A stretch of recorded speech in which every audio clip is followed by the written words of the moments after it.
And then this is his cover, where he is DID. And he plays this part, the great deceiver Satan, on that night, on Halloween, at this church. And that is what happens on Halloween. And I mean, what else I want to say, what is going on with Halloween in this country? It's just becoming so popular. It is also to desensitize people to the whole thing, and even this backlash Christian movement that wants to call it the Harvest Festival. It does not realize that the Harvest Festival, it has to do with druidic religion. And again, they are doing the same thing and celebrating the Harvest Festival. That's what the Harvest Festival is about. Are many of the so-called Christian rituals, because that's what they are, or festivals or ceremonies, are they actually, to most Christians, unknowing representations of these satanic rituals? Yes, they are. One, for example, Christmas has to do with it's a time. Christmas comes right after the winter solstice, which is a satanic or a druidic celebration. It has to do, there's a day in there called that day, which is not a day. It has to do with the killing of the old king and the birth of the new king, which is a druidic day. On the 24th or the 25th at midnight, there is a ceremony that's specifically for children, and it's called the last bulb on the tree. Where does that come from? That is something that's used with children. It's part of programming them into the whole thing. And there were things that would happen to the child that hung the last bulb on the tree on Christmas Eve, as it was a common practice to decorate the tree on Christmas Eve, and the tree in itself is a phallic symbol, and it's paganistic. Christmas is based on a pagan day, and back to Roman times, and Christians have given it. They think they have given it Christian meaning, and it means something else, and it does not. But there is the case with the last bulb on the tree that has something to do with what happened to this little girl, JonBenét. JonBenét Ramsey. Yes, JonBenét Ramsey. And this occurred on this night because of the day it has to do with. It comes right after the winter solstice, which is a satanic or a druidic celebration. It has to do, there's a day in there called that day, which is not a day. It has to do with the killing of the old king and the birth of the new king, which is a druidic day. On the 24th or the 25th at midnight, there is a ceremony that's specifically for children. It is called the last bulb on the tree. That is something that's used with children. It's part of programming them into the whole thing.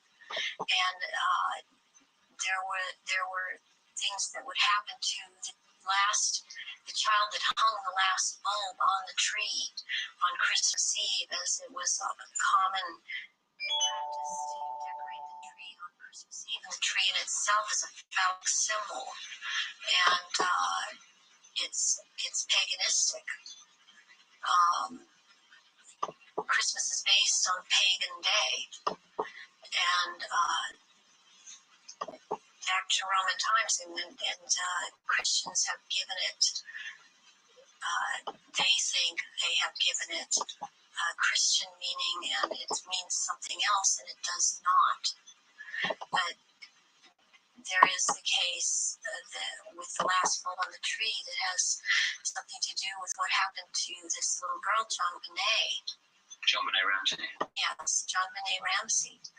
And common practice to decorate the tree on Christmas. It has to do with, and the ceremony that it has to do with, and there were rituals done. So that is totally tied into it. I have heard that JonBenét's name is relevant to the rituals. Do you know anything about that? JonBenét is a satanic deity or Satan. JonBenét is the name for Satan. And that name is just close tied in. It is so close. And I don't understand why it hasn't come out. And that I know of, it hasn't been talked about. But that is why she was killed on the day that she was killed, and her family, as far as I'm concerned, her family is involved in this, and that there's always a price to be involved in it. She was the price. This little girl lost her life. Can we talk about some of the famous names that people around the world would know who, in your experience, have taken part in these rituals that you've conducted? You say you've conducted them in Europe and the United States. Can we start with the United States? Yes, I have seen at rituals, I have seen George Bush. I have seen Madeleine Albright. I have seen Henry Kissinger. I have seen Ronald Reagan. I have also, by the way, seen his wife, Nancy Reagan.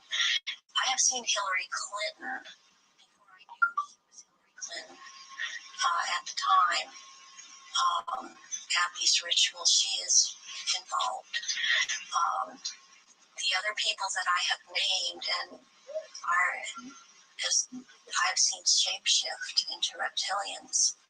I have not seen Hillary Clinton actually shapeshift, but she is involved. I have seen the two sons when they were young, the two sons of George Bush present at these rituals. Are these the sons that have become governors? Yes, one is in Florida and one is in Texas. I have seen, did I mention Jay Rockefeller? And he shapeshifts. I've seen George Deukmejian and Ronald Reagan again, having been governor in California. There have been people such as Newt Gingrich. I saw, and I didn't know at the time that he was Newt Gingrich. I recognized that he was Newt Gingrich when Clinton came into power, and after he was, Newt Gingrich was then elected Speaker of the House. And I was horrified to realize that this man was also there.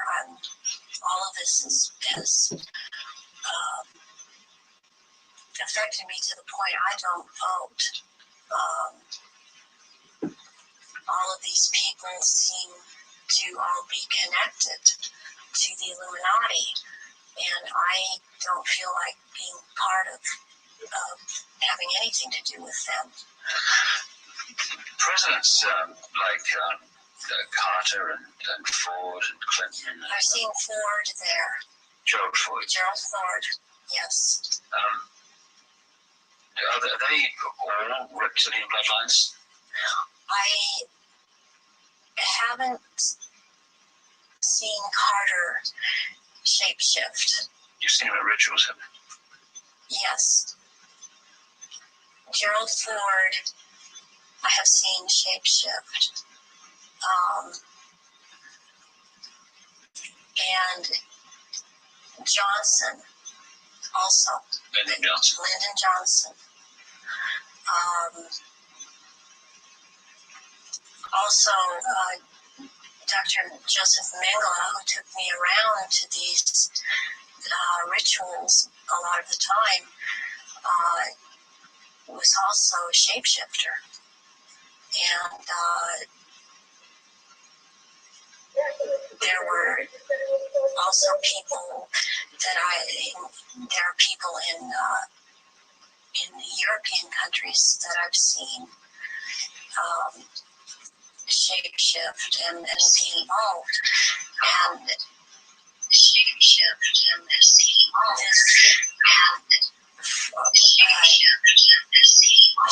It doesn't surprise me any more than it does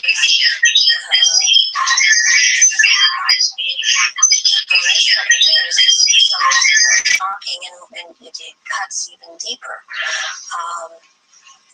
Because I've seen the Queen Mother there, and I have seen the Queen there. I've seen Princess Margaret there. I've seen Charles there, and they shapeshift. And I have seen this. I'm not coming up with his name right now, but he was president in France after de Gaulle. He was there. I've seen him there. I've seen the Rothschilds there. I used to see the Rothschild that lived in England there, but the one that still goes there and is a shapeshifter, Guy de Rothschild, Baron Guy de Rothschild, has been through all of these rituals and has been over in this country under the name of Dr. Barrington and tried to program me and has impregnated me several times with eggs that were taken from me years ago and were impregnated with semen from Pindar and then placed back into my uterus. This has happened to me twice.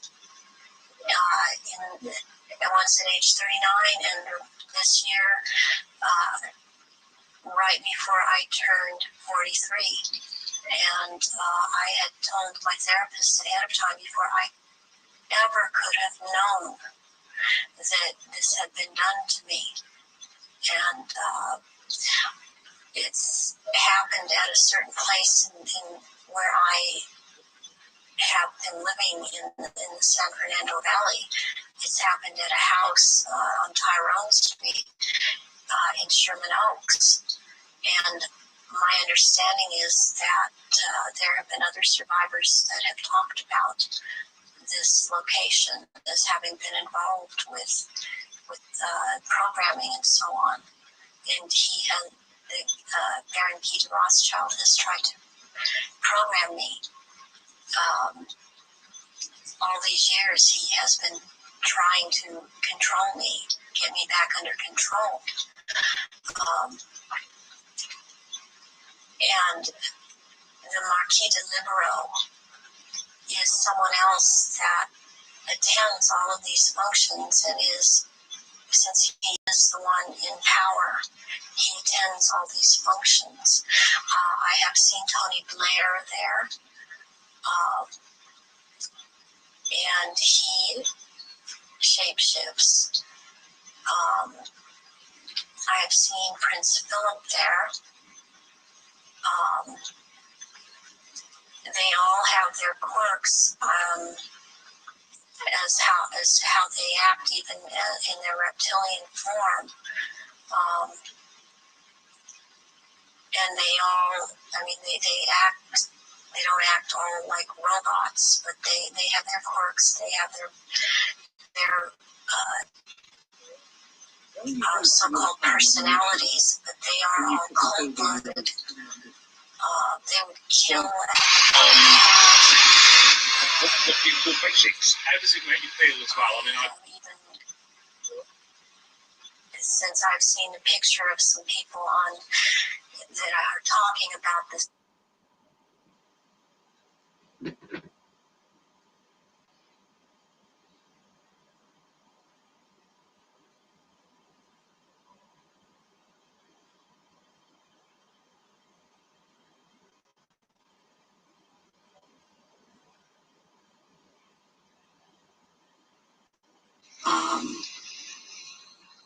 All of these people seem to all be connected to the Illuminati, and I don't feel like being part of having anything to do with them. Presidents like Carter and Ford and Clinton. I've seen Ford there.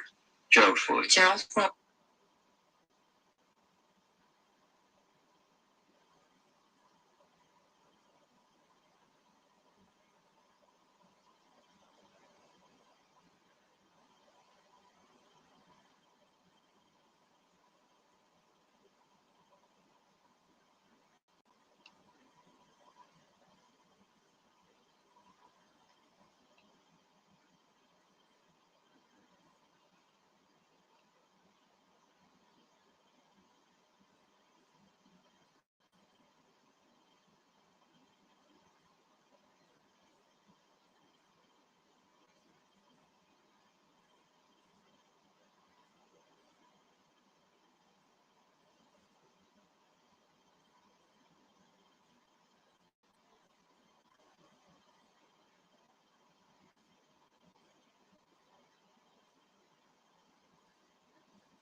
Wow.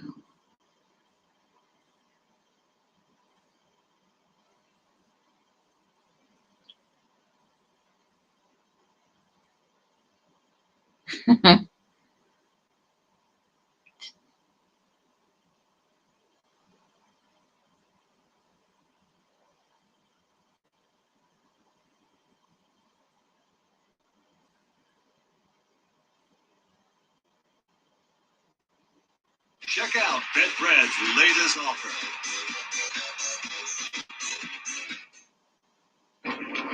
Hey guys, welcome to Camping with Steve. Today I'm disguised as a construction worker because there's a lot of new construction in this residential neighborhood. That'll help me sneak a whole lot of gear into a city park behind some homes under development, so let's roll. Nobody should suspect a thing because there's workers all over this place. And nobody thinks to come up and ask a guy with a wheelbarrow if they're camping or not.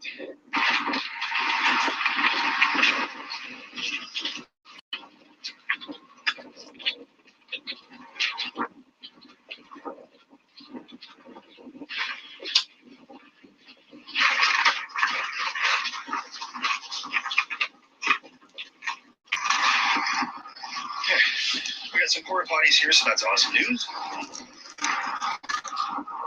We got a good path behind here with some trees, which is where I want to go. There's some roofers there, so I'm just gonna act like I'm doing something for the trails here.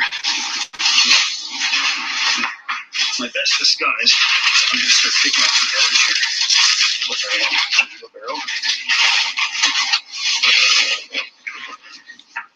And there's a good trail here, so I'm gonna see if I can get this wheelbarrow in there and pick up a few more pieces of trash.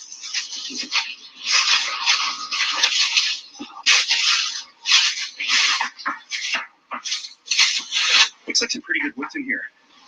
This will do just fine. Not worried about the roofing crew because they're busy at what they're doing. And they get paid by the bundle, so they're going as quickly as they can without worrying about little old me. Drag the wheelbarrow in a little further here. I'm gonna just walk around and explore a bit. Oh boy.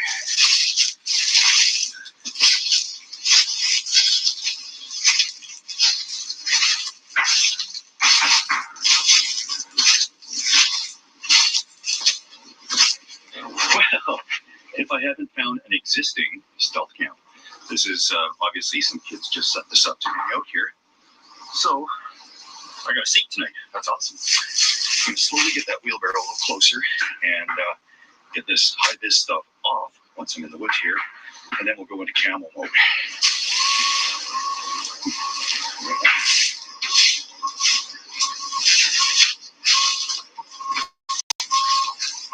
Got the wheelbarrow over here. I'm just gonna turn things up a little bit.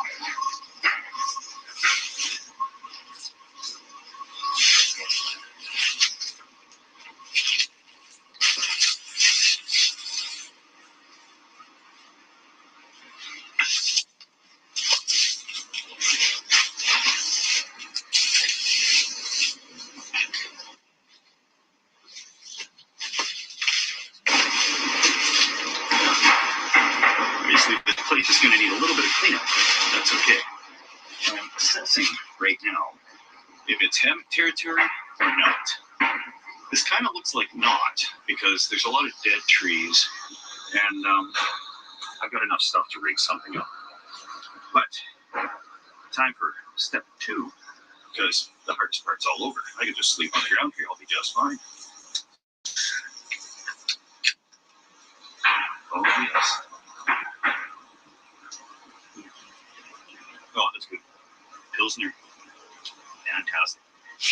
Those homes under construction are not going to be the problem. What will be the problem is that walking trail. So before I get too comfortable, I'm going to try and cover me up a little bit here so that I can relax, because we're coming up to prime dog walking hour.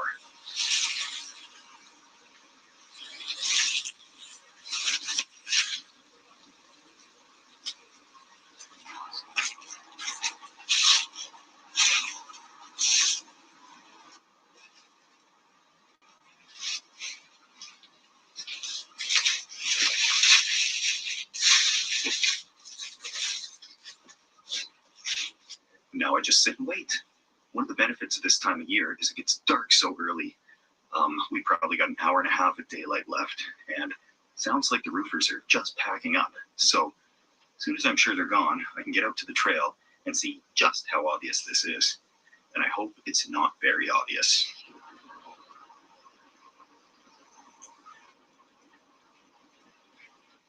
Time to go for a little tour and see just how blatant we are.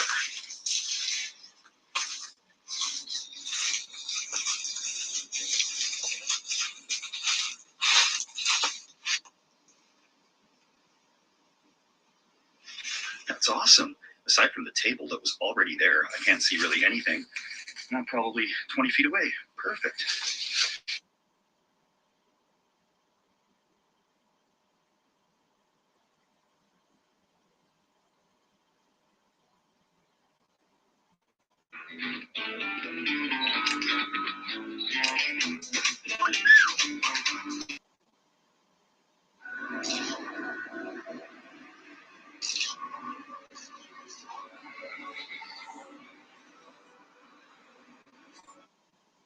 In this video, if this is your first time watching one of my videos, I'd like to welcome you. My name is Cliff, also known as the Urban Prepper, and I feature videos that focus on emergency kit.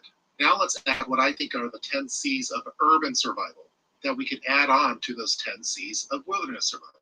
Now, the items that I'm going to be listing are just the items that however, I don't focus on firearms on my particular channel, and many of the viewers of my channel come from an international audience where they might not have the same laws as I do here in the United States. So I'm going to list 10 urban survival items other than a CCW.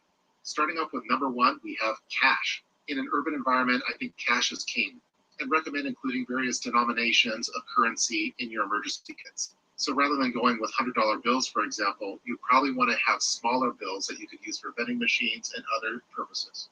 If the grid were to go down, you might not have the availability to use your debit card or credit card. And if you pay for things using your cell phone, that too might not be available. But for the time being, cash still has value whether the lights are on or off. So at number 1, we have cash. At number 2, I have crowbar. I think a crowbar or any other kind of prying bar would be a great item to include in an urban survival kit. It's basically a universal key. You could use it for prying doors open if you happen to be trapped in a building, for example, after an earthquake. If you needed to help someone escape from a vehicle, you could break out a window using the crowbar. And it's just a natural deterrent as well. There's a lot of other options for prying tools and demolition tools. But all in all, some type of crowbar would be a great item to include in an urban survival kit. So at number 2, we have crowbar.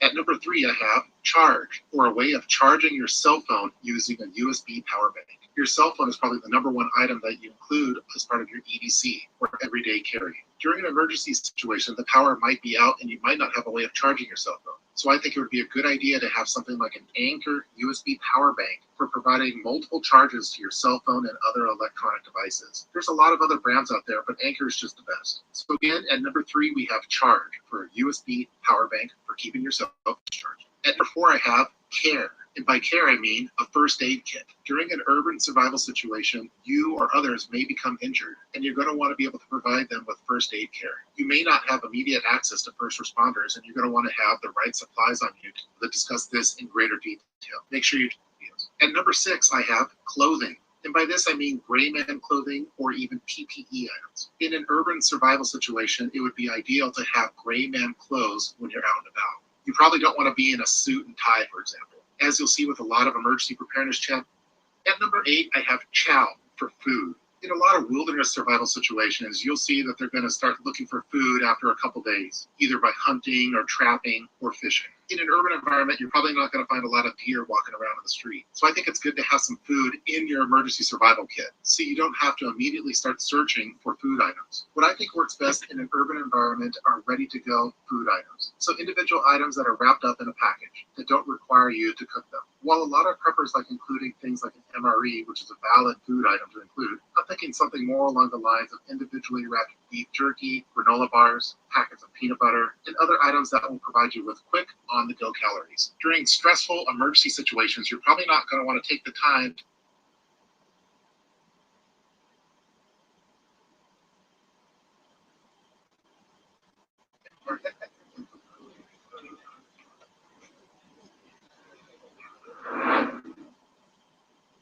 Hello again, everyone, and welcome. Hello again, everyone. Because a small hand grenade was dropped in there into an ammunition dump. So that was when the world started noticing that these small UAS systems are huge. And as such, a lot of doctrine has come out lately. We have stuff like the Islamic State and Drones by Don Rassler there, come out in 2018. We even had updates to Joint Publication 3-01, countering air and missile threats. So that was updated to talk a little bit about these UAS systems, or at least allude to it. And then most importantly, we have consumer grade or user grade or, in the trenches viewpoints. We have, in the trenches viewpoints, we have, in the trenches viewpoints, we have, in the trenches viewpoints, we have, in the trenches viewpoints, we have,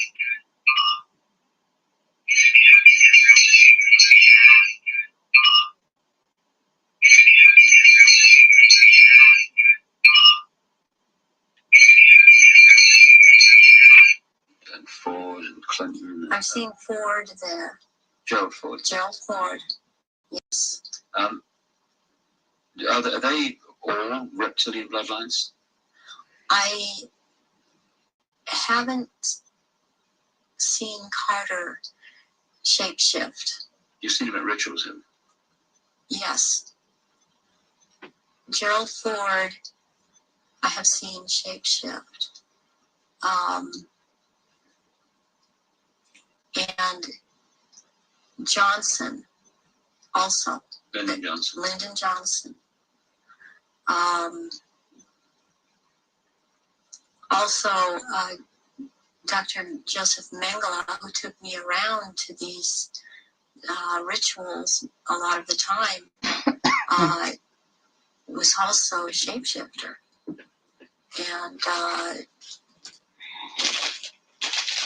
there were also people that there are people in in European countries that I've seen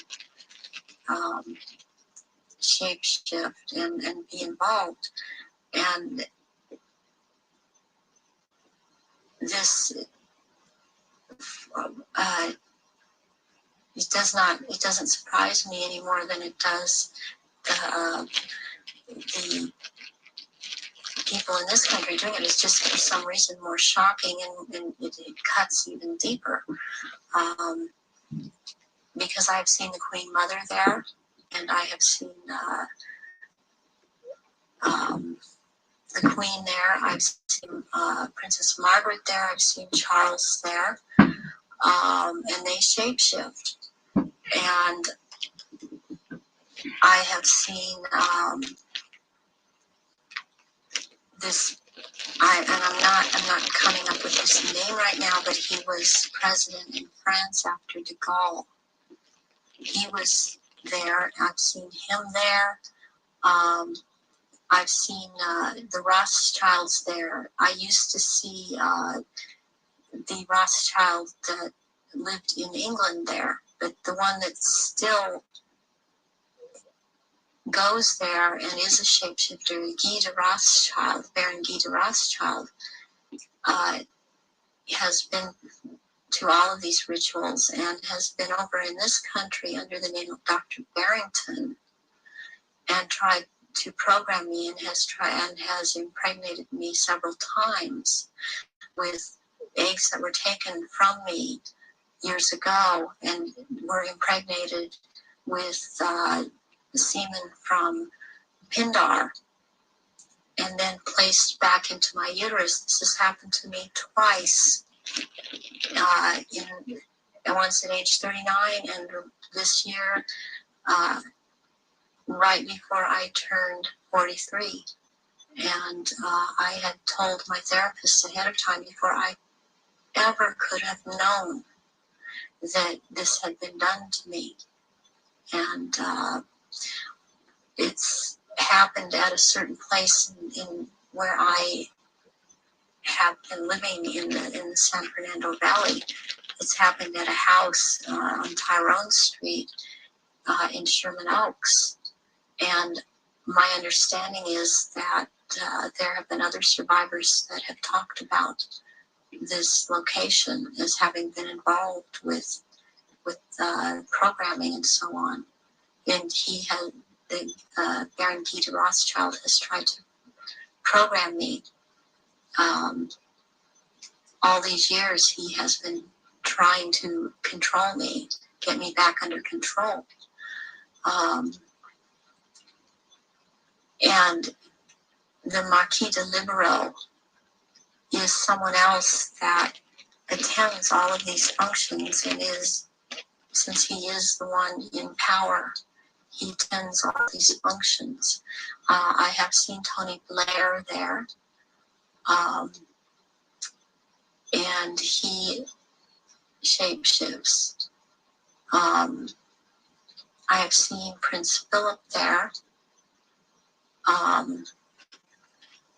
They all have their quirks as to how they act, even in their reptilian form. And they all, they act.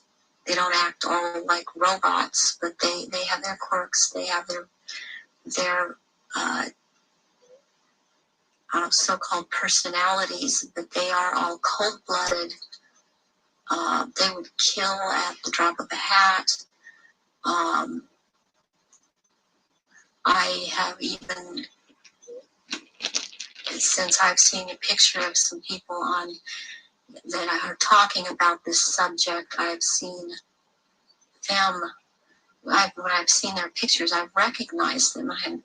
I did a double take a few weeks ago when I saw again someone who's been talking about around this subject, and it seems to be popular right now. Who's that?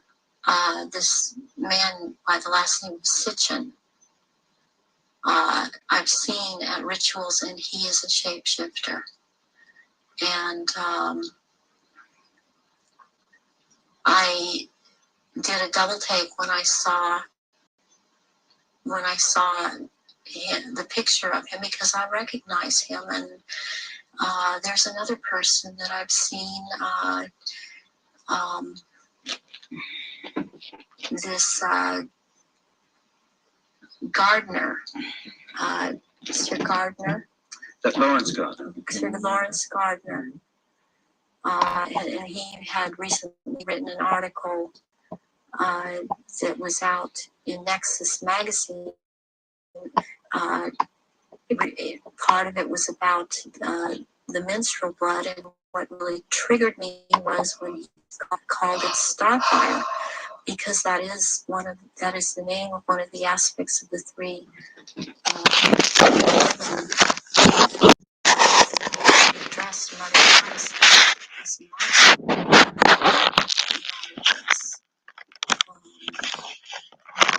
so this man obviously has lots of power within this sect of reptilians, and he's someone that is you would want to watch out for. Outside of this too, as is this Sitchin person. What do you remember about Zachariah Sitchin? Zachariah Sitchin was someone in the rituals or in attending the rituals, who was not a major player in as far as the rituals went, but was someone that others present did not make remarks that are very careful as to what they said. And he was talking about, he would be talking about doing away with persons that were in his way, or were putting on information that he didn't feel that he wanted put out. He is very much a disinformer, and that is his job, to disinform about what is going on with the Illuminati and with the reptilians. He actually warned me off from investigating the reptilians, interestingly. Where do the rituals take place that you've been involved in, involving the British royal family? Glamis Castle, Stonehenge, Balmoral Castle. I have reason to believe there's a church, and I think it may be Westminster Abbey. And there is a Mothers of Darkness castle or chateau in Brussels, Belgium. They've been there too. And also in France, the Marquis de Libero Pindar has a castle in the Alsace-Lorraine region of France. And I believe it's in the Alsace region that he uses. And there are certain rituals done at that castle down in the dungeon part of that castle, and there's an entrance down there to underground places in the earth.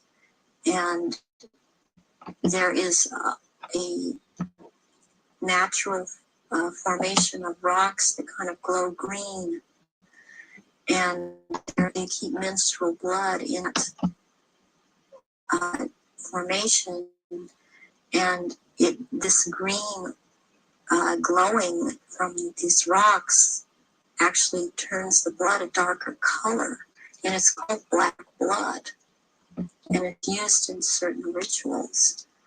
But there are also, they keep there are smaller, less developed little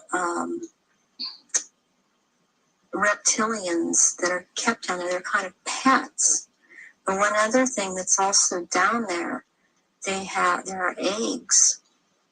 It's like a nest of eggs kept down in that part where it's warm. It's very warm down there into this entrance, and these eggs are kept down there incubating, and they are the reptiles' eggs, and that's where they keep them. What are your memories of conducting the rituals for the royal family? What happened? What were they doing? One thing that sticks out in my mind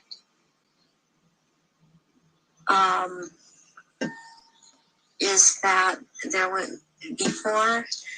This was back in the late 70s. This was before Charles was married to Diana. He was involved with Kamala Parker Bowles, and she does not shapeshift, but she became pregnant by Charles, and she produced a baby, and this baby was presented at the ritual and killed, and that is the price, the firstborn between these two, and then eventually these two will marry, and that is the price that is to be paid, the sacrifice of the firstborn between a union of these two people. And I've seen that there. Something else that sticks out in my mind is that it was around the late 80s that I saw a very kind of dark man he was Arabic. It seemed to be Arabic or Egyptian, and I heard the name Fayed being mentioned, and the Queen Mother was there, and I called her the Black Queen, and she and he were talking very seriously and at some length about the subject. They were mentioning Diana, and they were mentioning his son, Dodi. And at the time, I didn't know who Dodi was. I knew who Diana was. I never saw her at any rituals. Where did this conversation take place? This took place at Balmoral Castle. And I heard them talking about a marriage between these two, and I thought at the time, well, she's married to Charles. Could there be a marriage where she's married to Charles? I didn't understand why the Queen Mother and this person that I now know to be Dodi Fayed, because I heard Fayed, Muhammad al-Fayed, talking, and I'd seen them together I saw them at Balmoral Castle. I overheard the conversation at Balmoral, but I'd seen them also at Mothers of Darkness Chateau in Brussels, and they were talking about a union between Diana and his son Dodi back in the late 80s, and I did not understand at that time, because I understood Diana to be married to Charles. I knew that she was married to Charles, and they had 2 children, and they were about to have another. And the Queen Mother, I all I could pick up was that for some reason that there was a malevolence towards Diana. And Diana I had never seen at a ritual. I wondered what she knew about all of this. What have you seen the royal family do, the Queen Mother, and the other people you've seen in the rituals? What have you seen them do? I've seen all of them drink human blood and consume human flesh, and they have their own goblets in which they have blood, and these goblets are encrusted with jewels. And they also have their own daggers, and that the dagger goes into the goblet, and they stir the blood around with it. And it's also what it is, it's a symbol of the phallus going into the vagina when they're doing this. And I've seen them do this, and some of them have even, like the Queen Mother I saw with, she had her own little,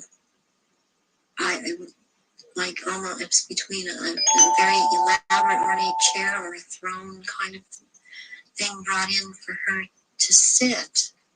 And because before these rituals actually start, there is a kind of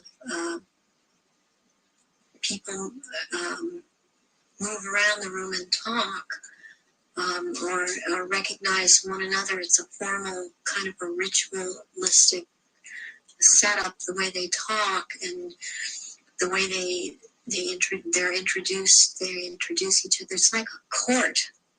What are they wearing? They're wearing robes. They're not wearing anything underneath the robes, and the robes are very ornate.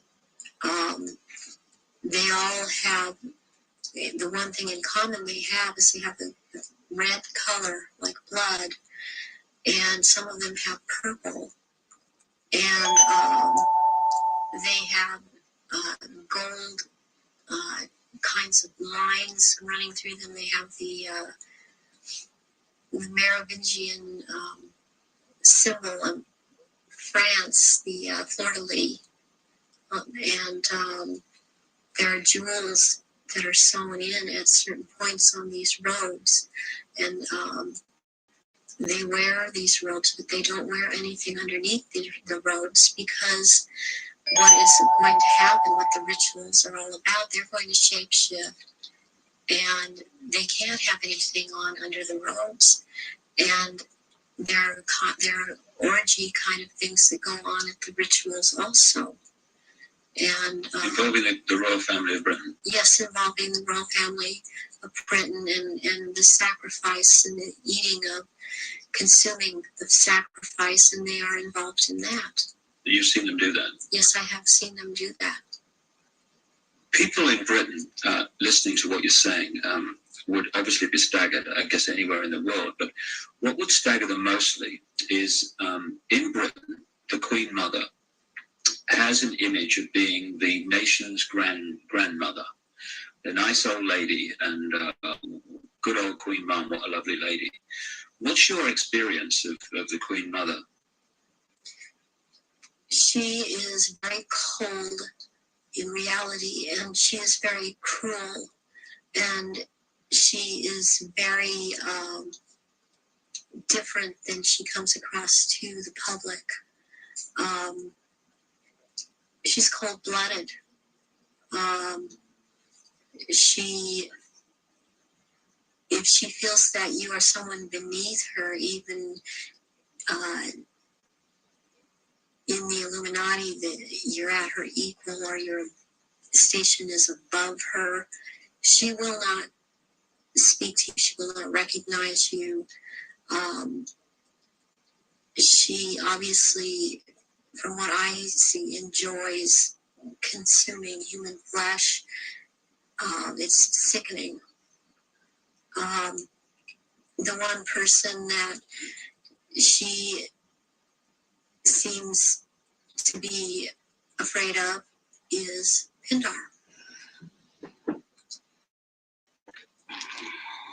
People would also look at the Queen Mother's elderly, frail stature and find it very difficult to see her taking part in rituals and doing anything, if you like, active. Do they go into a different state in terms of age and strength and all these other attributes when they actually shapeshift? Yes, the human body that they choose to occupy or take when it was young, it ages, but when they take the reptilian form, these reptilians live hundreds of years. And so they have a human body to live in. A lot of them are much, much older, and I'm including the Queen Mother in this, older than people think that she is. She's been in more than one body, human form. And when it comes, it's time for her to go on, it has been chosen that it's known that she still has life or years to go. Again, she will be put into the body, the essence of her, and the reptilian form will go, or the essence of her will go into another body that is also has the ability to shapeshift into reptilian form. One of the pure reptilian human bloodlines. Yes. What happens when, as an example, what happens when they shapeshift? I mean, what do you see? You start to see changes happen, and they're happening so fast that it's almost it's the closest thing that I've seen to it is what they're now doing with computer technology. It's just a literal transformation that happens very quickly, and they get taller and they get bigger, and they don't look at all as reptilians like they do as humans, and thus the wearing of the robes, because if they were in clothes, the clothes would be torn apart. So let's take the Queen Mother on this subject as an example. We recognize her as a frail old lady. What does she look like when she shapeshifts to these rituals? She looks like the nose portion gets very much longer, and it grows into kind of a snout kind of thing. She has little fangs, and incisors as teeth, and there's a tongue. They all seem to have this kind of tongue when they're at this level. The tongue has a lot of long, hairy or pointed projections coming out of it. It's very long, and they have these. They don't have hands or feet. They have these claws, and they have scales, and also scales that seem to kind of disappear into one another. But it's more pronounced on the back. There seem to be lumps or protrusions coming from the head. There seem to be some kind of growth, appendages at where, on the back, and they seem folded, and not all of them have that. And there is a tail, and they a lot of times will keep the tail curled, and and I've seen her when she's very displeased with something, as I've seen other members like this. This tail is whipped around, very agitated, and they do, and she hisses. What color are they? Which one in particular? Let's take the Queen Mother as an example. She's kind of a beige color on the underside, and by the time you're going up around to the back and in the tail and the top of the head and on top of the nose, snout, whatever, it's coming to a very they're dark speckles or large speckles of dark browns, and the eyes usually they're large. They look like they're very round, and they look like they're coming out of their sockets, and very protruding. And usually the color ranges from a beige to a gold to a dark greenish gold, and then there's this dark slit up and down, a vertical slit, and and the eyes will look hooded. And when they look hooded, it's a very frightening thing, because it seems that when the eyes are hooded, they're about to do something. What do you mean by hooded? The lids come down, and it's almost, I guess it would be the same thing in a human as an expression of someone's got an idea. And how tall are they when they shapeshift? They're just about 7 feet tall. Some are a little shorter, or to a foot shorter. Some are a little bit taller than 7 feet. So what would the Queen and Prince Charles look like in their reptilian form? As to height? As to general appearance?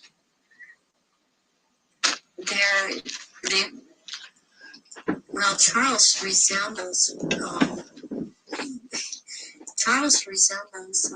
in both ways, in human form and in reptilian. He resembles Pindar. He's shorter, though, in reptilian form than Pindar. But the way that the reptilian, the nose shapes into the snout at that point, and then the jaw becomes the underpart. It's very much like Pindar, and his mother doesn't look quite the same as he does. But what does the Queen look like? The Queen, she's darker, not quite so pale. She's darker all over. She doesn't have the amount of I would call it freckling. It's more like a gradual, like the skin is gradually getting darker. It's more smooth. And she does have the lumps up around her head and down the tail, the spine. Charles has the tails down around the spine. And funny enough, he has the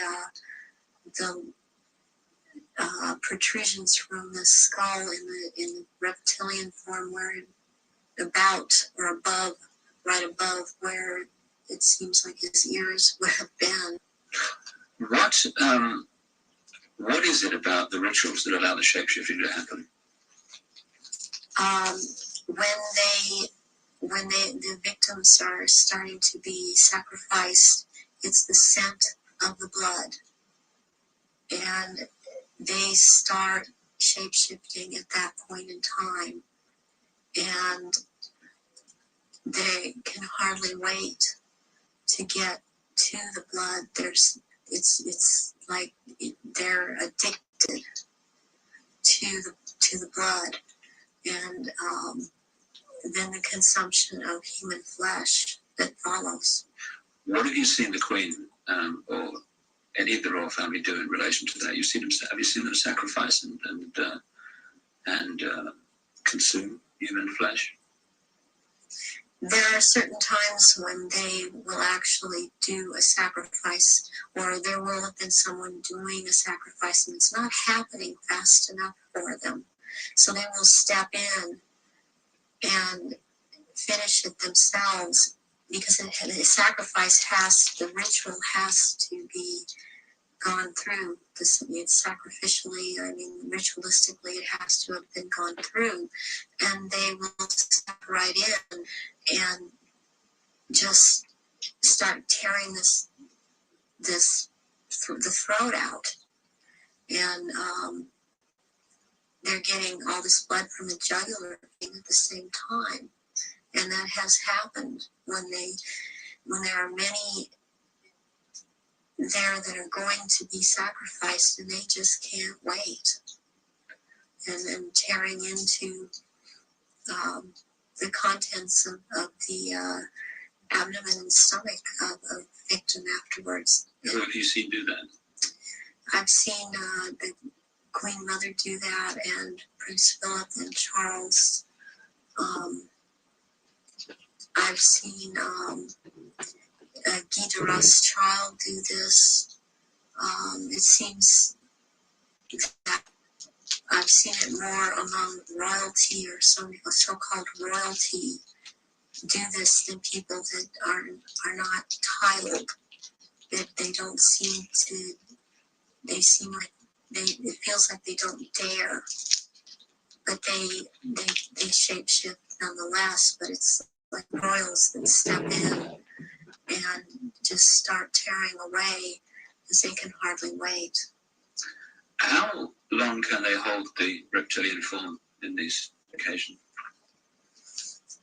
During the rituals, it's much easier for them to hold their reptilian form. They can stay in that form. What it is that they have a hard time holding their human form. And as long as they're around blood and the sin of blood, they can't hold human form.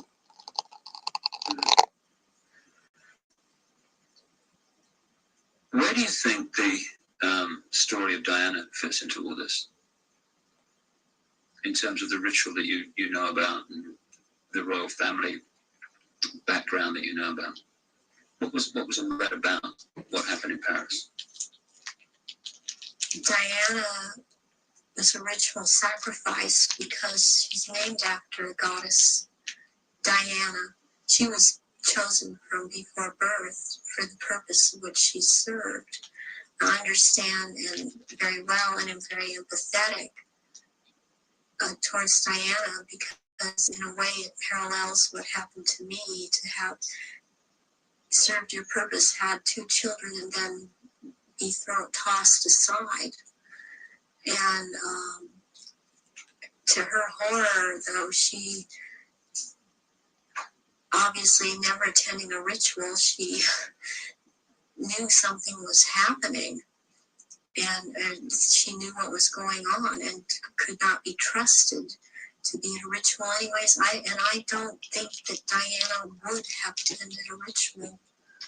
I don't think that they could get her to cooperate in this because she actually saw for herself that this was going on after she married Charles.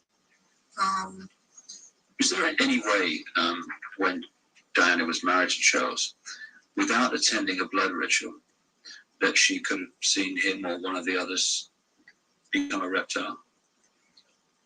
They have a tendency when they're asleep to shapeshift, and not.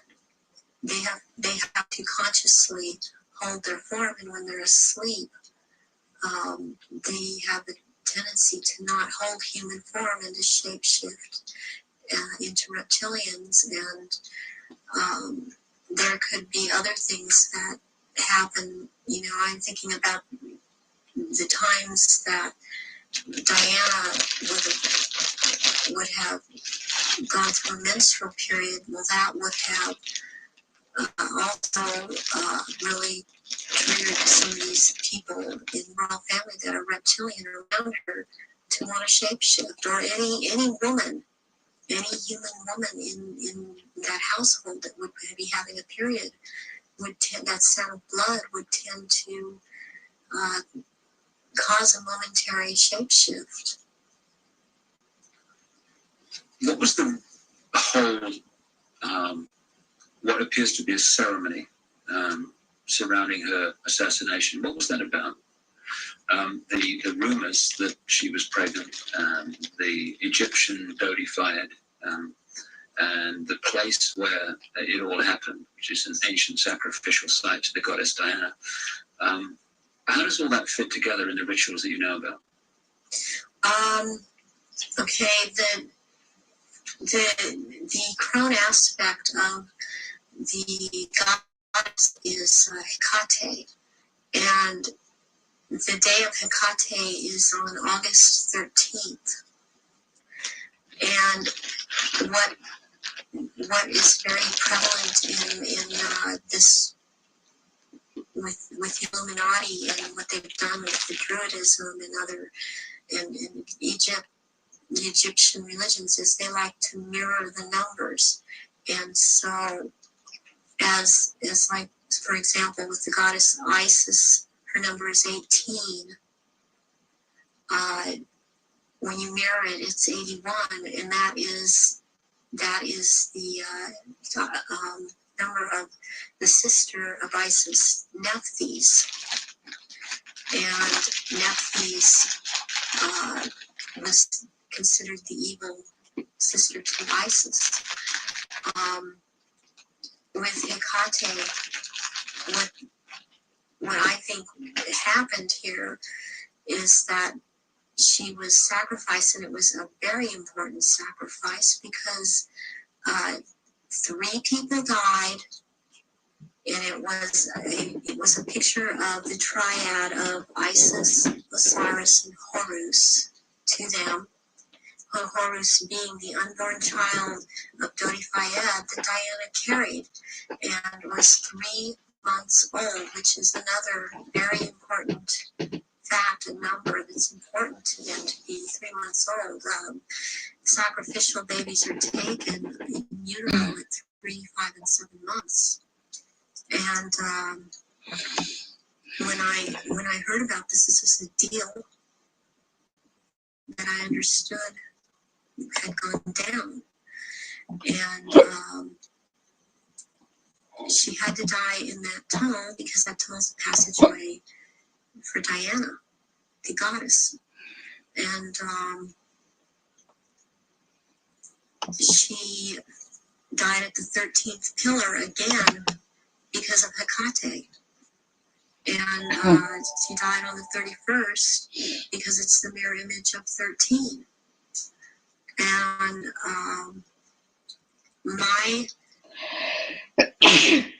my understanding of what I get inside of me, and because I was told by Baron Guy de Rothschild last beginning of February, when he was in this country and he was there to try and program me again and impregnate me, was that he was in the tunnel.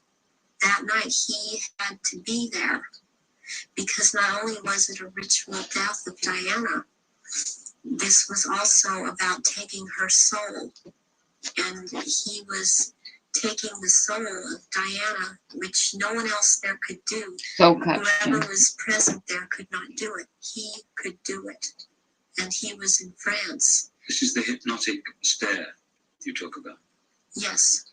And drawing in the breath. And he had to be there to do this ritual killing, this ritual murder. This would mean that the ambulance team and a doctor that arrived within a minute of the crash coming the other way must have been in on this whole deal, or at least the people in charge of the ambulance team.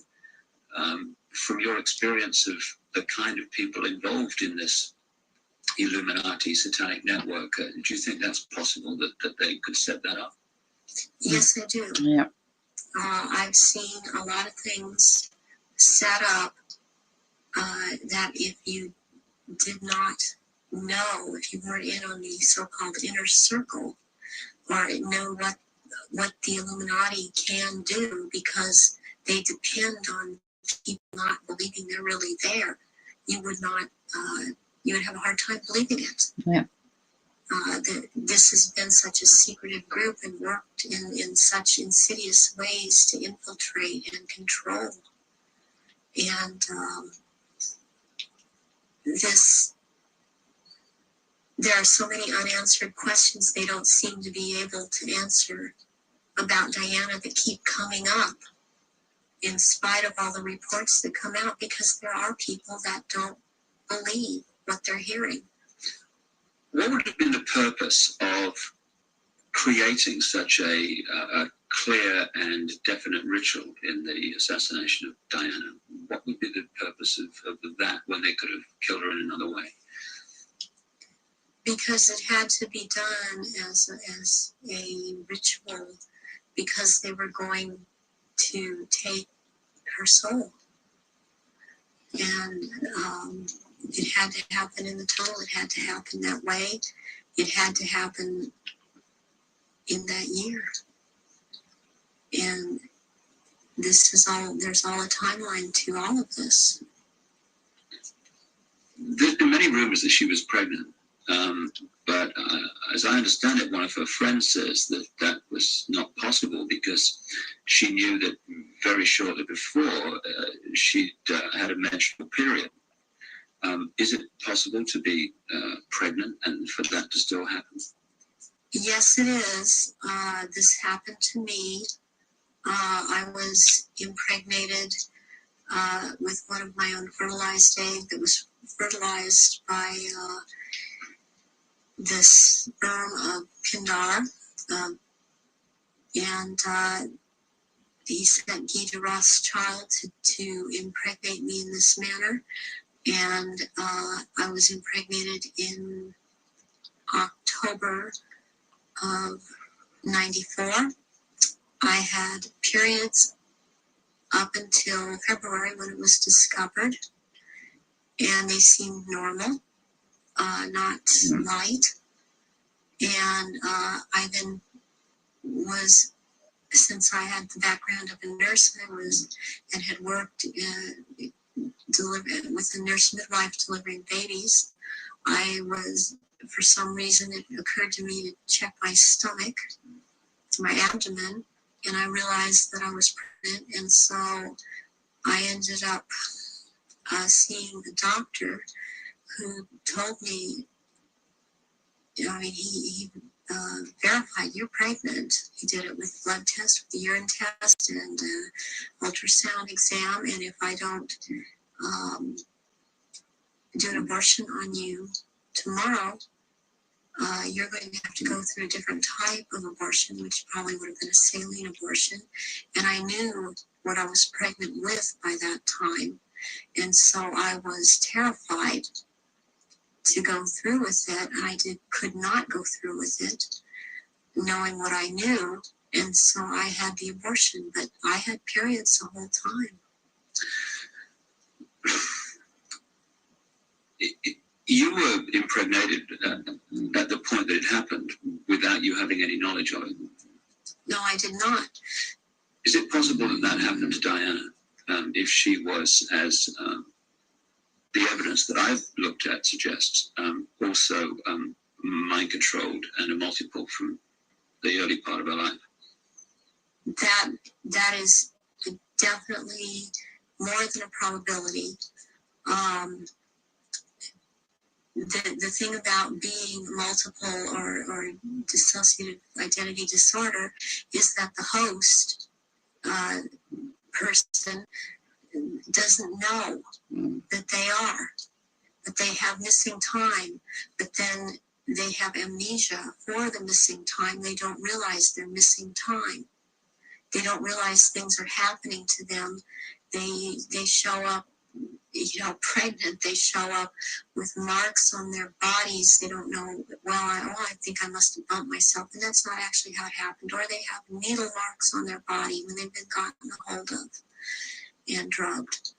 And it's only when they start to realize something's not right and they try and make a timeline and try to account for their time, they realize there's so much they can't account for that they simply took for granted. Oh, I was out shopping, or I was at this person's house, or I was over there. Then they realize they don't have a timeline for any of these things.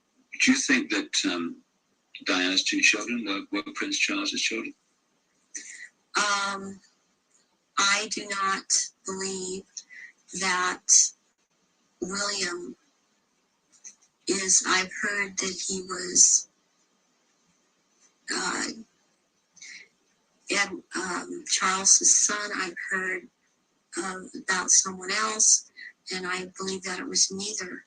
I believe that this child of Prince William is the son of Pindar, and she was impregnated and she did not realize that. When you look at the ritual nature of all that, you've got Osiris, that would seem symbolized by dirty fire. You've got Isis symbolized by Diana. Presumably the baby quite obviously symbolizes Horus, an Egyptian legend and ritual. Why create that in a tunnel in Paris at that time? What was it designed to do to It's to symbolize, it's part of symbolizing getting the world ready to recognize the Horus that is about to come upon us in the year 2000. This year 2000 is the age of Horus and Osiris reborn, and there's a sacrifice involved, and the sacrifice is the mother, and the sacrifice is this child, and yet it involves another child who yet lives by the same mother. And you're talking about William? Yes, I am talking about William. What would have happened to Diana in your experience of the ritual, and what would have happened to the unborn child after the events in the tunnel in Paris? That Diana left the tunnel dead. She didn't leave that tunnel alive. That ritual, she had to die in that tunnel, and they had to take her soul in that tunnel, and they had to take the soul or developing essence of the unborn child, and in the hospital it follows logically, according to what I know about what they do, that they would have taken the uterus and the fetus from Diana, that would have been taken, and as a ritual that would have been taken, and they would have removed other body parts. And done what? Distributed them for high Illuminati members to consume. This is a ritual sacrifice. Some strange things happened after that. Strange things happened all the way through it. But suddenly, the decision was made that she would not be buried in the local church where she wanted to be buried, but on an island among the trees in a lake at Althorpe Park. And Earl Spencer, her brother, claims through a dream he was inspired to put 4 black swans on the lake. Therefore, from your, again, knowledge of the ritual, what does all that mean? Why do that? Because 4 black swans have to do with 4 directions, 4 seasons. They have to do with sealing something for all eternity. To have 4 of something black, like that swan's figure in Celtic mythology, quite a bit in the Druid mythology. And black is the color of Hecate. And one of the goddess aspects, the 3 goddess aspects that they have, the name is Black Flame or Black Star. And Black Flame means unto death. And so therefore the color black. And somewhere in there would be a flame. The decisions after her death to put her on an island among the trees in the lake and the 4 black swans were all, at least on the surface, taken by her brother Earl Spencer. Have you any experience of him? Earl Spencer, I have seen at rituals. He's definitely tied into it. Her family has been part of this. She has this bloodline. I have not seen him shapeshift, but he's tied into it. You've seen him at rituals in Yes, which I have. sacrifices took place. Yes, I have. What about her father? Any knowledge of him? Her father was present at rituals. Her father would have been involved way before Diana was born. For her to have been involved in watch her actions after she was married, cutting herself, being anorexic, being bulimic, just these are so indicative of someone who has been involved in mind control, has been hurt, has been forced to follow mind programming. That this would have started when she was a little child, and her father would have been involved. So if they got her into this mind control stream from birth, presumably they would have been able to shape events right from that point to the 13th pillar. Yes. Yeah, they would have. When somebody becomes what we call multiple personality disorder or dissociative identity disorder, there are many programs that are induced, that can be induced at any point. I mean, you've got the machinery in place when they're a very small child, and as they're grown, they can install programs at any point and have different parts hold these programs, and they can be made to do just about anything. They're taught things such as red light is a green light, go through the light. They drive faster than they realize they're driving. They are able to memorize or see and just glance at something and right away just pick what the point is that they're going after for some reason, or they can memorize phone numbers in just a glance. The car hit the 13th pillar, driven by Henri Paul, who was missing for 3 hours that night, a man who's been connected to both British and French intelligence. Given the obsession with the number 13, it seems beyond coincidence that with all those pillars in the tunnel, it hit the 13th. Is it possible to mind control someone like Henri Paul so that at speed they could pick out the 13th pillar? Yes, it is. He also, it's very, very possible that that he was drugged and programmed in the time he was missing. It's possible for him to have taken medication but not have it affect him at all. Does that include alcohol? Alcohol also, yeah. And then maybe later or not, it would affect him, depending on if that's what the program was for it to affect him.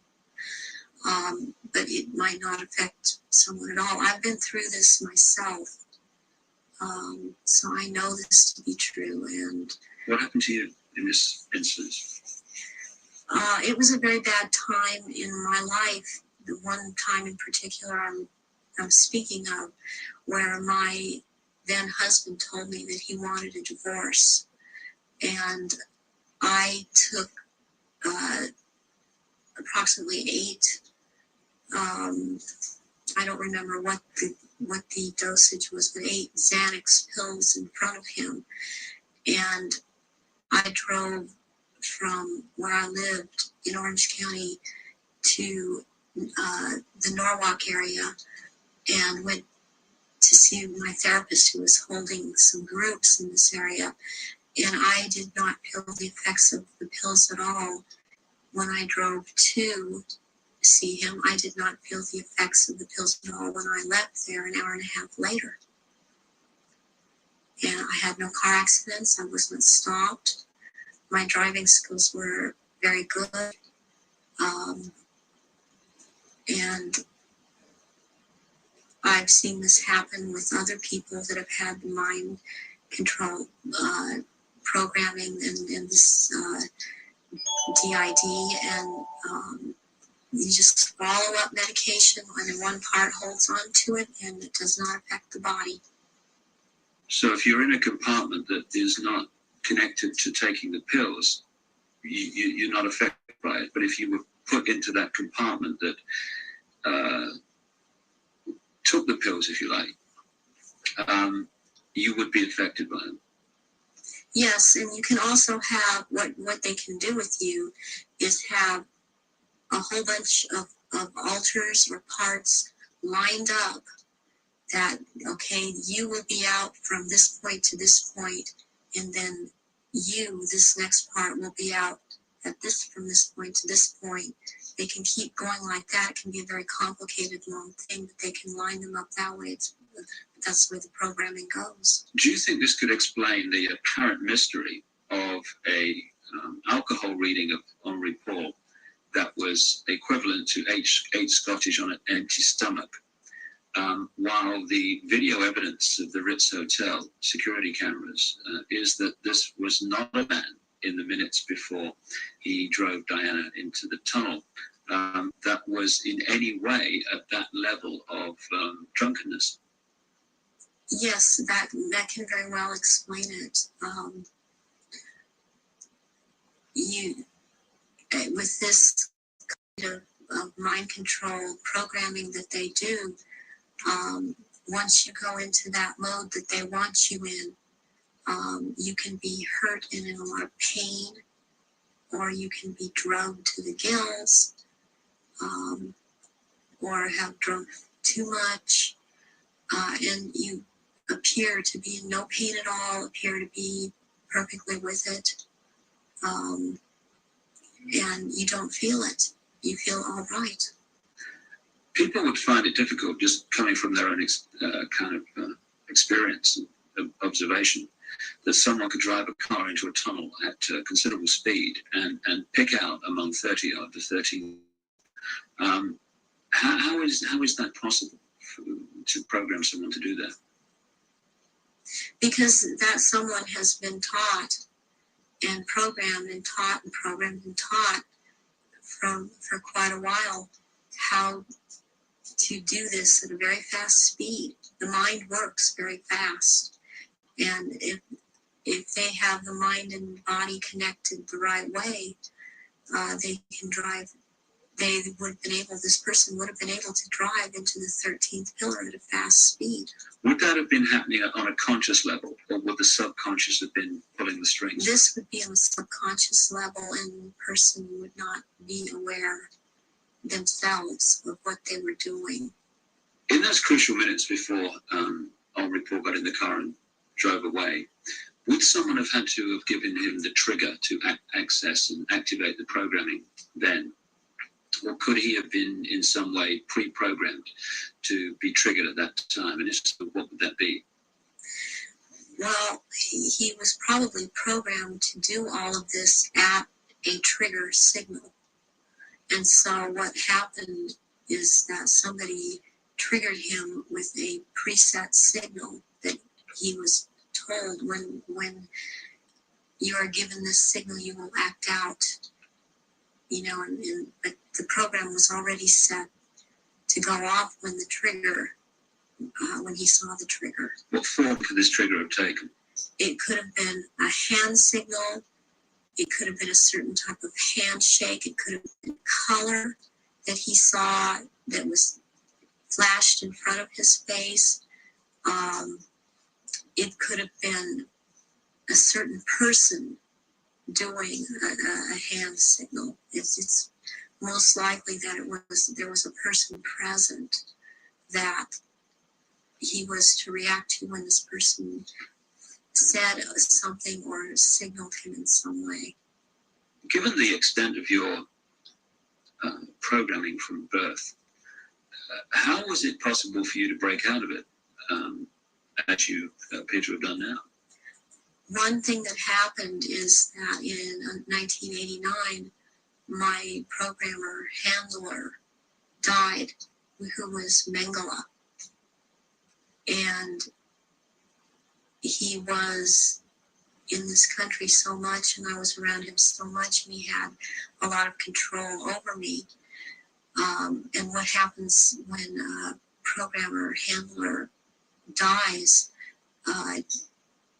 they usually have taught the person that they've been working with, to be very, very loyal unto death to them. And that's something that they, in the end, it works against everything, because when they die, even someone else coming in and trying to take over, a lot of these altars are not open to that and are loyal to that one person. And in my case, Baron Guy de Rothschild is the one that tried to take over. And for some number of years, there was a lot of the time, half the time they got their way, and half the time they didn't. And in major things, they did not get their way.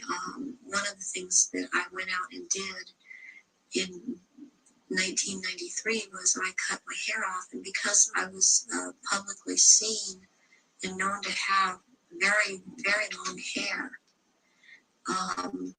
I could no longer be seen. I could not be seen with my hair cut off short. This would have caused a lot of questions with other people that had been programmed. And they still tried to carry on with other parts where I wouldn't have to be publicly seen, because they still consider me to hold this status. And they still consider me their property. I was always told I was their property. One question that people would ask is, given all that you know, why don't they just take you out? They still have plans for me, and this was told to me just a few days ago by someone else who has spoken with Baron Guy de Rothschild, that they have plans for me, and they plan to try to have me back because of the psychic abilities, and that is not going to happen. In the little bit of tape we've got left, can we just turn the subject to the jewelry you've got to your left there. What is that? Was that part of the rituals that you were involved in? The first one, this is a child's ring. It is a 14 karat gold, white, or 14 karat white gold ring with a diamond in the middle of a hexagram, or a hexagonal shape, and it looks like a hexagon if you were able to look closely at the diamond. This was returned to me by my ex-husband, who told me, well, this was in your daughter's clothes. And this was a message to me, and it was a trigger to me for him to do this.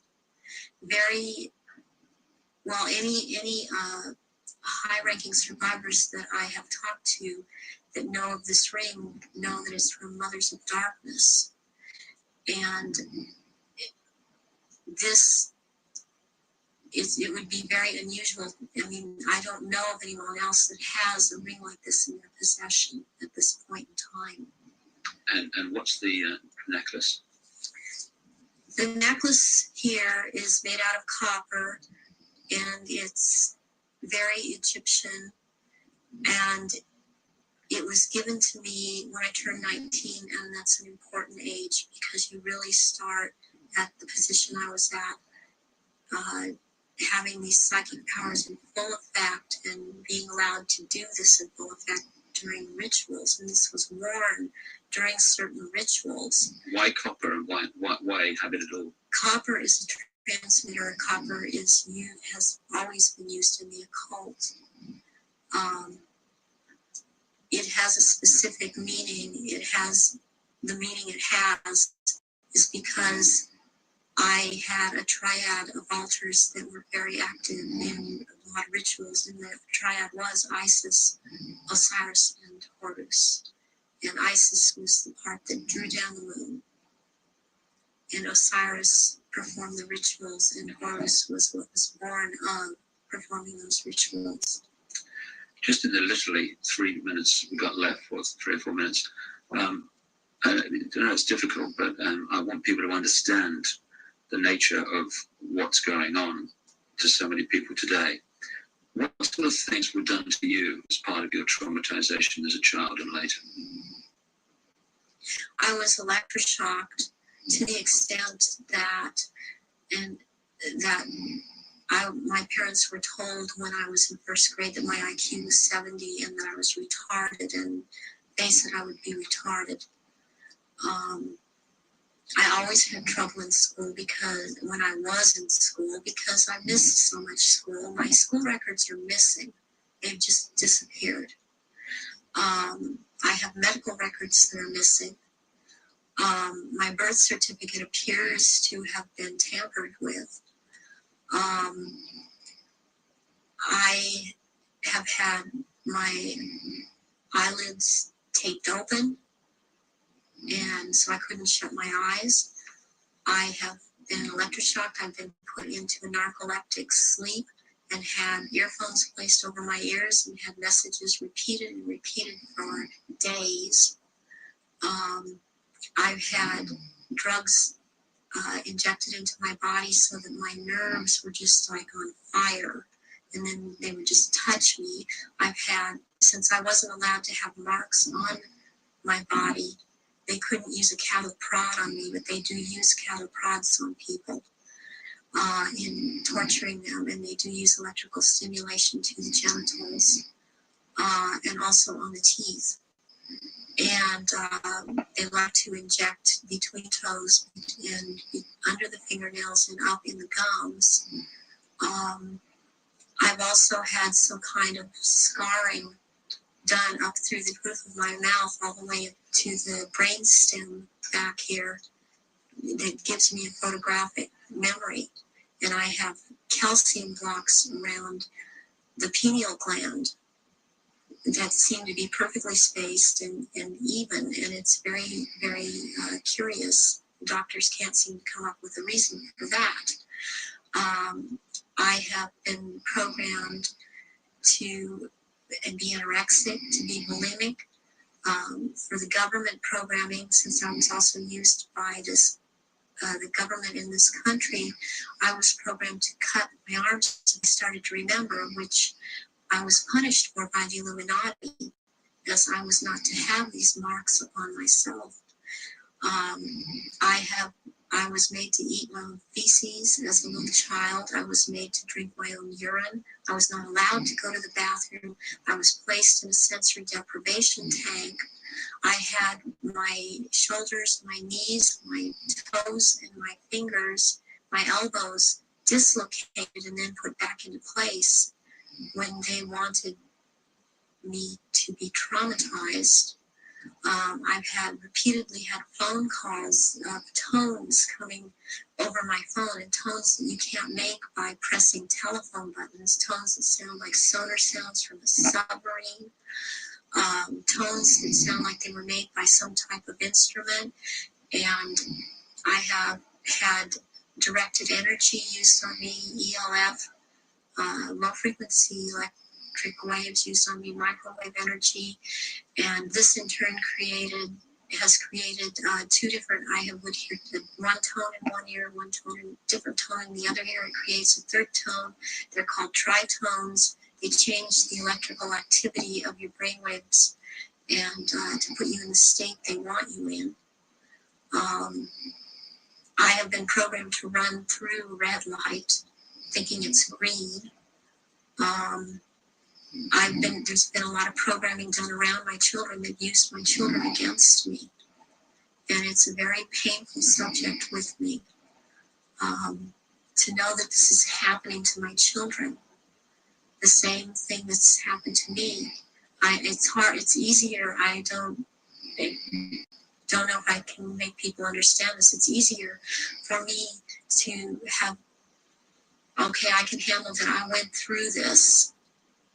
And what I want most is to expose these people because of what they're doing to children all over. But they're doing it to my children too. And my daughter believes I've abandoned her. My son believes I abandoned him. And they don't have hope when they're children. They don't have hope. Their mother's taken away from them, and they're told that their mother just left them. So this is a cycle that goes on with thousands and thousands of survivors, not just myself. And this is how they perpetuate it if there is a parent that's protected that believes and has found out this is happening.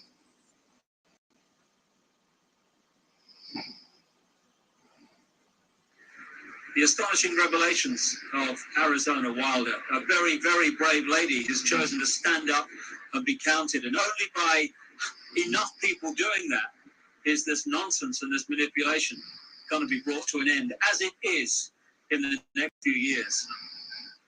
Well, we've come to the end of our little tour of the Centre of Global Control, and we're here now outside the Houses of Parliament in London, the so-called mother of parliaments, because of course it has provided the blueprint for so many other so-called democracies all around the world. When in fact, it's just another vehicle for the one-party state that is relentlessly turning out legislation, advancing this global centralization agenda. Not a place of democracy at all, a place for legislating the agenda into reality. Well, you've heard the information and possibly read it in The Biggest Secret at greater length also. The question is, what are we going to do about it? That's entirely up to you as an individual and me as an individual. As someone once said, what you think of me is none of my business, and it's not. This is just information, make of it what you will. But what we make of it and what we decide to do in the light of this knowledge will decide the kind of world that we and our children are going to live in the next few years and beyond. The Chinese have a word that means at the same time both danger, crisis, and opportunity. And that's the situation we're in now. Yes, there's a crisis. Yes, there's a danger of this global fascist state becoming reality, but it's also an opportunity to wake up and make the change that will turn this planet from a prison into the paradise it once was and the paradise it will become again. And that is about choice, choosing what we do as a result of what we know. And I quote in my books a number of times an American comedian called Bill Hicks, a genius in his way, very angry man, but a very brilliant man, a very profound man. And he described life in this way. He said, life's like a ride in an amusement park. And when you go on it, you think it's real, because that's how powerful our minds are. The ride goes up and down, round and round. It has thrills and chills, and it's very brightly colored, and it's very loud, and it's fun for a while. Some have been on the ride for a long time, and they remember, and they come back to us, and they say, hey, don't be afraid ever, because this is just a ride. And we kill those people. Shut him up. I've got a lot invested in this ride. Shut him up. Look at my furrows of worry and my family and my big bank account. This has to be real. It's just a ride. But we always kill those good guys who try to tell us that and let the demons run amok. But it doesn't matter, because it's just a ride. And we can change it anytime we want. In other words, it's just a reflection of our own attitudes. And to change, as Bill Hicks said, doesn't need big bank accounts. It just means a choice right now between fear and love. Fear is the four-letter word that has controlled this planet and this human race for thousands of years. Love is the word that will set us free. And that's the choice we face now. And the world that those two choices will create will be so different as to be unexplainable. The chasm between the two, a prison or a paradise. I just want to say one other thing before we finish this video. I don't want to demonize the reptilian race, because it's just a genetic stream in the great forever. I'm talking about a small number of this reptilian race that is behind this manipulation, not the race in general. And indeed, many of the reptilian stream, both in physical bodies and in other dimensions, are working now to help humanity win their freedom, win our freedom back. And I'd like to thank once again also Arizona Wilder for having the guts to stand up and speak her truth. And if enough people do that, then this house of cards, because that's all it is in the end, is going to fall. And I'd like to thank also my friend Brian Desborough for helping Arizona and for his own commitment to truth. We're now at the crossroads of the evolution of the human race, or a crossroads anyway. And the good news is this: there is a global awakening going on. I've spoken in something like 20 countries in the last 18 months. People are waking up. They're asking questions. They're seeing themselves and the world in a different light. And this is going to gather pace, and is gathering pace all the time. And it's this transformation of human thought and perception that is going to bring the change that we dreamed about for so long. Dreams are merely imagination, which can be made reality if we're prepared to do what is necessary to achieve that. That's the challenge we face now. It's a wonderful, wonderful time to be alive, and we're all privileged to be here to play a part in setting this world free for the first time in known human history. From the epicenter of global control, but not for very much longer. Thanks for listening. Goodbye.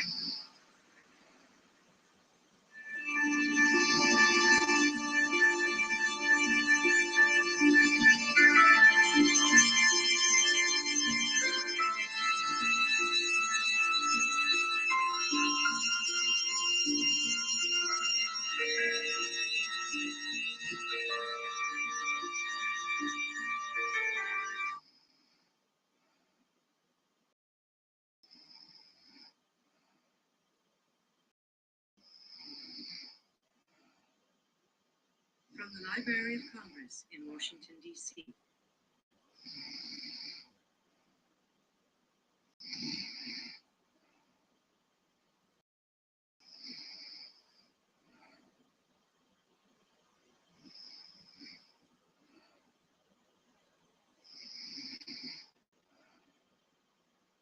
My name is Ralph Ehrenberg. I'm geography and math division Library of Congress. My honor to be the Deputy Librarian of Congress.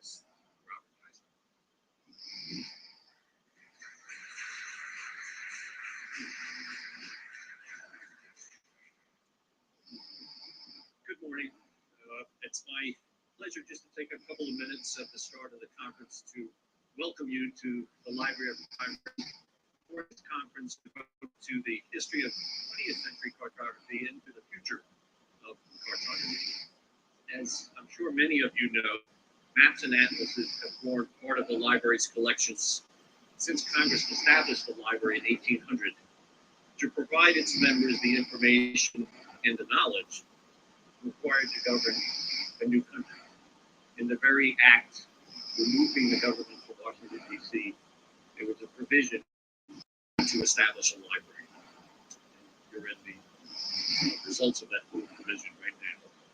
When you look back at the earliest days of the Library of Congress and the congressional discussions about the library, you see repeated references to maps.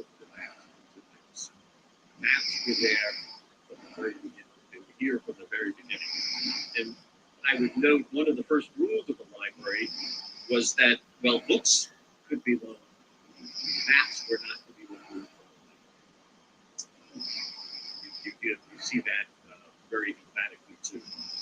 During the past 2 centuries, an initial acquisition of 3 maps and an atlas has grown into a very diverse collection of 5.5 million maps, atlases, and geospatial data sets reaching back to the 13th century.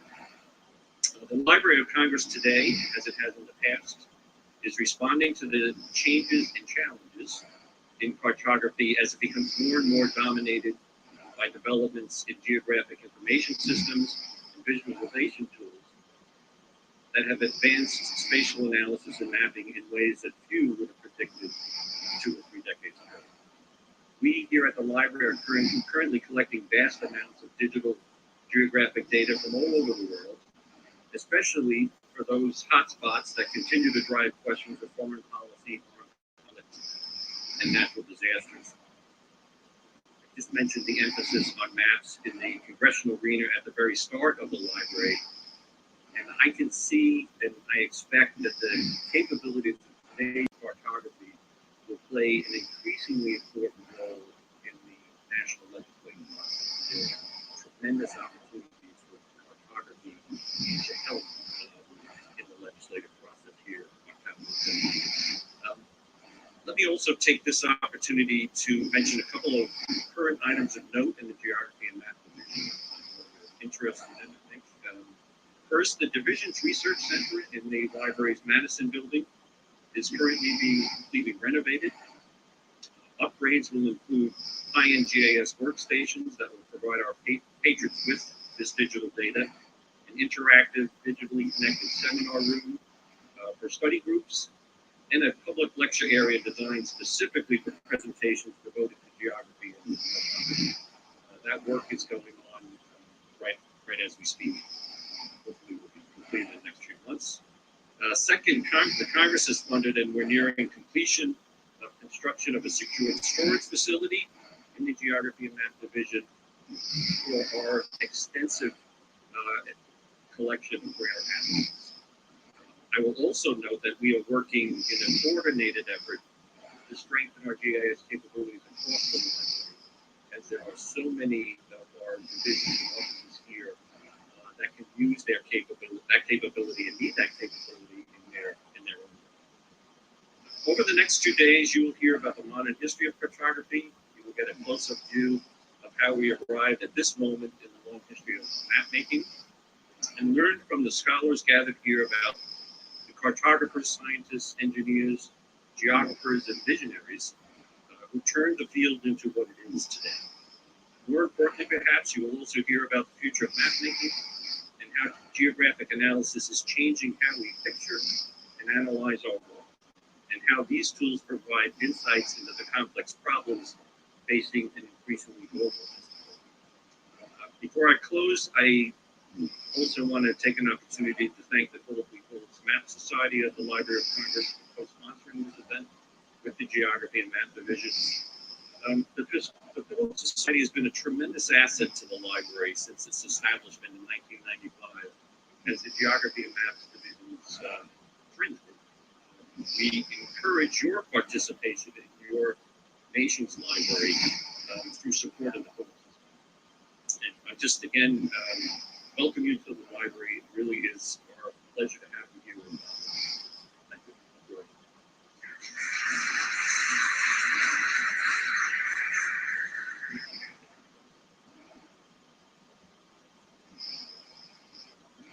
Thank you, Bob. I want to add that Mr. Dysart has been a strong supporter and facilitator of the project to upgrade the Geography and Map Division's Research Center and to modernize our GIS capabilities. I also join Mr. Dysart in thanking the Phillips Society of the Library of Congress for its funding of this conference. The society was established in 1995, as Mr. Dysart mentioned, as the Geography and Map Division's national support group for the purpose of stimulating interest in the library's cartographic holdings and to further develop its collections through financial donations, gifts, and requests. It is named in honor of the first and longest tenured chief of the Geography and Map Division. From 1897 to 1924, Phillips developed the practices and procedures for acquiring, arranging, and cataloging the library's cartographic materials that provided the basis for policies that are still followed by the division. Since the establishment of the society, its members have donated nearly $1 million to the division, funds that have been used to host conferences such as this, purchase rare maps, publish a quarterly newsletter, and print a scholarly series of occasional papers that focus on the history of cartography. The society has also recently supported the publication of an atlas of our Chinese map collection with the Academy Sitting Cut in Taipei, which is available for examination in our auditorium's lobby.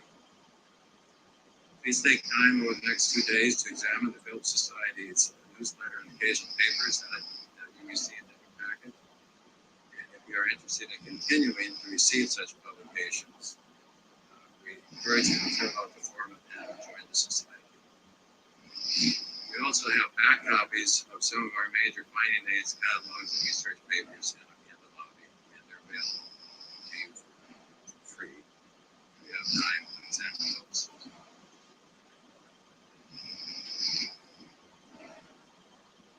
We'll begin the official program now. Our keynote speaker this morning is Distinguished Professor of Geography at Syracuse University's Maxwell School of Citizenship and Public Affairs and editor of the Mammoth Cartography in the 20th Century, which is scheduled for publication in early 2015 by the University of Chicago Press's Volume 6 of their Historic History of Cartography series. Most of you probably know our speaker through one or more of his scholarly books with provocative titles such as ranging from How to Lie with Maps, The Heir Apparent, How Meteorologists Learn the Map to Predict and Dramatize Weather, and No Dig, No Fly, No Go, How Maps Restrict and Control. Our speaker has been editor of the American Cartographer, president of the American Cartographic Association, and advisor to the National Research Council and the U.S. Environmental Protection Agency, and an academic member of the Phillips Society Steering Committee. Please welcome Mark Monnier, who will speak on the 20th century and as an era in map history tipping point, nearly distinct.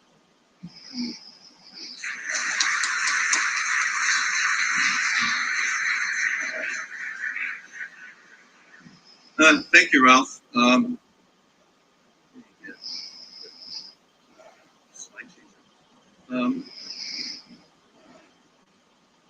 This talk is going through kind of a yo-yo revision sequence. 3 weeks ago, I in Madison, Wisconsin, semi-annual editors meeting for the history of the volumes. And as soon as I got there, what might have been a seasonality, or might have been a cold, or might have been a virus. There was a froggy throat, and it's lingered. 2 weeks ago, I saw my physician on the ladder. It didn't go away. 2 weeks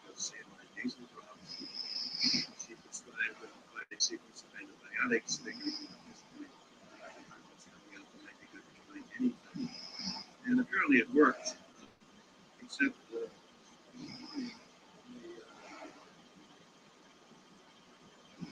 get breakfast. And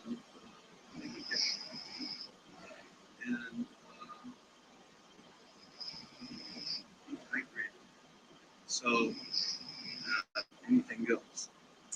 Anyway, I said that the speech, it was John Kessler said, fight for something maybe between 40 and 35 minutes. And I think with a raspy voice, you don't know what's in between. So I shortened it a bit. And then I sort of got a little bit better and I made it longer. And then sort of up and down. So it's not quite as long as it was. Anyway, but good morning. Despite deep roots in the mapping practices of the 19th century and earlier eras, the period 1900 through 2000 was a distinct and coherent era in cartographic history, characterized by 6 themes that together revolutionized both the form and the use of maps. The first of these themes is the diverse impacts of mapping on society, whether driven by technology, state formation, imperialism, or other forces. Mapping assumed new and greatly enhanced roles in the 20th century, notably in entertainment, environmental protection, growth management, weather prediction, hazard mitigation, and other areas with clear social impact. Dramatic change is most notably apparent in the transition from paper to digital media, and in related changes in data acquisition, map compilation, representation, and dissemination. This unprecedented upheaval alone is a strong argument for the 20th century's importance as a pivotal period, and thus a coherent focus of historical inquiry. An argument particularly important to me as editor of Volume 6 of the History of Cartography, the 20th Century volume, which the University of Chicago Press promises to release this coming spring, during or before the annual meeting of the Association of American Geographers, which chose Chicago as its 2015 venue. If the books aren't ready on time, my contributors and I promise to storm the campus at Hyde Park. Fingers crossed. There's a one-page, you can call it flyer handout there, just simply announcing the imminent publication of Volume 6. To continue, the century witnessed not only a relative democratization of map use and associated improvements in cartographic literacy, but also an increased awareness of ethical considerations in both the design and use of maps. By century's end, maps and mapping were subject to unprecedented questioning. Counter maps were challenging the authority of official delineations, and participatory mapping was a recurrent theme at academic conferences. Indeed, as mapping practices pervaded all parts of the globe and all levels of society, mapping became more important as a tool for coping with complexity, for organizing knowledge, and for influencing public opinion. And scholars recognized the need, belatedly perhaps, for a critical appraisal of the use, the misuse, and the effectiveness of maps for exploration, regulation, management, planning, and persuasion. Understanding the importance of maps as tools also demands a conscientious effort to disentangle significant demonstrable impacts like those described in Volume 6 from assumptions based largely on theory or conjecture. During the 20th century, simplistic notions of the map as an objective representation of reality have given way to a broader grasp of how the map's respectability as a scientific tool makes it a target of political manipulation, particularly apparent in the geopolitics of Nazi Germany and the Cold War. The century also witnessed a broader and deeper appreciation of the diverse ways in which maps can be read and understood, a trend encouraged by the often contentious intersection of cartographic scholarship and social theory. Also apparent was a broader, more nuanced understanding of the role of cartographic visualization in the packaging of ideas, explored under the interchangeable rubrics propaganda maps and persuasive cartography, which mean pretty much the same thing. Changing boundaries between cartography and other endeavors were also apparent in the growing participation of humanists, literary scholars, and art historians at academic conferences on map use and map history, as well as in the adoption of the geographic information system as an analytical tool in archaeology, environmental biology, and public administration, among other fields.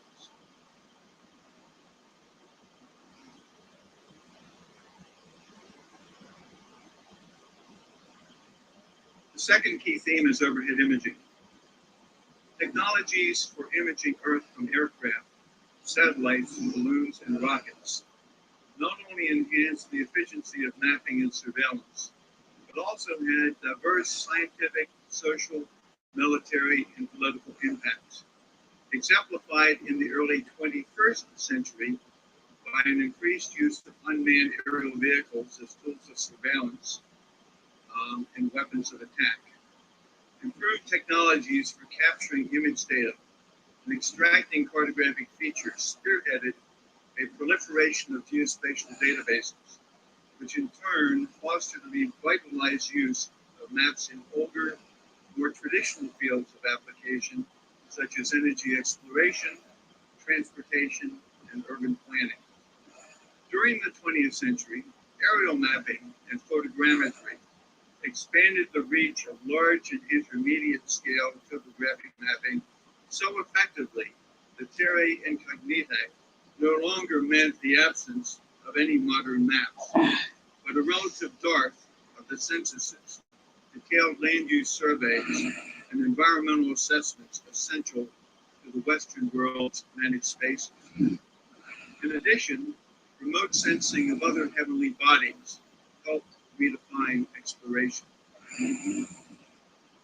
The third key theme of cartography in the 20th century is the electronic transition, whereby the dramatic and far-reaching conversion of geographic information to electronic media allowed the creation of interactive and dynamic maps.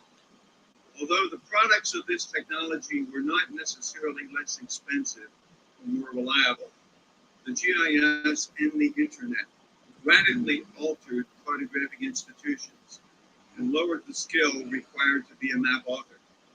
And satellite positioning and mobile telecommunications revolutionized map-based wayfinding.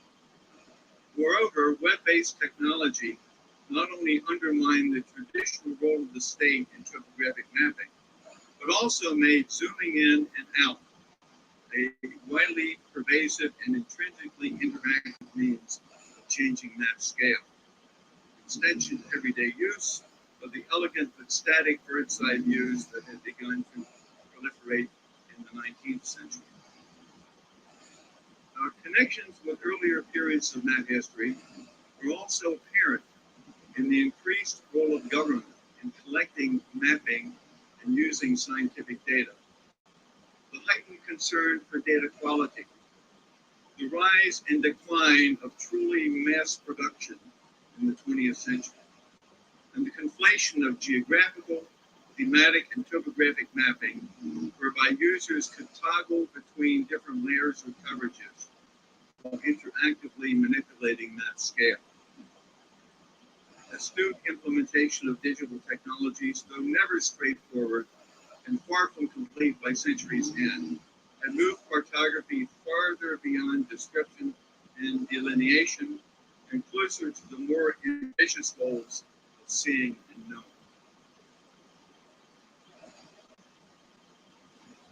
fourth key theme is maps in warfare.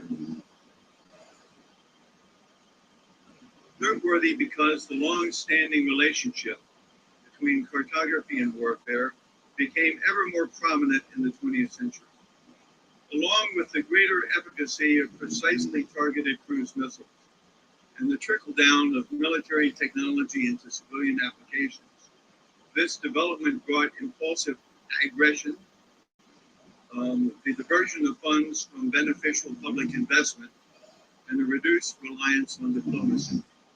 Accompanying this technology-inspired reconfiguration of military mapping were new notions of territory that a nation-state might claim, as well as new prohibitive cartographies to protect those claims.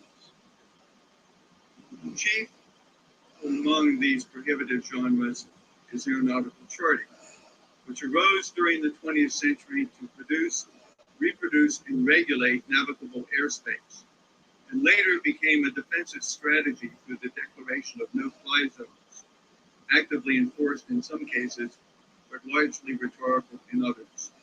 Radar, a new mapping tool adept at tracking aircraft, became a strategy for enforcing other kinds of no-fly zones, including airspace restrictions above coastal waters and dynamic temporary flight restrictions, TFRs, that could emerge or expand suddenly in accord with the movements of top officials. The growth of prohibitive cartography during the 20th century is also apparent in increased maritime restrictions, including the widening of most territorial seas from 3 to 12 nautical miles, and the delineation of exclusive economic zones, EEZs, which gave coastal nations new authority over fishing and subsurface mining with 200 nautical miles of their shoreline. The advent of offshore drilling and submarine warfare led to a broader, more intensive mapping of the seafloor, as well as the discovery of a multitude of seamounts, submarine volcanoes, which triggered a round of aggressive naming reminiscent of the 17th century. Mapping had an inevitable, if not indispensable, role in dividing the seas and shrinking international waters. New mapping technologies strengthened the bond between national defense and cartography and underscored the unintended consequences of technological innovation. Cold War fears of nuclear weapons and intercontinental ballistic missiles inspired the development of artificial satellites, useful not only for monitoring weapons of development and launch sites, but also for mapping terrain and monitoring weather systems. More exact representations of the planet's shape and gravity anomalies, originally intended to guide intercontinental ballistic missiles toward precisely pinpointed targets, provided a more accurate geodetic framework for geographic information of all types, civilian as well as military. In addition, the prospect of low-altitude unmanned bombers, guided by the automated comparison of altimeter readings with onboard electronic terrain maps, led to digital elevation models, which by century's end were supporting civilian applications as diverse as geographical mapping, landscape architecture, and commercial forestry. Moreover, the global network of seismographs sensitive to underground explosions, essential for ensuring compliance with nuclear test ban treaties, proved useful in studying continental drift or modeling seismic rifts. And finally, the Global Positioning System, or GPS, intended as a more reliable way to route cruise missiles, became a commonplace tool for navigation, field measurement, land survey, and location tracking. More on that later.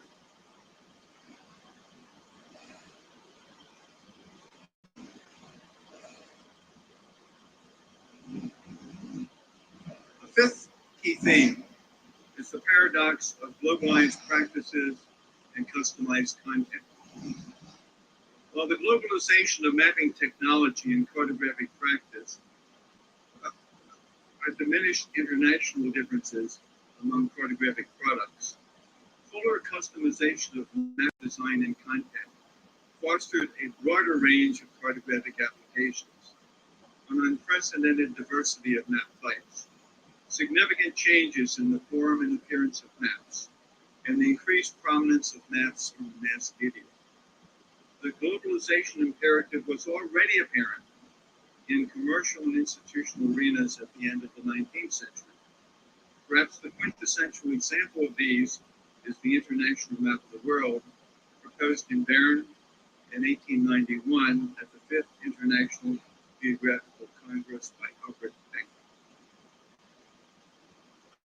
Movement toward global standardization intensified after World War II. A new cartographic genres emerged when distinct consumer communities adopted standardized aesthetics that ran from the highly formal designs of marine charts and orienteering maps to the aggressively informal look of advertising maps and political cartoons.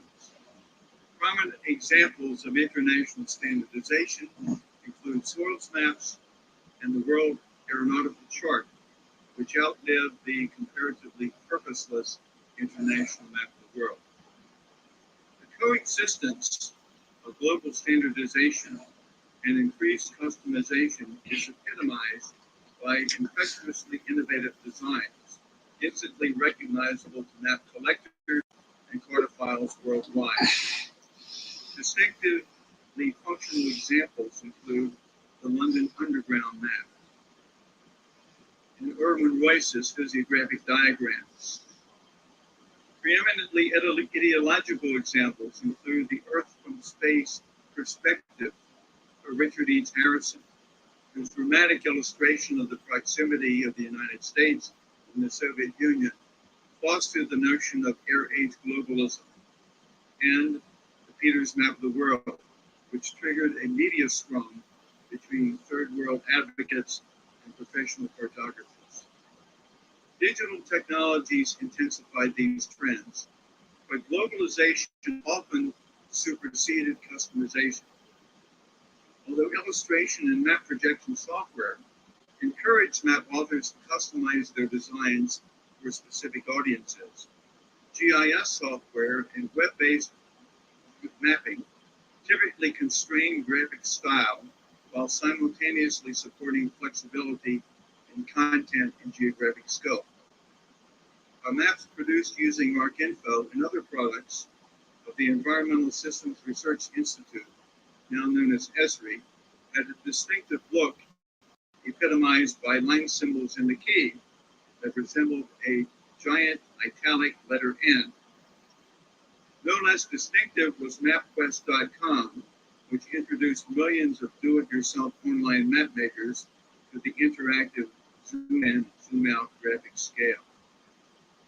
The growing ascendancy of digital technologies hastened the standardization of data structures and the adoption of exchange formats required for efficient communication among data providers, software developers, and map makers. Stylistic homogeneity increased when new organizations emerged to promote data sharing, both internationally and overseas. Centuries in online mapping applications with the I bought the money for standardized my symbols daughter. and layers, promised unprecedented customization, content, and relevance. My sixth key theme is maps as tools of public administration.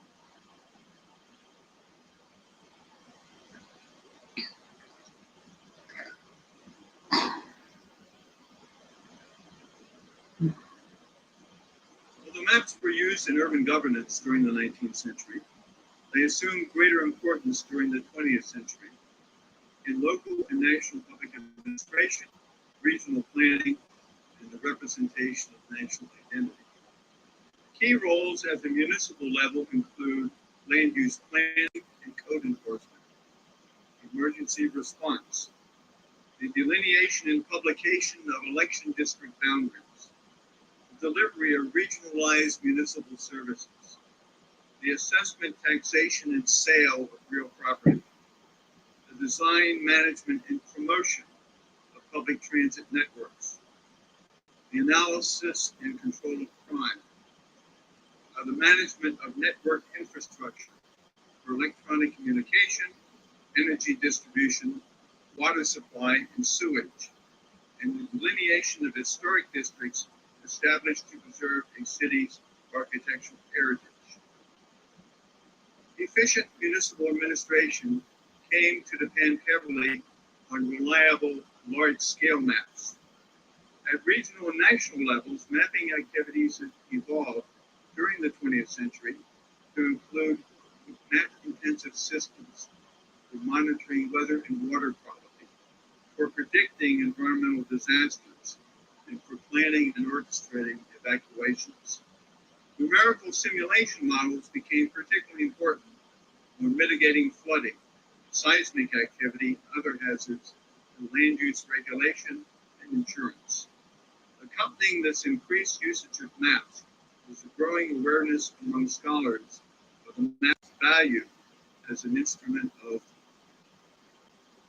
persuasion, empowerment, and resistance. Despite numerous improvements to mapping technology during the 20th century, as well as an increased pervasiveness of mapping activity, maps became neither ubiquitous nor democratized in the sense of being fully and readily available to all citizens. A careful reading of the historical record will reveal that progress was seldom steady. Advances were sometimes troublesome and rarely complete, and consequences were often unpredictable. These caveats in no way diminish the century's significance as a momentous epoch in map history. To underscore the change that occurred between the years 1900 and 2000, I call attention to the structural differences between Volume 6 of the History of Cartography and earlier volumes of the series, Volumes 1 through 3, as many of you know, were comprised of relatively long narrative essays, in contrast to the encyclopedic structure adopted for the later volumes. Because the history is primarily a reference work, the encyclopedic format is most efficient and also the most effective way to accommodate the explosion of mapping activity after 1650, roughly the beginning of the European Enlightenment. In designing tables of content for the last 3 volumes, the editors adopted the conceptual structure based on the notion of modes, of mapping progress. This notion of modes is based in turn on the belief that how maps are made and used, and to what ends, is arguably the most revealing basis for sorting cartographic artifacts into categories for historical analysis. Competing categorizations include map scale, which is both the linchpin of cartographic theory and the key characteristic of any map. Even so, categories based on scale are too coarse and internally varied to sustain a broad range of meaningful interpretations and conclusions.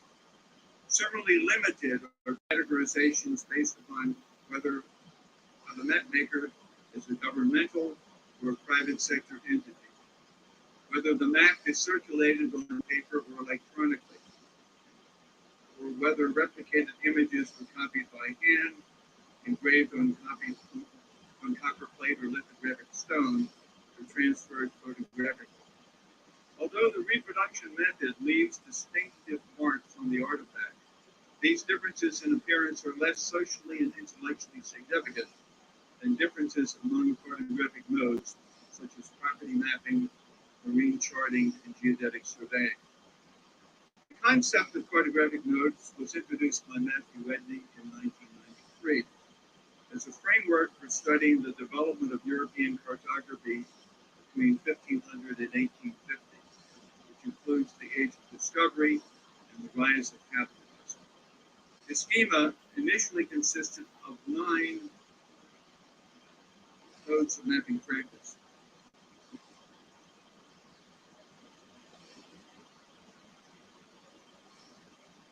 Of 9 modes of mapping practice described as sets of cultural, social, and technological relations, which define cartographic practices and which determine the character of cartographic information. Although these modes overlap and interact, each has a typical range of map scales, as well as distinctive forms, innovations, and user communities. Celestial mapping, with ties to astronomy and astrology, looks everywhere and has the small scales. Small-scale maps are also the most characteristic product of geographical mapping, which summarizes spatial knowledge for the entire world in its regional subdivisions. Geodetic mapping, which measures the size and shape of the planet, is a continental and global endeavor most conveniently depicted, if at all, in small-scale maps. Even so, its most important products are the highly precise triangulation networks that provide a geometric framework for the large or medium-scale maps generated by topographic mapping, which focuses on the representation of place and the Earth's surface, and by urban mapping, a historically important endeavor focused on cities. The measurement is no less basic to property mapping, which promotes land ownership with large-scale representations, and to boundary mapping, which delineates national territories and their provinces on medium to small-scale maps. Marine charting, which produces small-scale maps of the seas and medium-scale maps of harbors, interfaces with topographic mapping along the coastline. And finally, thematic mapping, which encompasses the broadest range of scales, typically exploits topographic maps, geographical maps, and marine charts as spatial frameworks for plotting natural or social phenomena. As Edney observed, these modes represent a convergence of mapping practice around 1500, followed by a marked divergence before 1800.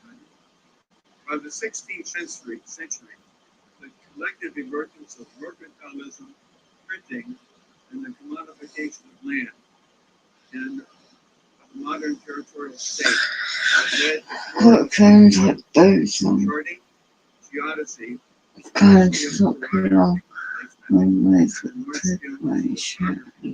which by the early 18th century had amalgamated into relatively amorphous mathematical cosmography, inspired by the scientific enlightenment and exemplified by systematic and detailed national surveys like the mapping of France by the Cassini family. Fragmentation into the aforementioned modes by 1800 reflects the increased political, economic, and intellectual activity of European society. Edney's schema also included 4 institutional endeavors that cut across multiple modes.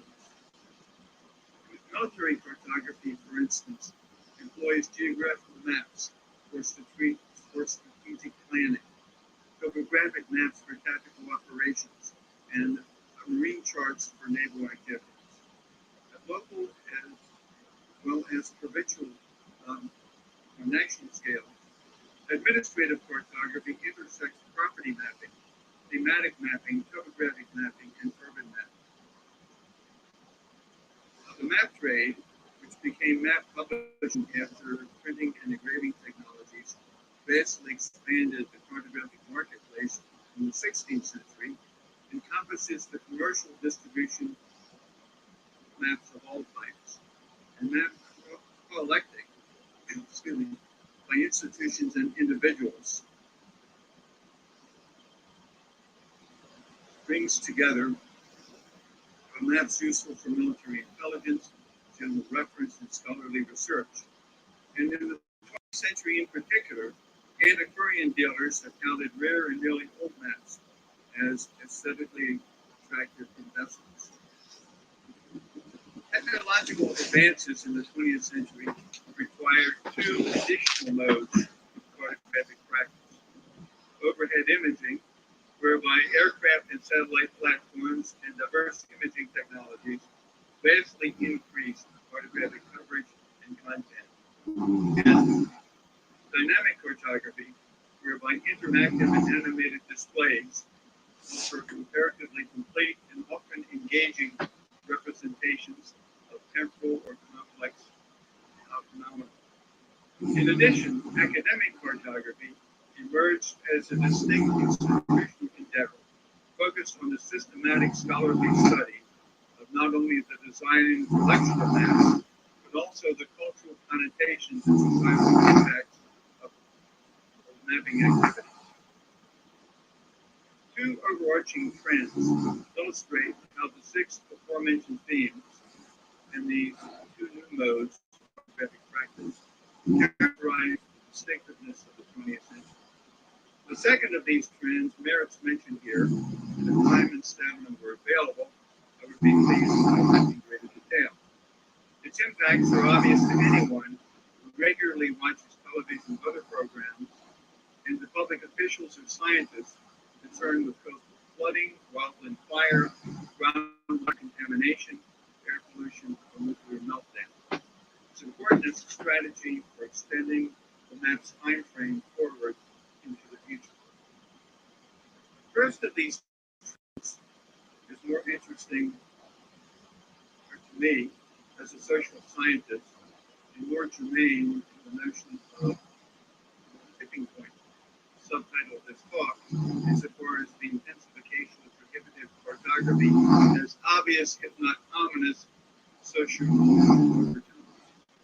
Maps intended to restrict movement or activity emerged as a distinct dimension map use sometime after 1900.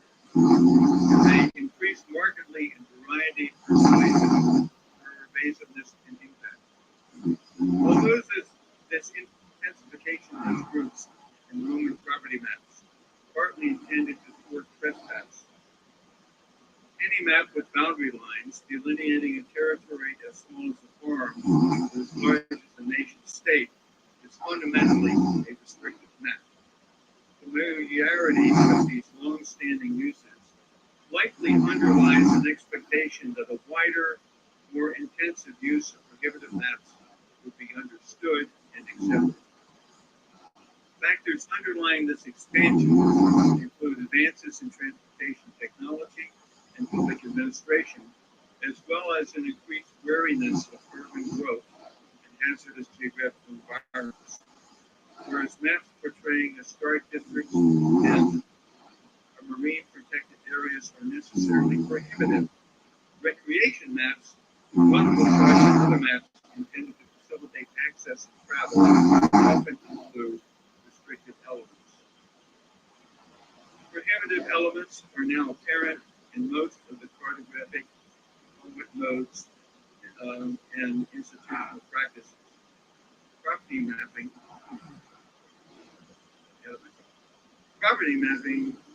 for instance, must now cope with a diverse array of utilities, rights of way, and encroachments, all of which impose or suggest restrictions on the use of real property, and all of which became more pervasive in the 20th century. In a not too dissimilar vein, boundary surveying rose in prominence in the scramble for African colonies of the late 19th century. Topographical surveying, which refers to comparatively detailed maps about places, integrates restrictive elements such as political boundaries and property ownership information with other geographical features.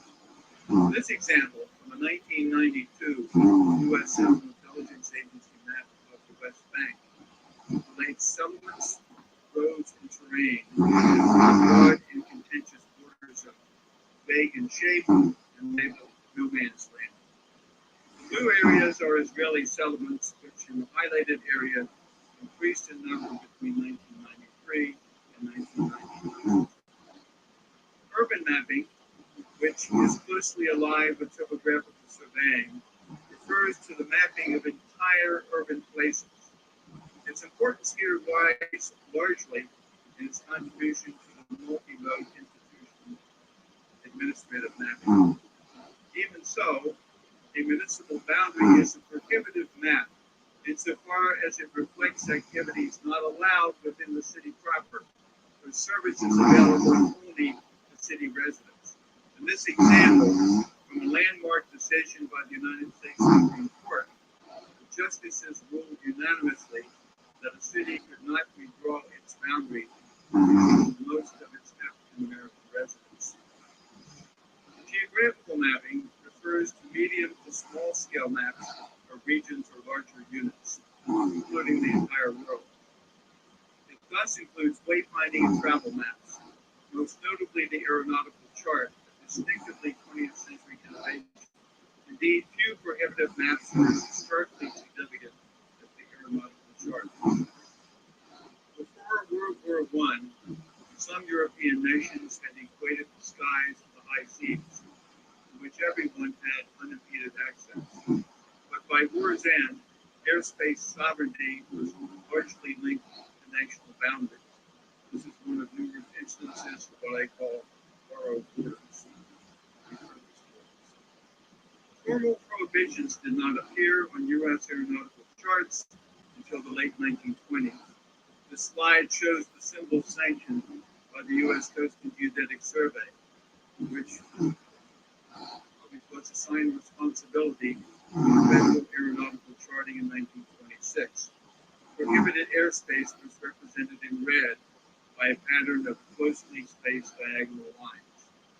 Here's an excerpt from a 1935 sectional chart that shows a vast restricted area over the upper Chesapeake Bay, downrange from the Army's Aberdeen Proving Grounds and firing range, the primary center for developing testing ordnance.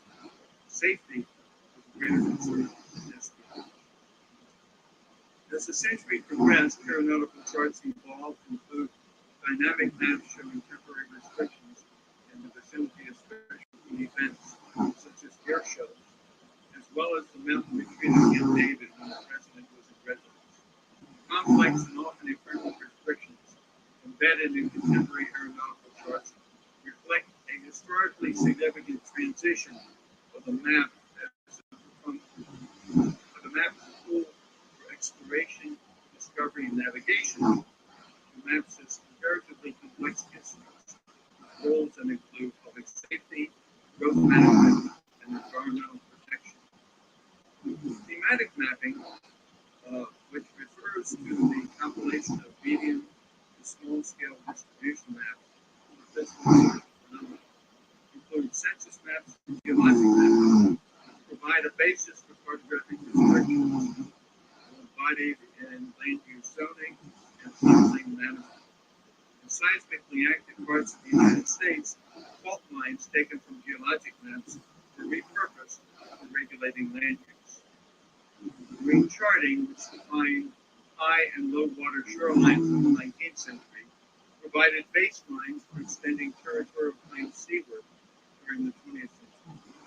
Most notable exemplars of maps are maps delineating claimed, disputed, or agreed maritime boundaries intended to limit fishing activity and seabed mining. This example shows the maritime boundary negotiated between Cuba and the United States in 1977. We're talking conventional nautical charts, I should add, typically include prohibited elements. By its nature, administrative mapping offers the greatest potential of any mode for prohibitive cartography. Let me offer one example. An excerpt from the pioneering New York City zoning map introduced in 1916. Symbols were assigned to streets because both sides of the street within the block shared the same restrictions. Few municipalities were willing to adopt zoning until 1926, when the Supreme Court ruled that cities could use cartography to control land use. This slide shows the same area on the present-day zoning map, which has many more categories than is available online. Many cities also have historic district maps, delineating areas with strict controls on paint color, exterior modifications, and general appearance. Administrative maps regulate activities as diverse as commercial signage, wildlife conservation, and agricultural irrigation.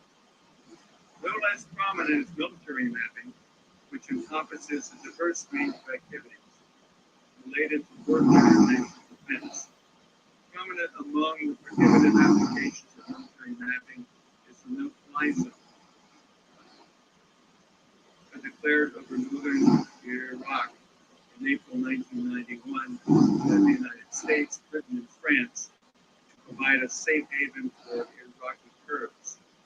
This web map, disseminated by the U.S. military, also shows the southern no-fly zone declared in August 1992 to protect dissident Shia from Saddam Hussein's Air Force. Inconsistent enforcement made this map a little more than a rhetorical instrument, but graphic depictions were useful in calling attention to what was treated as a humanitarian intervention. By contrast, no-fly zones were rigorously and effectively during NATO peacekeeping operations in Bosnia in the mid-1990s. Perhaps the most ominous form of prohibited cartography is the electronically enforced go area, enabled by the integration of the Geographic Information System, the GPS, and the wireless network. Applications include enforcing orders of protection against abusive spouses, banning sex offenders from school zones and playgrounds, and finding lost passengers, lost children, and wandering Alzheimer's patients. Despite these apparent benefits, ominous threats to liberty and privacy demand a healthy skepticism of utopian claims of geospatial technologies. To sum up, the 100-year period that started in 1900 witnessed a cartographic revolution as dramatic as that inspired by the invention of printing and the development of scientific instruments and applied mathematics. Whether these changes collectively make the 20th century, or at least its last third, a tipping point, is problematic insofar as it is hardly clear whether the tilt is toward greatly enhanced personal freedom, massively increased government and corporate control, or a blurred commingling of mass information and technology. But potential is here, surely, for the map is partly defined to become more than just rhetorical or representational means. Thank you.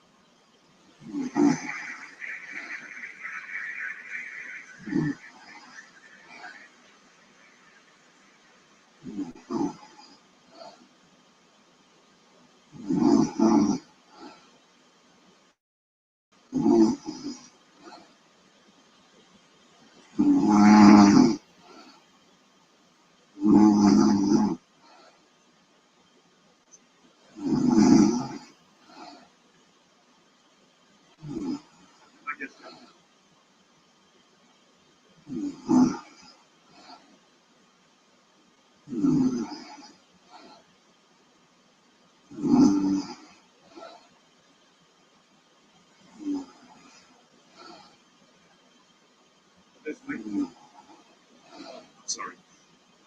When you say that, was there any point that USS in the last 20, 30 years of the 20th century, that with the advent of GIS and locational technologies, that mapping went from being of less interest to corporate and governmental leadership to a point that it becomes much more valued by centers of power because what you can do with it.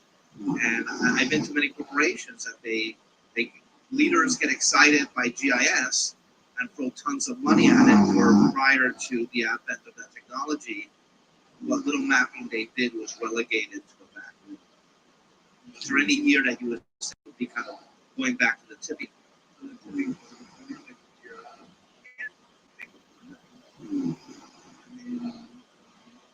Probably would be but you're talking about a situation in which I'm not really fully understanding the question, but there's a situation where they have been very much interested in geographic information, and they became business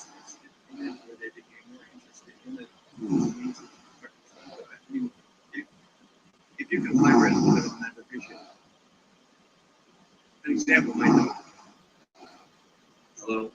For instance, I when I was a student in the early 80s and the mid 80s, it didn't seem to be a lot of interest across the university. In the early 2000s, in my job, I visited many universities across the country, and departments from archaeology to biology were grabbing on to GIS and geographic technologies because they saw it as a powerful tool and interesting thing, which it was before. GIS is just a tool. It's not an end in its end, but people who are not that familiar into geography, cartography, kind of their eyes lit up and they started throwing a lot of money at it. And I saw the same thing also in several corporate spheres, which I didn't see back in the 70s or 80s. Well, I mean, there's certainly it did take universities by storm, very definitely starting in the early 1990s. And, I don't really think that the enthusiasm was a lesson in the 21st century. I mean, you probably some instances where it might have been a dissolution that maybe because it was oversold, but I think really in essence of that, you probably would find new applications. I know one of the things in our department we had a community geography. This position started out as being a one-time community engagement position for the university. 2 years ago, it actually became being organized in faculty. But the geographer, as you know, Alan Robinson, does a lot of work with local not-for-profit organizations, and she has a lot of interns. And while there has been, I think, a recognition that some of the non-profits are maybe sort of overawed by the complexity, let's say, of the large GIS software system, there seems to be a lot of enthusiasm for some things that they might be able to do with such applications as Google Maps, which is also, I mean, as extensions which allow you to do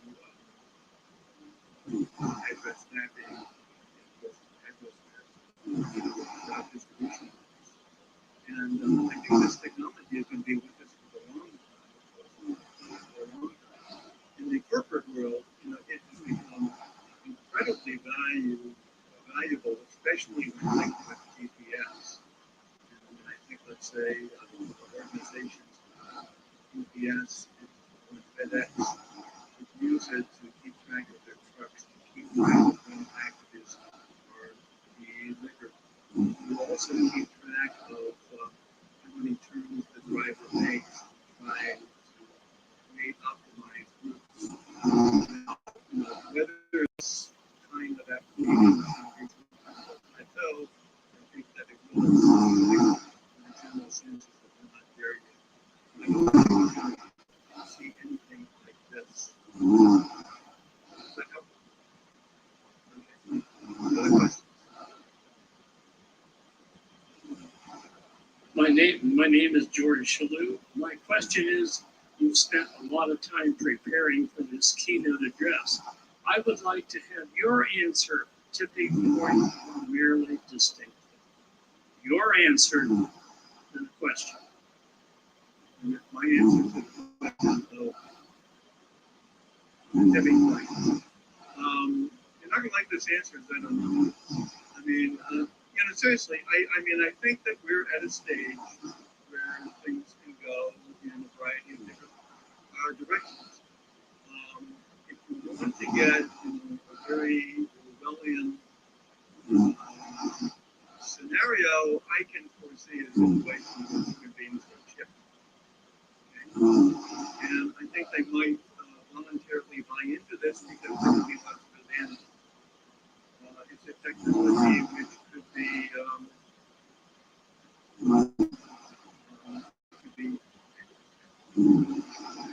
used, obviously. And I think there is a tendency, and I think towards creeping acquiescence see, for instance, I mean, if you look at the problem, let's say, of use of spouses who violate in terms of their protection, it really is a good idea if it works to actually have something where if they go out of bounds, you can not only notify authorities but also protect the software against the website. Now, having said that, there is a notion that this technology, as maybe as it might seem, isn't going to work. We had a case in Syracuse, I guess, about a year and a half ago. There was a fellow named David Renz who was under indictment for possessing child pornography. He was released pending, I guess, sentencing. And they had a GPS monitoring strapped to his ankle. He was a little bit technologically savvy, and he figured a way to sort of cut the bracelet, but to sort of do this sort of intermittently, which then sent a signal to the monitoring station in Denver that there might be some sort of technological glitch. So these signals tended to be ignored. And then one night, he basically slipped into on a rampage. He attacked a school librarian and her teenage daughter, killed the librarian and raped the daughter. And this was the big scandal.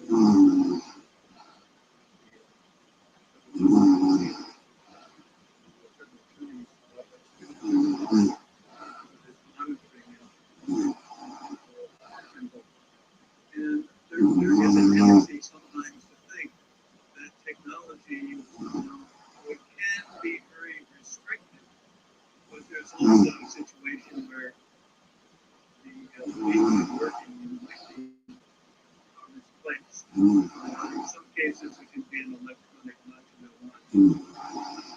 Does that more or less answer your question? I might not have answered it, at least as you can see, maybe what I have a best. Here. Alice Hudson. Hi. You talked about the international map of the world and you characterized it as purposeless. And I sort of saw that in the early days as trying to unify the mapping around the world.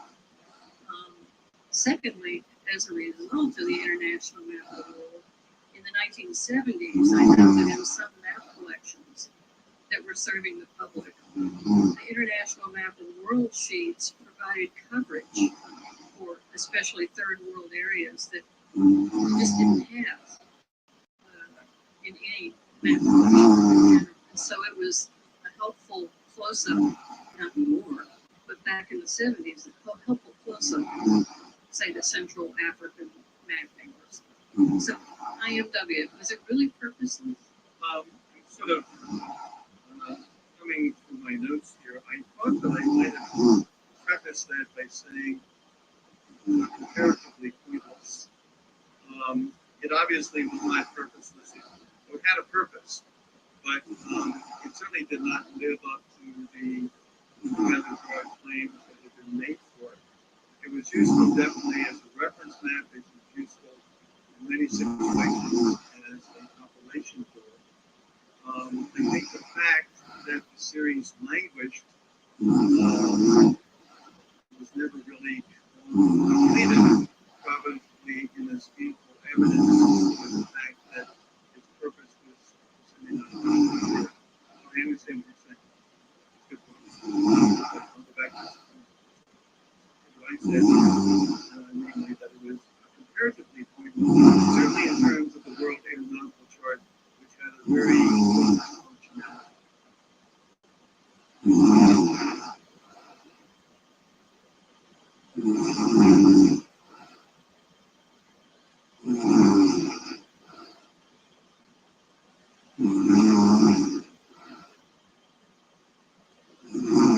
Boy, yeah, I could give the electric. Oh, okay. It was conceived and Officially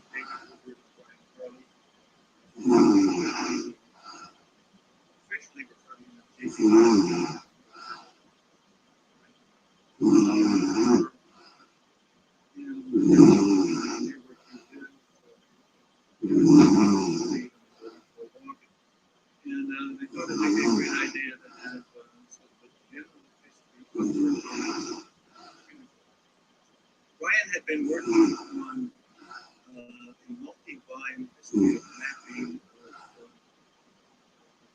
the Revolution, let's say early American maps, and they decided that they would expand this, and they were thinking originally about 4 volumes, and it was going to stop, I think, at the year 1900. And there was a lot of discussion about it. This was intended, by the way, to be published by 1992, the 500th anniversary of the Columbian America. And that company was not going to sign this project. It's going to take weeks. They started with volume 1, published in 1987. Now that is in my mind. And that certainly set the general format for the narrative essays. Brian's introductory essay that I think established a revolutionizing sort of framework or statement about what photography would do. They realized at this point that, oh boy, you know, we really aren't planning on anything to cover the rest of the developed world. And they, in the process of compiling volume 1, they identified a number of scholars that would allow them to expand coverage to a greater part of the world. And this became volume 2, but volume 2 became not just one book. Volume 1 is about maybe 86. Volume 2 is 3 books. One is relatively large, including Africa, indigenous societies, indigenous societies in America, certainly Asia. This became, you know, huge. And then Brian had a heart attack in 1995. And David decided to plow forward with volume 3. For volume 2, all the books, they used associate editors and assistant editors. David was pretty much ready to go with volume 3. Renaissance. He decided to recruit editors to help with the remaining volumes. And for volume 4, he recruited Matthew Edney, Mary Kedley, and Brian Burnett, who was an art historian trying to get to Princeton University, and as soon as he was Princeton would bail out. His association with the history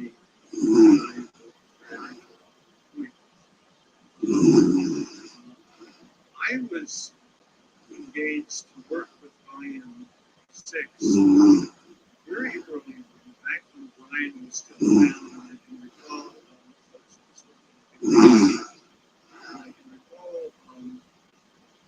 actually working out a table of contents which was designed the older narrative essays, and they get difficulty because there's so many different things that you can have. What are you going to cover? What are you not going to cover? And this ultimately is one of the things that put us into the encyclopedic format. I offered contracts, I think, 1997 and 1998 drafts, which basically shortly thereafter, David had contracts for Matthew, Mary, The original plan was for volume 4 to be out before volume 6. That didn't happen, obviously. One of the reasons for that is that volume 4 was complicated by a larger number of non-English speaking authors. Centuries required translation. It was much more generally advisable strategy was to have people write in their own language and then get it translated. And having to have a work with a lot of wisdom there. There's some American speakers who actually totally in print, others not so much. The entire process just took way longer than anybody thought it would. We applied to the National Science Foundation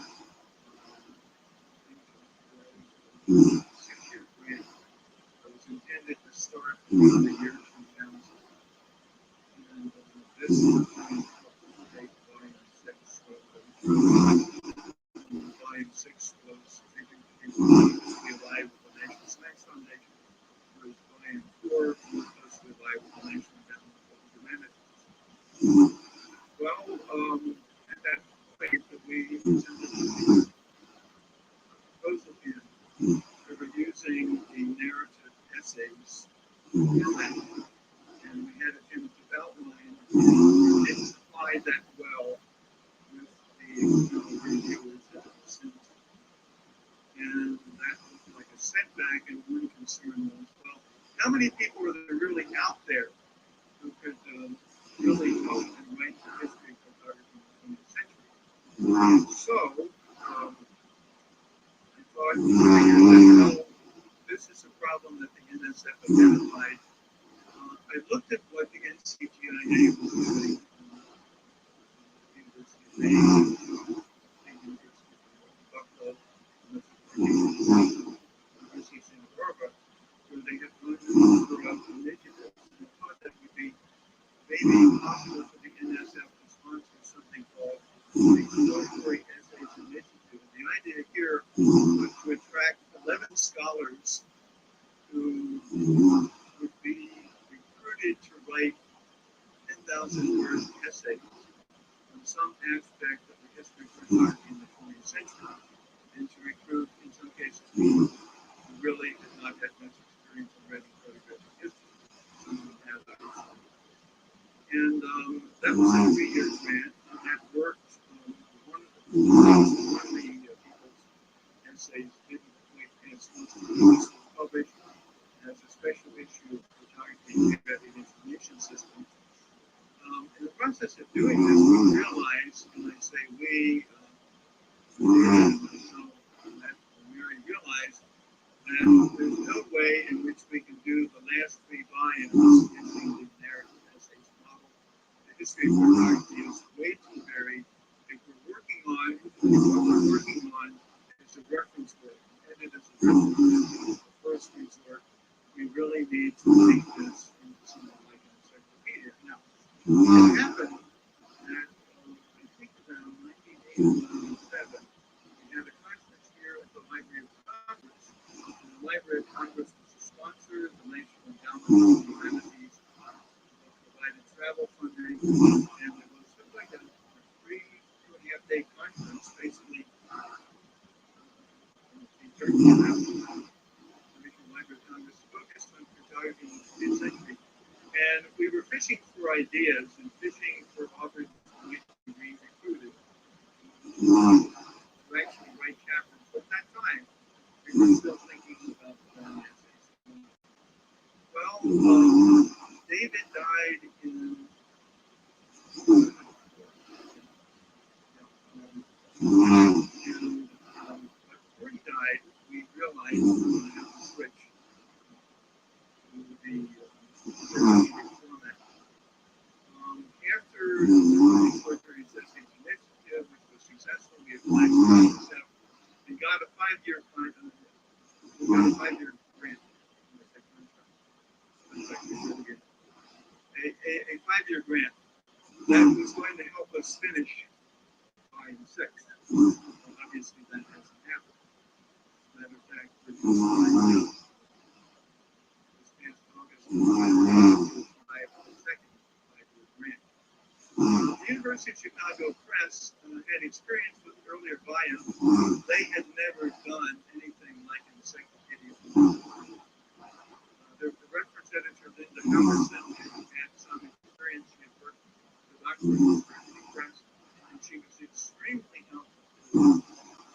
And devising something hierarchically oriented conception. This basically is a theory that enabled us to try to identify topics. And one of the rationales of doing this is to lay the whole thing out, also building this on mapping techniques, modes of mapping practice. And one of the things the systems do was to try to recognize gaps, also to recognize viable entry points for the history itself. We began to issue invitations to write for the encyclopedia in 2006. I recall we had an electronic system to generate paper letters of invitation. We were using Atomic Pro to keep track of the authors, the contributors on the database, and the entries in the database. And this database, the givers have to start with myself.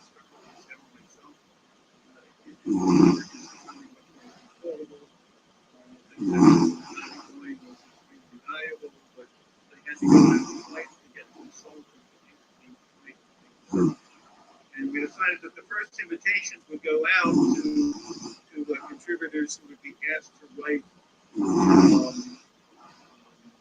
the shorter 500-word entries plus any additional words. We were sending them paper letters of invitation. And the system wasn't quite ready.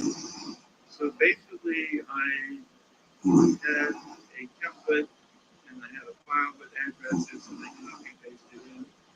And I generated these in Letterhead in one marathon afternoon, did a lot of envelopes and pasting.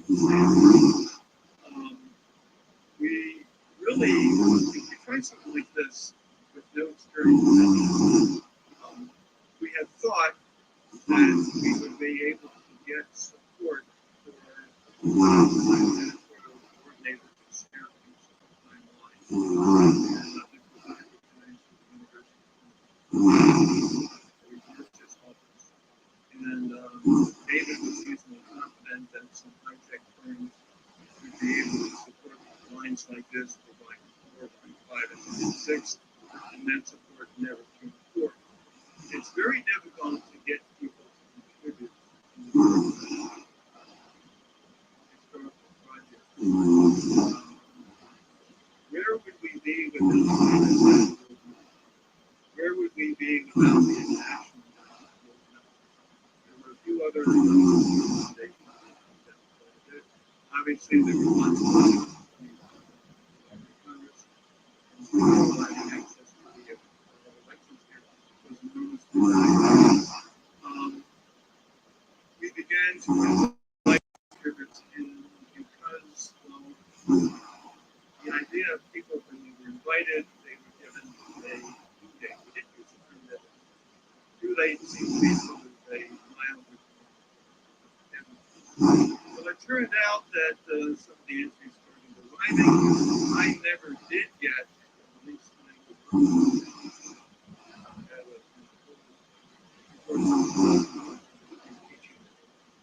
we did get funding for the graduate system. When the entries started rising, we realized, among other things, that the prose was not quite always required a lot of writing. In the process, people then asked questions and we were able to demanding that you said you would do it by this date. Where the heck is it? So we got extensions, and basically things began to run. 529. And there's over 300 contributors. And when you're working with that many different authors, it becomes a complicated operation. Okay. Now, anyway, I think I should have put my time.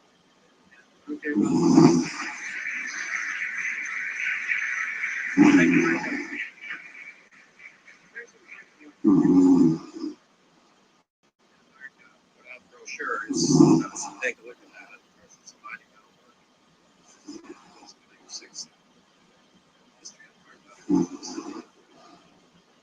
contribution to the history of art.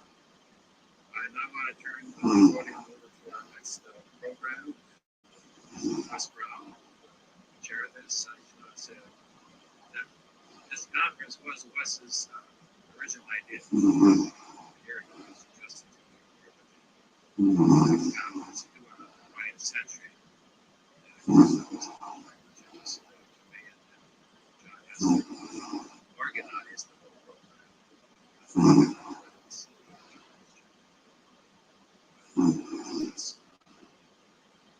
And our first speaker is Dr. Stephen Hornsby. He's director of the Canadian American Center and professor of geography at the University of Maine. He's published extensively on the northeastern part of America. And he has so many credits that I'm not going to go through. Rather, I'll just mention a few. His latest book, Surveyors of Empire, Samuel Holland, J.F.W. de Beers, and The Making of the Atlantic Neptune. This won 3 awards. And soon to be released, Historical Atlas of Maine and my favorite, American Pictorial Maps. Now, pictorial maps are so cool. I started collecting these things quite a few years ago. And I can't wait to hear what we have to say. Now, Dr. Hornsby is taking his love of maps, because in June he will marry Anne Gallagher, well known for her work in historical GIS and recently profiled in the Smithsonian Magazine. So, talk about people marrying their work. Now, I told you I love these pictorial maps. Before we start this session, I just want to mention something. Curtis Bird is a very fine antique map dealer in Denver, and he has a major business not only in maps, but also pictorial maps that like those we're going to be talking about. He tells me that when a 55-year-old walks into his gallery, they immediately go to 19th century maps and are eager to buy a Cook 1855 map of their home state. When a 35-year-old walks into his gallery, they immediately go to all his bins of pictorial maps. So this is going to, the book is going to be a bestseller, I think, absolutely sure.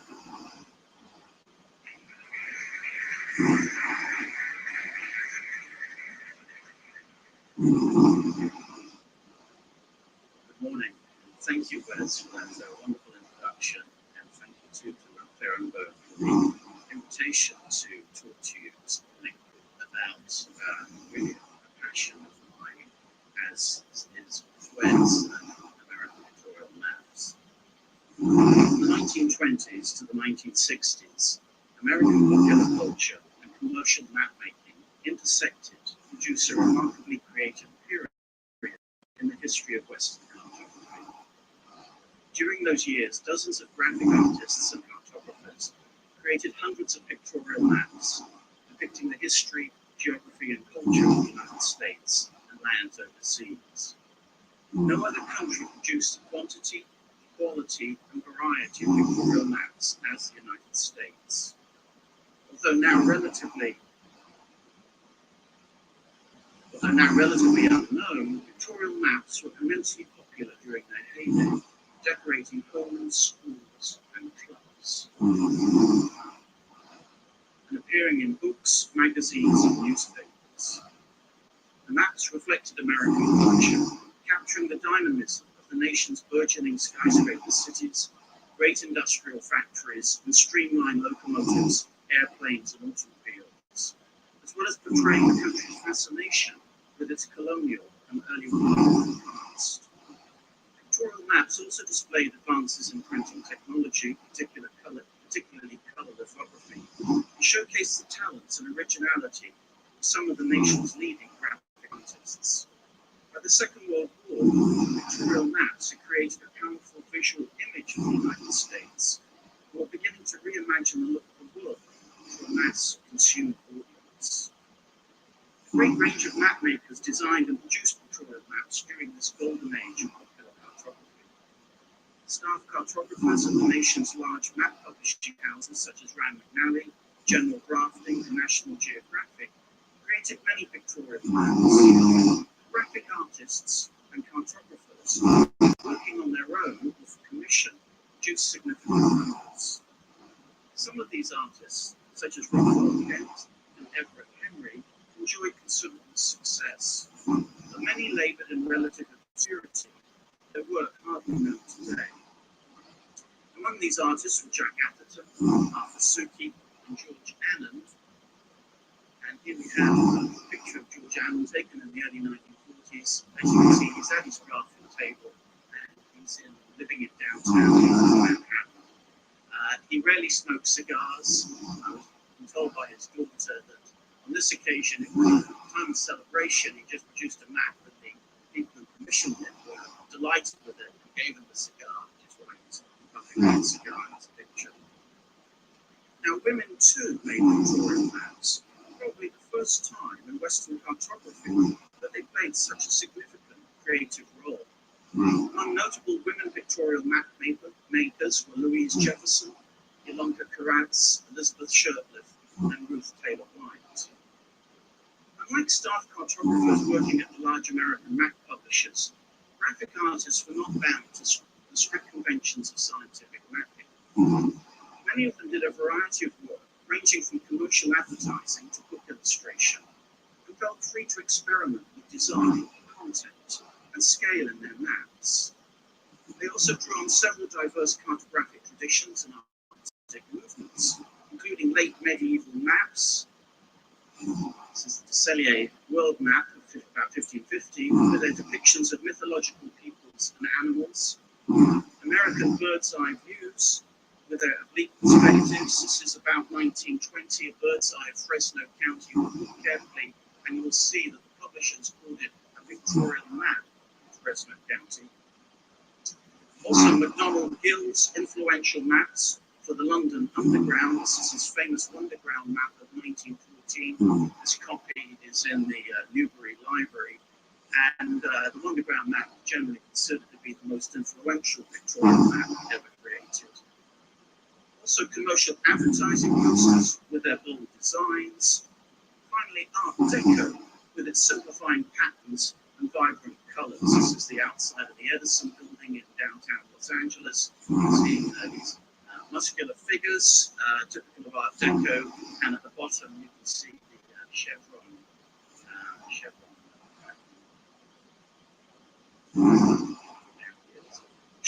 pattern, which will appear in numerous pictorial maps of this period. Now, a reconnaissance of several major map collections, particularly the Ethel M. Fair and Muriel H. Parry collections here in the Geography and Map Division, Library of Congress, suggests that pictorial maps can be grouped into 6 partially overlapping categories: maps to amuse, maps to instruct, maps for place and region, maps for industry, maps for war, and maps for post-war America. To even mention a map as something to amuse is, of course, to invoke condemnation by academic cartographers. Nevertheless, many pictorial maps contain humorous scenes and characters directly influenced by American comics and cartoons. Walt Disney created several pictorial maps, including Dixon's Mickey Mouse map of the United States, which was sold with a Dixon Possible pencil box as a means of promoting Mickey, Donald, and Goofy to children. Perhaps some of you who are young had this pencil box with this map in it. The Lindgren brothers of Spokane, Washington, produced a range of hysterical maps of the Western national parks. Some of them eventually simplified as decals for automobile tourists who visited the parks. Here we see Yellowstone has now been simplified down to decal. Rag maps, such as this one of Texas from the 1950s, were also common. And you'll notice the jackrabbit waving the Texan flag atop the totem pole at the north of Canada there. Maps have long had a didactic purpose. Some pictorial maps were commonly used to instruct. The Graphic History Association of New York, publisher of Elizabeth Shurtleff's picture history maps, proclaimed in its brochure, when you travel, you'll get there by following a good road map, but it won't be much of a trip if you see no more than those hard black road map lines. Take a graphic history map with you. It will make the country come alive with all the glamour of history and legend. See history as you go. The colonial revival movement of the 1920s and 30s spurred the production of numerous historical maps. In 1932, for example, Washington Cathedral marked the bicentenary of George Washington's birth by commissioning Ernest Clegg to make this map of Washington's Virginia. So great was the popular historical influence of the mentholatum company, those are the people who produce those menthol rubs and so forth, hired Robert T. Aitchison to produce maps showing the history of American states.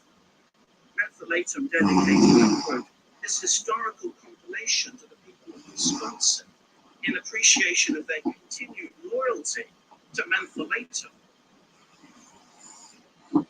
School class quantities, 10 or more, 10 cents each, complimentary copies to school teachers. Charitable organizations, such as the Council Against Intolerance in America, also produced maps to educate children and adults about social and cultural history. And on this wonderful map that's in the Library of Congress, the ribbons are showing the founding peoples and immigrant groups that have made the United States. The subgenre of literary maps also developed and has been well surveyed in the Library of Congress's Language of the Land. Pictorial maps of place and region reflected the strong currents of regionalism in the United States in the 1920s and 1930s, making local, regional, and state pride. Hundreds of maps produced at these different scales was Arthur Suki's map of Miami, its radiant sun capturing the Art Deco modern city. On the West Coast, Michael Wells Goodman and Eugene Newman, both associated with the University of California, created this arresting map of Berkeley, Oakland, and Alameda, full of Art Deco motifs such as Chevron Wave, which we've just seen on that Edison building in downtown LA. We also have electric winds in the three corners there, and if you look somewhere in the backwoods behind Berkeley, there's a leaping deer, which is a classic Art Deco motif coming out of the decorative arts exhibit in Paris in 1920. Numerous maps were made of New York, none so ethereal as Melanie Leonard's New York in the Air, or Super Manhattan. Almost from the beginning of the pictorial map craze in the mid-1920s, a subgenre of pictorial maps of college and university campuses emerged, such as this map of the University of Chicago, created by its alumni club. At a larger scale, pictorial maps of regions were produced, notably the map company's magnificent evergreen playground map of the Pacific Northwest, complete with Art Deco stylized borders and the sunburst in the top left corner. At the larger scale, a handful of world maps were designed, perhaps the greatest being Everett Henry's Art Deco inspired The New Map of the World, around 1930. The cartographic depiction of humor, history, and region proves an irresistible advertising formula for major American industries, particularly railroads, bus lines, airlines, and cruise lines involved in tourism. Manufacturers and banks that used to show customers their geographic reach, and oil and mining companies that were exploring remote parts of the world for resources. The Alaska Steamship Company employed Edward Canny to create this advertisement for its Alaska service, complete with cartoon-like characters you can see at the bottom, pastel colours and dazzling lettering. Great Northern Railway commissioned Western artist Joe Sherrill to design this map advertising its service to Casey Lakes National Parks. Bears in the foreground here, tourists like Sharon Pan American Airways, as it was then called, advertised its growing network with Kenneth Thompson's map on the routes of the flying ships. And here, a nice touch of the two birds flying there. But it was not just pictorial maps for tourists. Major American manufacturers turned to the pictorial map genre to advertise their products. Notably, the new radio and television industries portrayed in this map of RCA and Radisco factories in New Jersey. Exploring the geography of an industrial region reached its fullest expression in a map of Cleveland's new trade empire. Advertising the opening of the Cleveland Union Terminal in 1929, an immense business and transportation hub that included the tallest skyscraper outside New York. The map demonstrated the economic reach of Cleveland over the nation's industrial heartland, anticipating Kristala's central place theory, geographers in the room, by 4 years. I mean, Kristala published his theory in 1933. You'd obviously seen this map and got ideas from it. At an even greater scale, National City Bank of New York, forerunner of today's Citibank, commissioned Hagstrom Company to produce this map, showing the bank's financial reach over North and South America. For American business, a pictorial map was a concise and powerful way to convey information, a tactic still used by multinational companies today. These various themes, popular depiction, education, regional mapping, and gloss of commercial advertising, came together at the beginning of the Second World War in the outpouring of large, innovative maps of the American war effort. At first, these global maps flourished their pictorial qualities while adhering to the convention of data projection, as here in this patriotic green Pearl Harbor map produced by Hammond in 1941. Notice that the borders of the United States are picked out in red, white, and blue. You just see that. But Richard Eads Harrison at Fortune and Charles Owens at the Los Angeles Times were already creating new air-age perspectives of the world, and their cartographic influence spread. Howard Burke, who worked for the San Francisco Examiner, produced a series of hemispheric maps, at least equal to those of Owens. American pictorial war cartography culminated in 6 war maps produced by the US Navy. Developed by the Naval Training Aid Center in New York City, and most likely relying on the artistic talents of Harrison and Madison Avenue graphic designers, the maps captured the enormous importance of the air war, the sheer scale, and almost cinematic quality of American pictorial cartography. These 6 Navy maps also reveal a geographic shift in American consciousness from continental isolationism to global superpower. Focusing almost entirely on the United States in the 1920s and 1930s, American pictorial maps produced during the 1940s repositioned the country in the wider world. The shift could be traced quite closely by comparing pictorial maps created in Great Britain and the United States in the 1930s and 40s. British pictorial maps of the period, best represented by those done by Hill, have been characterized as medieval models. Tapestry maps forever looking back to the past to represent the present. Hill's 1944 map of the 1941 Atlantic Charter, a symbolic moment when world leadership shifted from Great Britain to the United States, captured a maritime empire of ships, sea lanes, and colonial resources.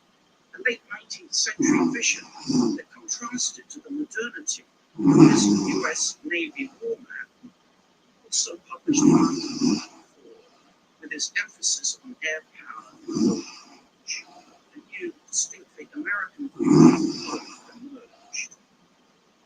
Finally, in the post-war era, airlines, oil companies, and state governments chose out pictorial maps for the burgeoning American middle class and growing mass tourism. By Harrison and other air-age cartographers, Sally DeLong, a graphic designer working on the Western Airlines, employed a polar projection to create this stunning image showing proposed global air routes. At a more down-to-earth level, oil companies such as Esso produced numerous pictorial maps, including one showing the importance of oil to the American economy. With oil tourism growing rapidly, touring associations and state bureaus of tourism produced hundreds of colourful maps, such as this Roads to Residence map, created by Gerald Putnam from the Southern California Tourist Association. Southern California was also the home of that fantasy theme park, Disneyland. Walt Disney used a pictorial map to win over New York bankers to help finance the construction of the park in the 1950s, and then had a pictorial map produced for the millions of tourists who visited his Magic Kingdom. As far as I know, no one has studied Disney's maps. The fact that he developed a series of pictorial maps from the 1930s onwards suggests he had a well-developed geographic imagination. The space race also started in the late 1950s. America's leading news magazine, Time, created a pictorial map of our interesting world, showing some of the key figures of the post-war world, including Eisenhower, De Gaulle, NASA, Nehru, and so forth, and also satellites and rockets circulating around the globe for this time. Yet by the early 1960s, as new forms of advertising and popular mapping were introduced, the impetus to make pictorial maps waned. Perhaps the symbolic end came in 1969, when Merrill Lynch commissioned this remarkable map to commemorate the moon landing, and this is just splendid. If you look closely up here, you'll see JFK, LBJ, and Nixon riding on the back of the American Eagle. Down below we've got Galileo, the movie telescope, and I think we've also got Romeo and Juliet, and many other characters and vignettes in this map. But this immense body of cartographic work has considerable significance. For the first time in history, popular culture shaped a distinctive cartographic vision. Although MacDonald Gill is increasingly being recognized for his pioneering cartographic designs for London Underground in the late 1910s and early 1920s. Some of you may know there have been 2 exhibitions in London and Brighton in the past 3 years dedicated to Gill's work. I would argue that it was here in the United States that pictorial mapmaking reached its center. No other country produced the sheer quantity, quality, and variety of pictorial maps. This creativity should not surprise us. In the 1920s, American popular culture, best represented by Hollywood talkies, was spreading across the Atlantic to Europe. New York supplanted London as the world's largest and most dynamic city. American cartographers and graphic designers, many of them based in Manhattan, were well aware of new design trends emanating from Europe and were willing to experiment further in the United States. At the same time, the economy was booming. Businesses and industries had advertising budgets to support the creation of pictorial maps. As the New Yorker observed in the mid-1920s, and I quote, "Commerce was going in for art, and a boom time was coming." Although pictorial maps undoubtedly reflected America's burgeoning popular culture, and that is a significant story in itself, pictorial map genre raises an even more important question, namely, what constitutes a map? Dismissed by academic cartographers as not representing the Earth according to conventional cartographic standards, pictorial maps have been virtually ignored by scholars. Just before his untimely death, geographer Dennis Cosgrove began exploring the pictorial maps of Charles Owens, but they were hardly representative of the broad range of American pictorial mapping. Furthermore, Cosgrove's arguments turned around Californian modernism and an American Pacific vision rather than the nature of maps. Yet pictorial maps represented parts of human experience in the material world not covered by standard topographical maps. Much of the appeal of pictorial maps, both to their creators and their readers, lay in their evocation of human place. The maps were not scientific representations of the Earth's surface, but artistic renderings sensitive to history, memory, architecture, landscape, and terrain. So the combination of text and image, frequently for the purpose of telling a story, pictorial maps displayed textual richness lacking in scientific wayfinding maps. At their best, pictorial maps contributed to the visualization of America in the early 20th century. The maps produced during the Second World War projected a much larger American vision of the globe. From the 1920s to the 1960s, American pictorial maps were among the most original cartographic creations produced anywhere in the world. Significant, if underappreciated, part of the extraordinary exuberance, creativity, and diversity of 20th century American popular culture.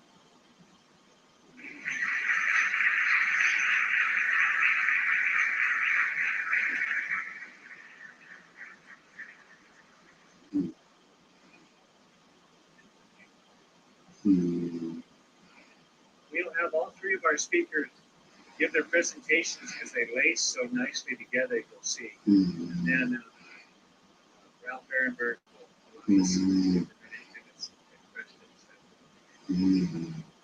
You can see why pictorial maps are the next big thing in the local map collecting. They've already taken off. When you go to the Miami Map Fair now, there are lots of these sprinkled throughout the event where 5 years ago. Our next speaker is Dr. Jim Eckerman.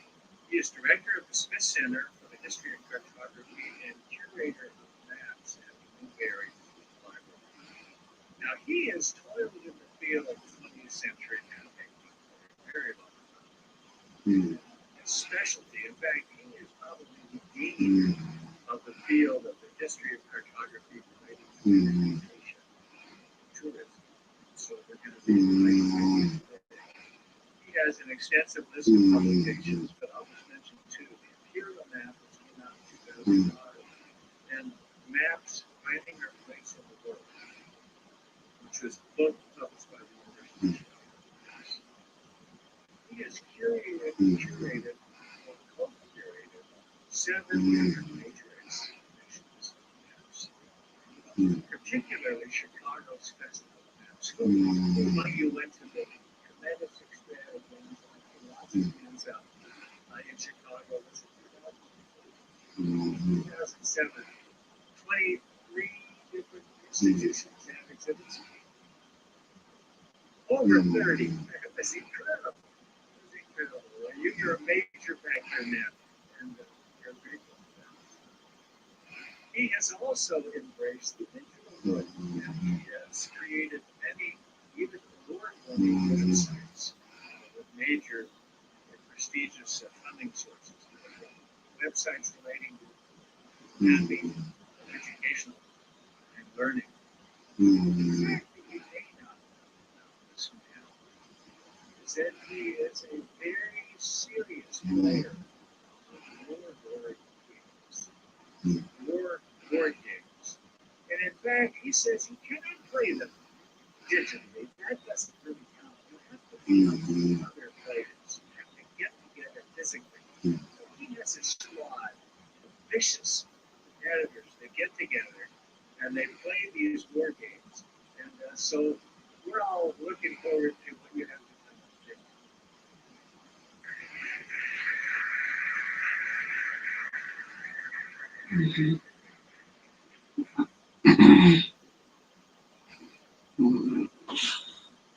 Thanks, Wes.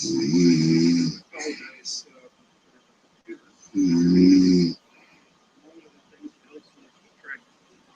I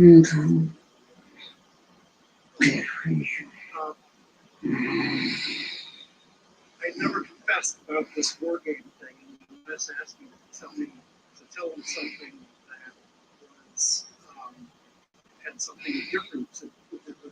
Didn't have anything to do with maps.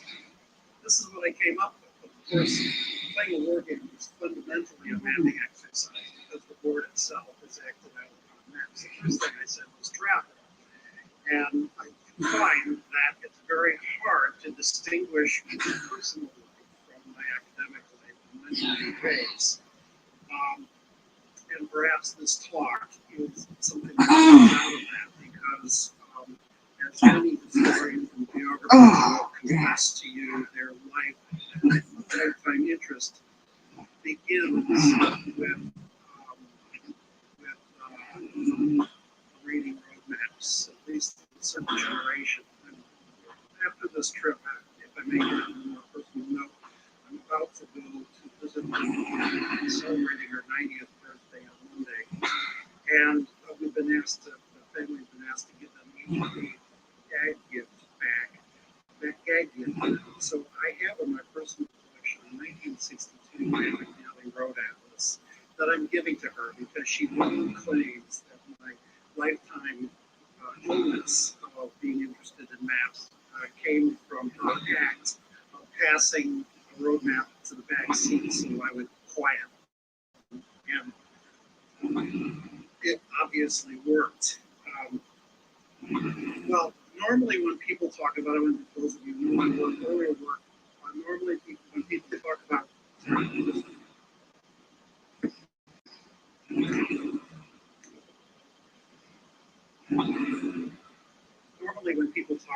road maps, we concern ourselves with major areas, the major uses of these maps that are perhaps the most iconic, which of course would be oil company maps and state issued highway maps and maps produced by motor codes.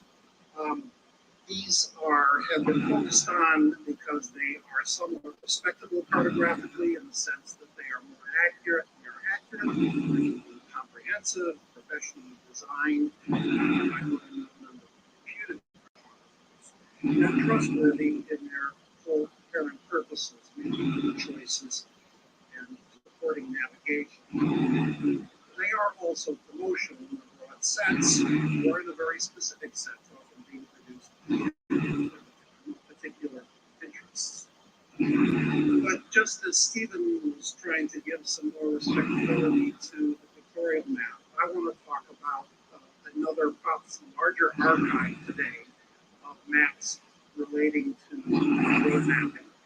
I guess you call them a Rodney Dangerfield of 20th century cartography, one that dwells at the margin of road maps, which I think has really received little attention, perhaps because the cartography is often crude and seems to take a backseat to its promotional content. And I speak of the vast amount of roadside free maps that one still finds that are put up by roadside attractions and tourism promotional, and indeed you will find it if you are heading back to a motel tonight. Though often they are very crude and cheap to taste, they are also quite sophisticated in their conception. This example from the published by Teleview Publications in Duluth, Minnesota in 1966 shows an extremely sophisticated way in which advertisements are interjected into a general map of the city of Duluth. Here's a close-up of downtown Duluth that's doing much the same thing. My use of the term road mapping on the margin, in fact, is to a certain extent a play on this very kind of map, because what interests me about these maps is not so much what's the interior, but indeed what is behind the margins.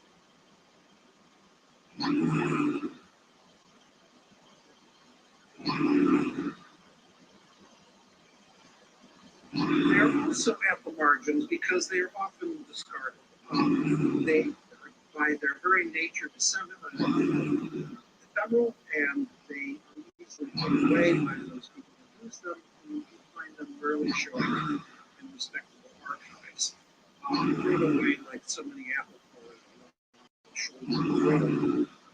A good illustration of this is a Springfield map that we acquired in 1999, which I let my daughter spend a little too much time with.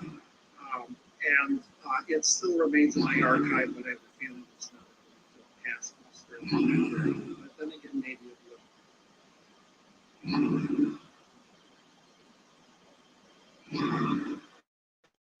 Well, the 20th century certainly didn't invent this notion of customized cartography that is meant primarily for the promotion of particular businesses. Graham McNally was a great pioneer in custom railroad maps that were made to promote the lands and travel connected with particular lines. Even the respectable county land ownership atlas had its share of advertising content. This is a map from Worcester County, Massachusetts by F.W. Beers, which you can look in the lower left of this one enlargement. Not only lists people who subscribe to be mentioned in the atlas, but these includes a number of people who are actually advertising. But there's something about the 20th century that seems to, in automobile travel in particular, that seemed to give life to this particular medium. I think it's partly due to the fact of the tremendous amount of mobility that people have in traveling around by the automobile, that the businesses that are connected with them seem to fairly cry out for their attention. And there goes so literally on the maps that are included. Now, there is a lot of self-promotion, I think, intrinsic to automobile road mapping, which was very well developed in the early 20th century, when there was a lot of experimentation with the kinds of cartography that is going to be suitable for this new mode of travel. One great example is this fine example of Photo Auto Guide, which was the idea was to take a series of pictures of two cities, in this case between Chicago and Milwaukee, and annotate them with arrows to tell you where to turn. If this reminds you indeed of your modern GPS system, it's a great reminder of who saw Sean, who say Le Mans shows. And indeed, that's one of my themes, I guess I would say. There was also a lot of experimentation with different kinds of card formats. There was experimentation where businesses such as the Goodrich Tire Company would be directly involved in the creation of marking the route routes and producing maps that would present those routes. And there was a lot of promotion of the very idea of highways themselves, so that in this case, the actual construction of concrete maps is something that's being sold by this map of Graham County, which is one of the great Wisconsin. Graham McNally, not surprisingly, was the early master of this. Its first great road map series, called the Auto Trails series, which existed from 1917 to 1925, took a general map of highways and carefully embedded into the highway advertisements that were promoted and selected by drummers who went around and solicited these advertisements, much the way that the construction of county road atlases and county atlases were financed in the 19th century. Graham McNally was not beyond, in some cases, customizing these maps for the use of particular clients. So this is an example of the Midwestern states, a quotation, basically a photographic quotation of this larger Auto Trails series that was meant to put this particular hotel series of hotels in Rock Island and Rock Island, Illinois, and South Bend, Indiana, front and center. this obviously is a vast archive, and I sort of, several times in working on this paper, I question my sanity of taking it on. There's so much that could be included in this, including pictorial maps. And see just a few carefully edited these out, including some that you actually included in your presentation, just to get some balance. But I wanted to talk a little bit about a bit of a typology. One, of course, is just most obviously, oh, and by the way, I guess you can tell that I've been working in the library for too long. And although I don't actually dabble in those, I can't get away from measuring things because I think it's useful when you're looking at things on the screen. I'm sorry I put it in centimeters. It gives you an idea of what it's a lot better than looking at the screen. Otherwise, I also think it's important, whatever possible, especially for this genre, to show as much as you can who are the various people that are responsible for the snaps. It's not just the draftsmen, it's the sponsors that are involved in this. Let's talk about let's try to generate a formal typology here. So one is just the general map, which is a map that is meant to give you an idea of a particular locality in the sum total, in a very digestible format, to give a general view of what's in a particular area. Then there is the locative or directional map, which is meant to give you an indication of where the particular site, attraction that is promoting itself can be found relative to the larger group. This leads to a variant which I call the All Roads Lead To map, which was especially used by early hotels that are trying to appeal to automobile tourists. And this is one that's actually created by Rand McNally called Hotel Casey in Scranton, Pennsylvania. So we have a general route map that has a single annotation that is putting this particular hotel front and center. Another variant of this is what I call the populated direction map, which gives you a series of locations. On the left, a bunch of numbers that don't mean anything to you relating to a county in New Jersey that will give you an idea of where the locations are of various describing or mentioned locations related to the rest of the network.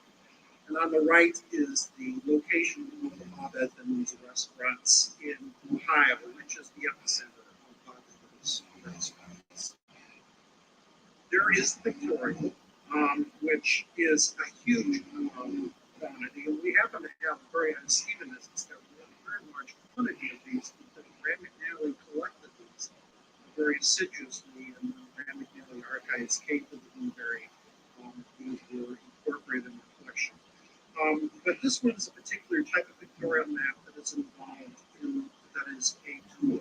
That is, you're taking those populated sites and you're organizing a particular way of order in which you're going to experience them. Then, with the panoramic version of the pictorial map, variant that Stephen's already talked about, very many oriented to particular highways. In this case, a very early map showing the National Highway, which runs through Washington, Pennsylvania, and intersects the George Washington Hotel. You'll note that this one engaged Matthews North, another major form of cartography at this period. It was very much Rand McNally engaged in this kind of cartography. And finally, a category that I don't quite know what to call, except the evocative or the abstract. I'm referring to this one on the right, which isn't going to tell you very much about how to get to Mount Vernon, Illinois, but it is trying to tell you something about it. And here's one produced by the Finger Lakes Association in New York in 1979. I'm sorry that I used that video. It's not beautiful. I'm trying to refer to it. Another way of breaking in this typology is to think about the sources of maps. And there are a number, I'll start with hotels. That is, who are the sources, the people who are sponsoring the creation of this cartography? Not so much who is actually producing the cartography. A lot of early automobile hotels were very much interested in producing fairly elaborate maps because they were, the automobile was competitive. These hotels were built originally from the railroad era, and people wouldn't necessarily work venture in the center of town to look for lodgings, and so hotels were very anxious to encourage people to do this.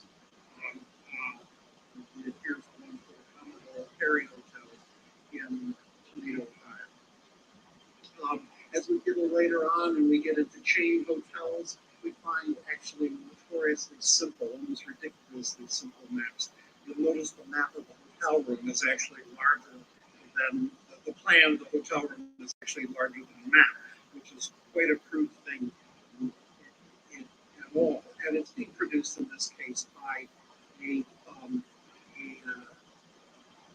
Billboard Associates. It's an advertising agency specializing in the production of brochures, but not apparently insisting on having a staff photographer that is particularly skilled. While you're contemplating that cartography, which is promoting this as a visit venue, you need to contemplate the picture on the upper left, which I can't avoid showing you, which shows a business meeting in full suits taking place over the swimming pool of the Holiday Inn. A little more dignified approach from Longfellow's Wayside Inn, which is a restored hotel in South Sudbury, Massachusetts, which claims to be the most oldest inn in America. So the names it doesn't kind of says that something else. I mentioned some of these populated maps. What a great title! Howard Johnson's Restaurants, Motor Lodges, Ice Cream Candies Roadmap. What else could a 10-year-old interested in road maps desire in the map? So this is an example of what this looks like. All printed, I noted, in the distinctive Howard Johnson blue and orange, and you really have to pay attention to what is on the margins of this map, which is the various flavors of Howard Johnson's ice cream. This is an example of a place map from the Pancake House, from jointly published by Midtown Motel and Smitty's Pancake House in Great Falls. And in case you're wondering where it is, it's right smack in the middle of the map. This one I had to include, another one relating to restaurants, because the date is inferred it's 1983. There's a date on the map, but it was 1983, but maybe that was when my wife and I spent our honeymoon. And so I've kept it for this. You're all familiar with this one. This is the kind of tear-off map that you would get at a rent-car place as you land at an airport. Now you got to get yourself grounded in the local geography. This is that you better save this because someday some scholar might come along and look at it. Services are another element that another common source of these kind of maps. This is Reba Bicycle Rentals map of Mackinac Island, which gives you the location of the bicycle restaurant is, but also gives you some of the bicycle rental, but also gives you guidance to particular sites that you might see. Ferries and bridges are big publishers of these kinds of maps because they want to convince you that this is the best way and most interesting to go from place to place. You see a lot of these, of course, around the Chesapeake and Delaware area. Some of them, as in this case, one for the Mount Hook Bridge Corporation in Bristol, Rhode Island, are quite attractive and beautiful. Much attention has been put into another Stevens pictorial maps. Banks, especially in the era, and this is something that's really interesting to me now, very common until the 1960s, 1980s. Banks publishing maps of localities as a method of business promotion. It disappears why? It disappears because local banks disappear, and they, by and large, and they no longer have the same engagement with local communities. Real estate agencies, not surprisingly, another important producer of these kind of materials. And then, of course, my favorite, the largest category, roadside attractions. This is a very early one from Nameless Cave. It's actually not so early, it just looks like it's been in the ringer. Here's one for the Baseball Hall of Fame in Cooperstown, New York. An earlier one for Sable Chasm, or is it Chasm? I don't know how you pronounce it. In the greater Adirondacks region. A beautiful one, which you see down at the bottom of it. It has a kind of localized map of the Kansas. So we were kind of tour. I picked this one up on a trip to Boston not so long ago. Right, I guess about the time that Cheers was canceled, but not in time to prevent a roadside attraction or street side attraction to be created in the bar that was supposedly the original Cheers. There are roadside attractions that are produced that are government sites as well, and not surprisingly, the government doesn't do a very good job of spicing these up. It's very functional, and these tend to be produced based directly on governmental maps. These include things like engineering, such as Fort Peck, the Fort Peck Dam. And some of you may remember that you may have done it yourself early on in the 20th century. There was a lot of interest in going to see government installations, industry. And so there were a large number of these maps that were produced to appeal to this kind of economic tourism. Another broad category is what I would call the consortium map, which includes any number of maps that are related to, that are produced by regional associations. There's a populated directional map for the Hudson River Valley. I thought you'd need a little cheesecake at this point in the talk, so here's the one for spending your vacation on the thumb of Michigan, produced in Detroit. Very large number of maps produced for the Northwoods of Michigan and Minnesota, especially around what's called the Minnesota Arrowhead country. That's a part of the state that dips over the Lake Superior and looks at the Arrowhead. And again, it's an important part of the message of this map is what's at the margins, the way in which the photographs work with the map to describe the place. The Covered Ridge Trail of Georgia, a series of local promoters of Covered Ridge historic sites that have been gathered again and published in Thomas, Georgia. Wine maps, another great example. This is from the Russian River Wine Road in Sonoma County. A really perfect use of this kind of map because, as you know, this country is strangely tolerant of people driving around tasting wine. And here's some details of that.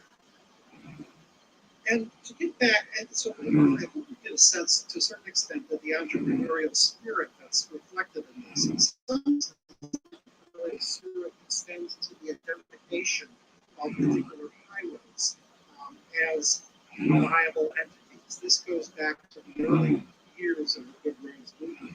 One good example is the Appalachian Scenic Highway, which was promoted by the owner of the hotel, Marvel, in Asheville, North Carolina. And he got a number of other hotel owners along the crest of the Appalachians to get behind the creation of a map to vote for the creation of this highway, even though it had no official government status, as a way of promoting tourism and bringing tourists to these locations.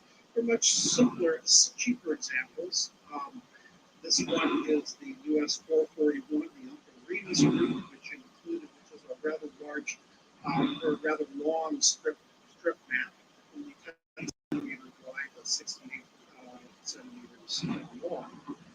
Another example for the Dixie Highway, which in its later years.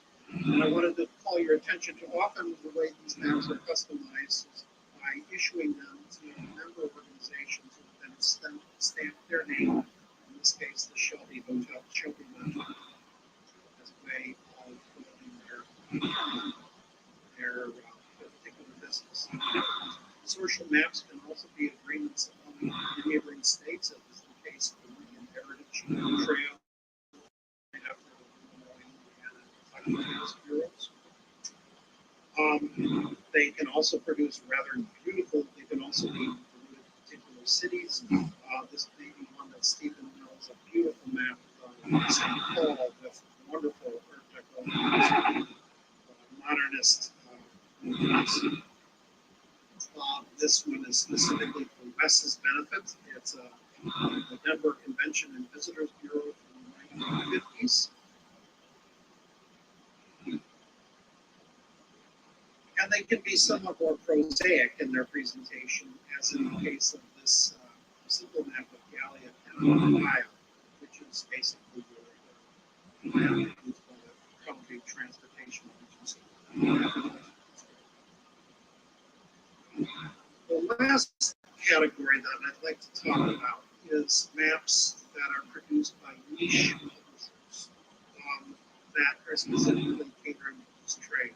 One great example is the travel map company Prairie du Chien, Wisconsin, which produced in the 60s and 70s these maps, all according to the same formula for diners and local hotels. And they would be referred for their mentioning the map, they had a series of place maps and place maps that they would put for patrons. Tutorial maps, they're sort of the mass-produced aspect of maps that would sell subscriptions to businesses that would then get pictures of their businesses put on these maps. You are probably familiar with some of these. This is a company based in Seattle.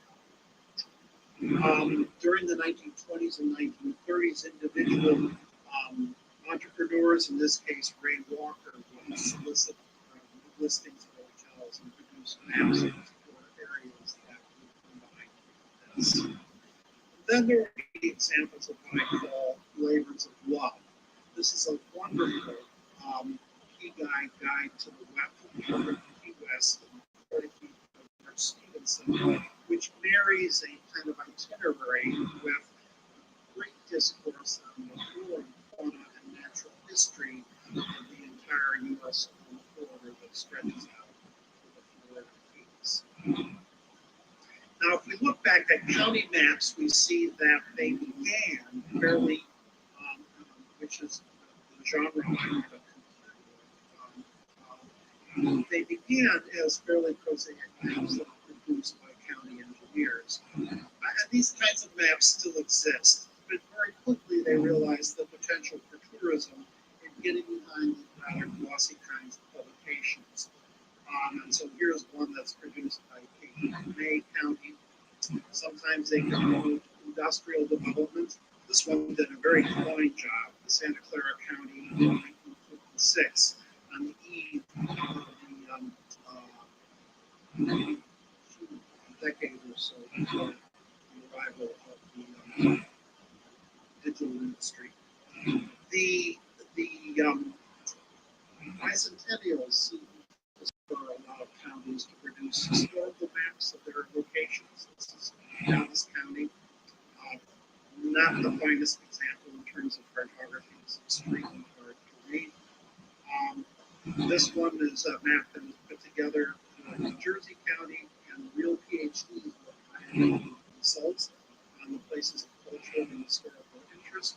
But you see interwoven with these cultural landmarks, schools and businesses such as New Brunswick Salvage and Building Culturing and Electrical, which I mentioned cultural institutions too, but I don't think that's the reason why they were chosen to put this map.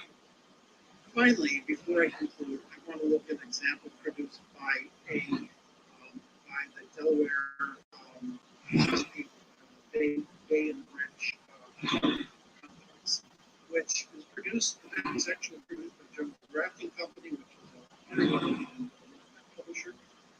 And want to juxtapose here the two different kinds of maps that we're seeing on this atlas, on this map. On the left, on the right, we have a map that's pictorial, just sort of provide a very superficial notion of landscape. But it is a map that is meant for common consumption, which you can see is not terribly useful for navigation. So to compensate for that, they have a more detailed map that takes this tool and puts it in the context of the highways that are connected with it. And so this really brings us, I was thinking about Mark's restrictive cartography, and the way what we're looking at on the right is something that's far more restrictive. Choose things and select things out of this landscape that are only of relevance to tourists, and of course is not giving a picture of the landscape, let alone of the roads that are contributing to it. And this leads us to some interesting thoughts and thinking about the social significance of these maps on the map. I'm struck by this map of Garrett Roads. Garrett Roads, a really suburban shopping area in Upper Darby, Pennsylvania, west of Philadelphia, which is from the 1930s, and is meant to show, especially people in Philadelphia, how to get out into the suburbs in order to visit the shopping area. And it's promoting the notion of parking and what these places are going to do.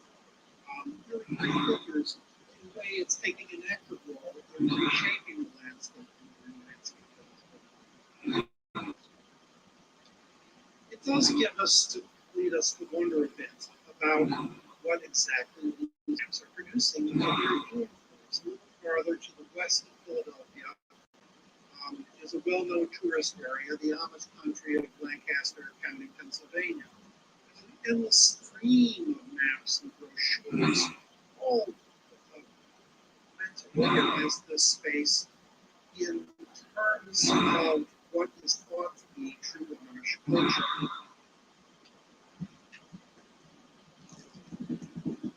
Even a railroad is reduced to a roadside attraction in this particular case. Museum. My favorite in this group, Have It Your Way. Burger King welcomes you to Amish country, apparently without any irony, showing motorists coming out, getting a sack of burgers and fries from somebody who's dressed like an Amish woman. And the points of interest, apparently, that was expected, the person using this map really liked Burger King because the tour that they established for it has you started the Burger King, which has third service going to Wheatland, Opera House, Roots Country Market, and Auction, which made you hungry, no doubt, and so you're going to stop at Burger King at number 5. And you really didn't eat enough, and so after you went to the Farm Museum, you were really hungry, so you went on to Burger King at number 7. And what are we to make of this map, which shows Laurel County in southeastern Kentucky, and Colonel Sanders shows up on the upper right? What are we to make of our culture when a product of the automobile culture becomes a tourist attraction, in this case, Colonel Harlan Sanders' original restaurant in Corbin, Kentucky, when a roadside restaurant itself becomes a historical landmark? So we do think a little bit about what's being excluded. I especially think about this in the context of this Black Hills map of South Dakota, which shows all sorts of white people doing activities in the Black Hills. While the Indians, for whom this is a sacred region, are shown in the margins of the map of the lower right. For this map, from the late 1930s, California in the 2 weeks vacation, which has a an upside down pictorial map. I forgot also designates some automobile tours that you can take, including one from Orange Empire, where a very young lady can look at her own oranges. This is done without any sense of irony. While at the same time, we have a very prominent warning that says, warning, while attractions for tourists are unlimited, please advise anyone seeking employment not to come to Southern California, because natural attractions have already drawn so many capable, experienced people that the present demand is more than satisfied. I would mention that this map was produced during the years that George Steinbeck was creation of grapes of wrath. Or even less emphatically, but no less profoundly, this map of Huntsville, Alabama, produced in the 1950s, which lists the schools, which we cannot help but notice include schools that are marked with a C, indicating that these are schools for tourists. And if you look very carefully at the map, you can see, especially in the two high schools, which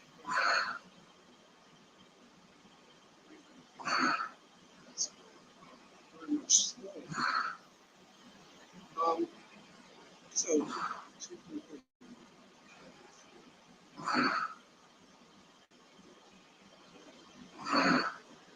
local road mapping or local mapping for tourists in the long 20th centuries, in many respects, to be a democratic fight. For big players, large cartographic firms are engaged. So too are small local job printers, artists, amateurs, mapping, travel, a particular place in the world. And local businesses, and indeed their map means are written all over the place. It's one of the things that makes these especially interesting.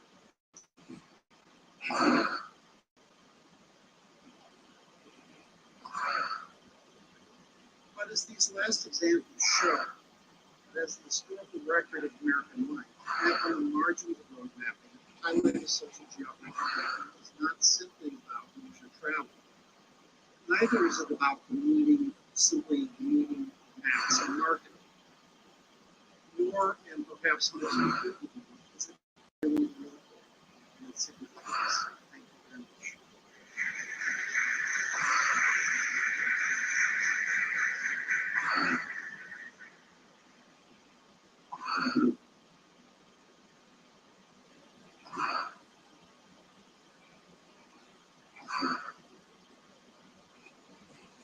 The next speaker, Ralph Ehrenberg, really needs no introduction, but he deserves one.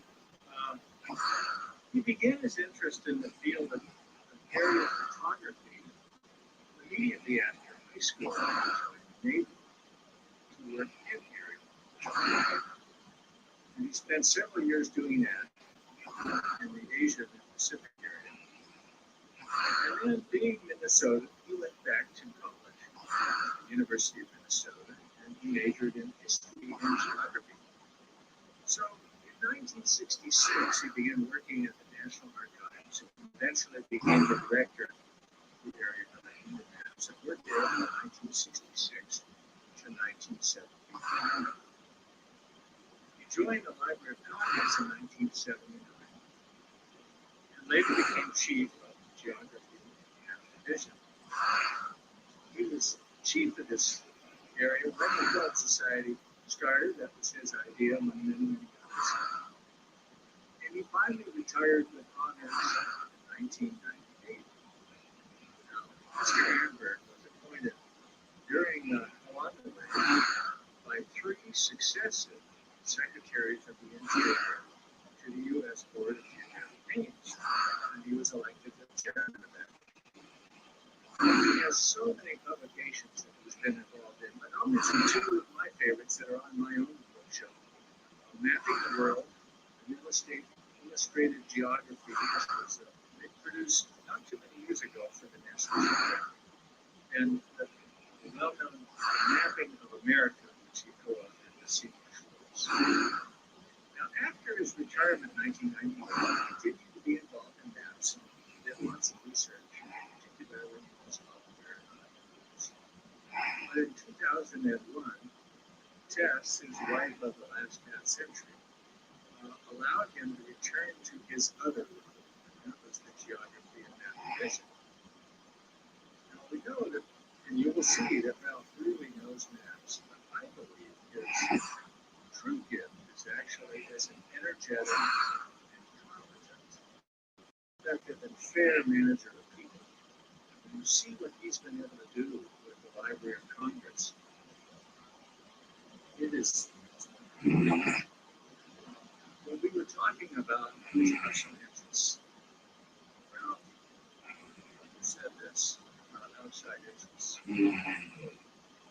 It's sad to say, but during the past 3 years, I don't do much else than related to maps.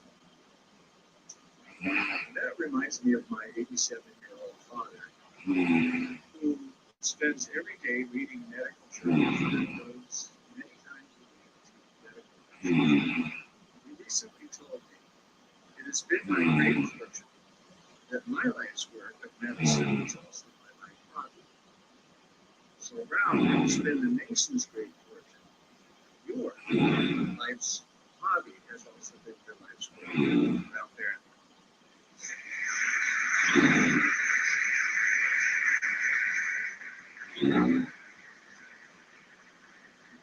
Thank you very much, Wes. I've been able to say before about Wes, I don't know if this accomplishes his idea, that he's been a member of the society.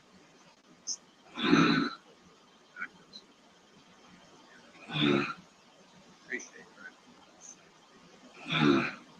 One of the least known categories of popular cartography is the airline passenger map, which dates from the beginning of commercial aviation and distinct 20th century transportation culture that first emerged in Europe in the second decade following World War I, and then spread worldwide from the first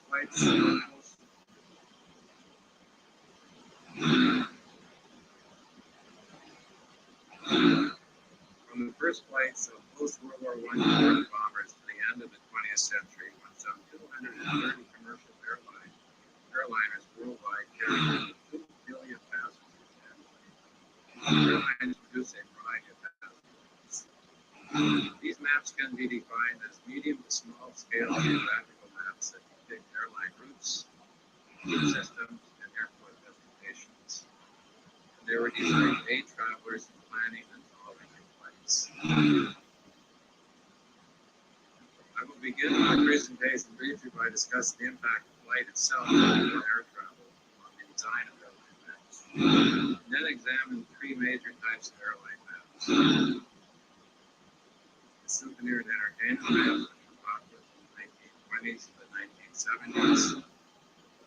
In-flight magazine maps, which first appeared in the 1970s, and finally in-flight tracking charts, which were in vogue from the 1940s to the 1990s, but continue today in the form of electronic maps.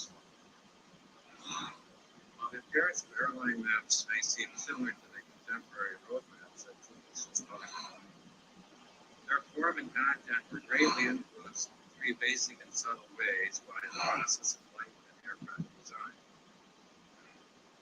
First, flying above the surface of the Earth provides a unique 3-dimensional view of the landscape not available from the motorist. Today, we are accustomed to flying and seeing images of the Earth from space. During the first decades of air travel, flying was still considered a miracle and provided new ways of conceiving the world. Perhaps the greatest joy of flying is the magnificence of the view of Amelia Earhart in 1932. Visibility is when the passenger seems to see the whole world. Colors stand out, and the shades of the earth, unseen from below, form an endless magic carpet. New Zealand geographer D.W. Mackenzie characterized the constantly changing landscape as a living map. As recently as 2002, an airline survey indicated that 44% of passengers still believe that, quote, the most important feature of airplane travel is a window view. 3-dimensional panoramic perspective greatly influenced the look of airline maps. Next, flying above the surface of the Earth is not an acceptable mode of transportation for much of the 20th century. A series of highly publicized airline accidents through the 1950s exaggerated these concerns. In response, maps were used as advertising platforms during airline marketing campaigns to counteract fear of flying to some extent by highlighting experience of air crews, describing the process of flight, and illustrating related developments in aircraft development, aircraft air navigation.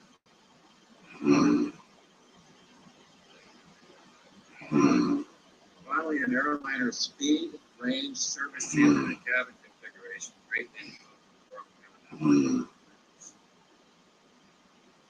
the first category of airline maps that I want to discuss: souvenir entertainment maps. Prior to airline deregulation in 1978, air travel was still enjoyable. Airliners catered to their customers. Major airlines provided passengers with complimentary air travelers kits, flight packets containing information that informed them as pilot. These free packets generally included passenger tickets, flight timetable, postcards, sheets of writing, stationery, and airmail envelopes, leaflets or booklets containing airlines, occasionally a set of playing cards, and frequently one or two more maps. Cotton balls and chewing gum dealing with noise and changes in air pressure were also sometimes included, particularly during the pioneer periods of aviation. During the first 2 decades of commercial flight, airline maps were produced for relatively short range, slow, unheated, noisy, low-flying aircraft such as the Ford Tricorder. The first all-metal twin-engine 247 Douglas DC-3. Prior to World War II, all flying was altitude because aircraft lacked proper instruments and pressurized cabins that would enable them to fly above severe weather conditions. While commercial aircraft of that era had service ceilings of 15,000 to 23,000 feet, they generally flew at low altitudes, about 1,500 feet. This was perfect for viewing the landscape and following a detailed route. Furthermore, aircraft of that era were configured to carry 8 to 21 passengers. The seating arrangements in 2 single rows and a single elevator, which provided most passengers access to large cabins. Maps were one of the first diversions for these early aircrafters during their noisy, often sickly lines. The first passenger maps were generally route maps formatted as linear map strips with flight routes depicted by a bold black or red line and a narrow band with geographical and aeronautical location. The form and content were modeled on contemporary era air navigation scroll maps. Were designed to be mounted on aircraft instrument panels, illustrated in this photo with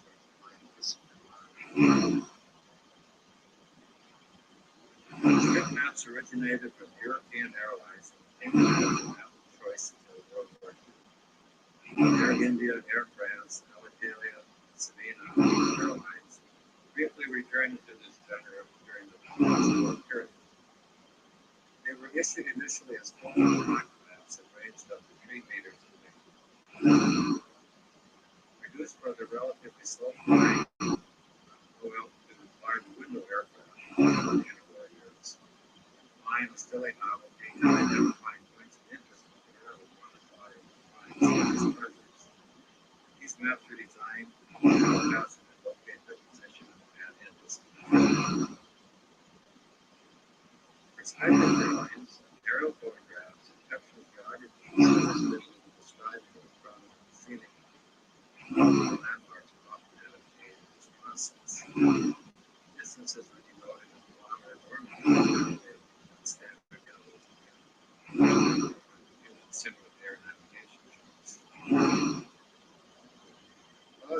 strip maps are developed differently than airline ships. Some airlines also produce strip maps for analysis, which are much easier to read. John McNally was a leader in this area beginning in about 1933.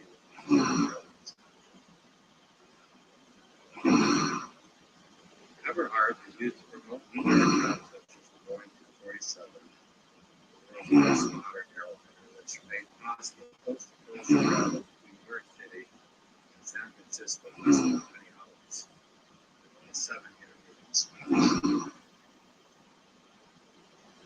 Systems maps were similar to route maps, but displayed on airlines that hired network routes.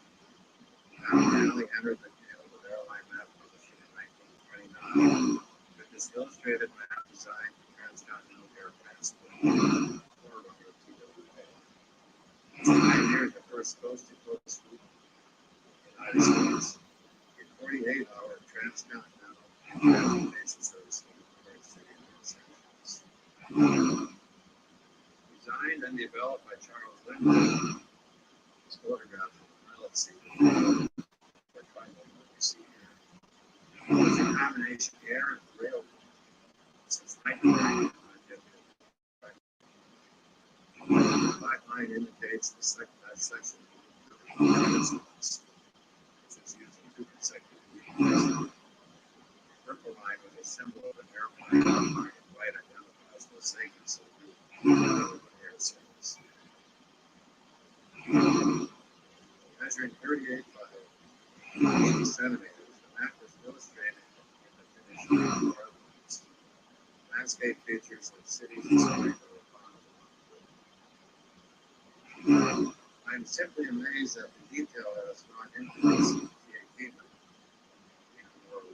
In 1929, when inaugural they give so much care to comfort and luxuries. All the conveniences and comforts of the including a large building decorated with a picture and huge passengers it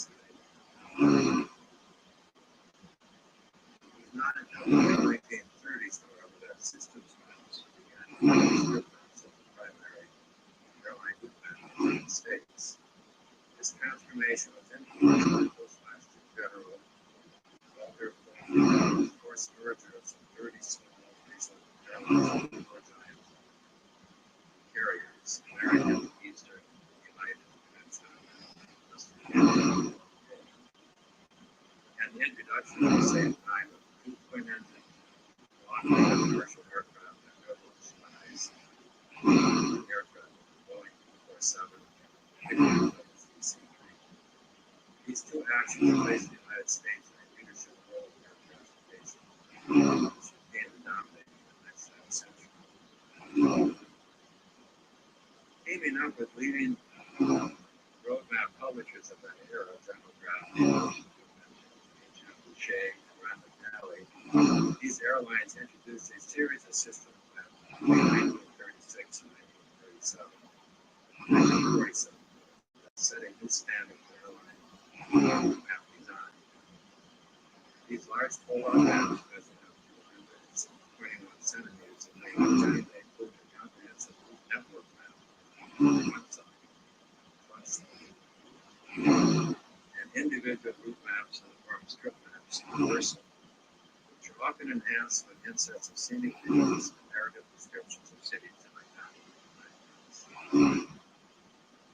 Although their design and format is similar to automobile road maps, airline maps often include descriptions and illustrations relating to flight procedures, aircraft reliability, and navigation for promotional and safety purposes.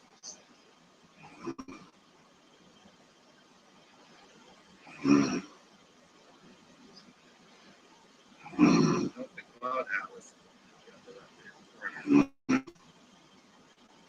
A metaphor for space and travel, cloud atlases are recurring navigational changes in airline mathematics.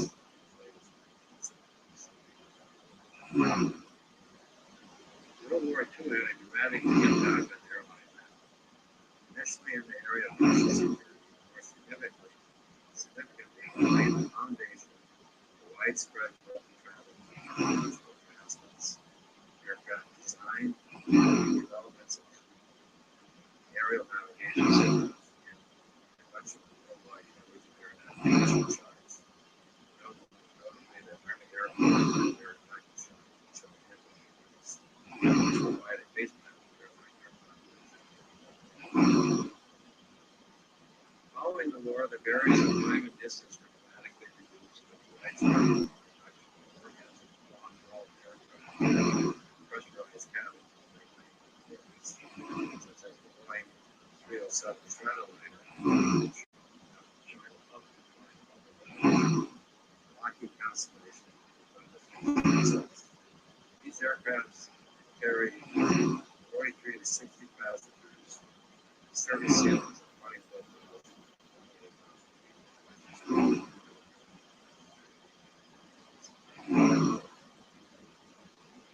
Aircraft performance ranges almost strictly from 1,000 to 100. Air aids and applications reintroduced before, such as the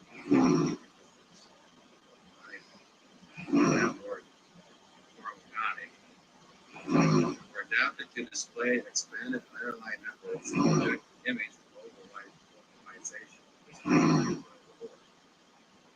Noted cartographer Richard E. Harrison, for example, selected a modified as-built global projection for a series of timetables that could be completed to display Pan American World Airlines as constructed.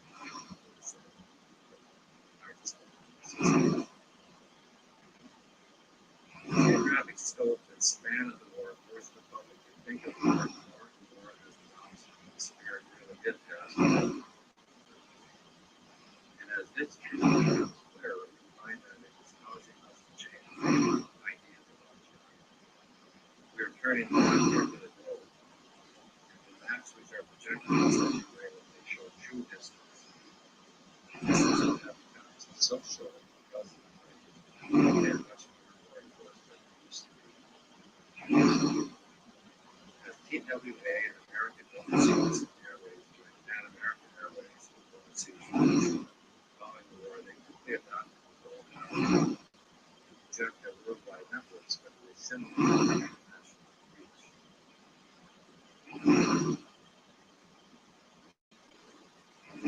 Great Circle Road from Seattle to Tokyo Airlines 47.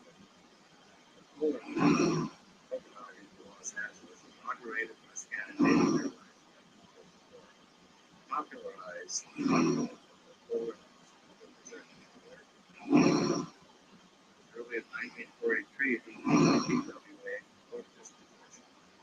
It's an Arabic.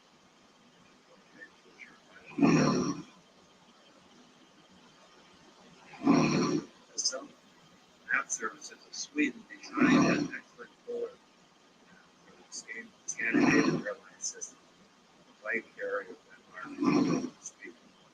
It's described and illustrated in navigation challenges as TWA and Northwest issued similar information brochures concerning national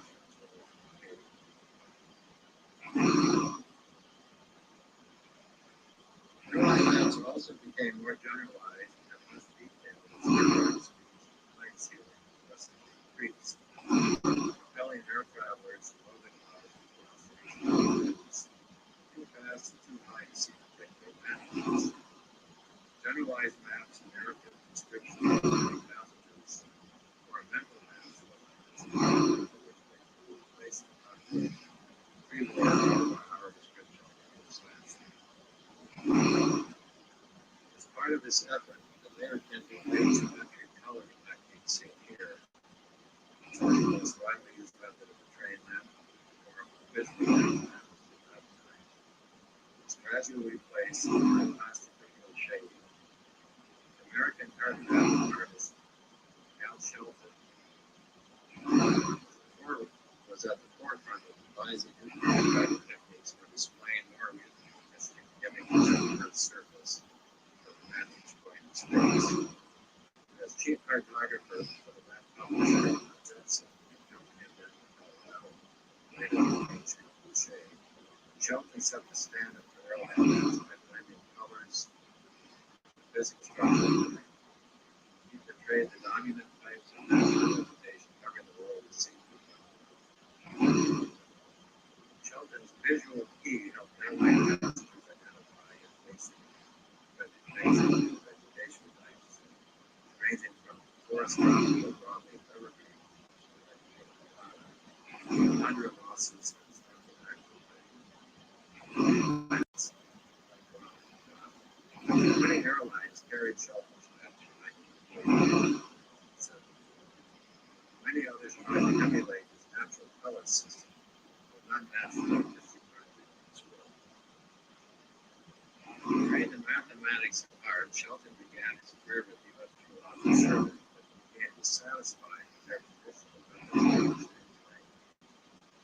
Averse to the use of time-function to explain landforms with John Hubble, he developed the basis for his natural color system during World War II. Current maps of the North Arctic. The accomplished landscape artist used facilitating needle airbrush and the scene acrylic paints the concept press, zinc plates in which concrete was printed. His 28-year career with Boucher and Judson color-based maps produced aeronautical charts and airlines. And if you join us on Saturday, house geography map, we have a number of his original maps.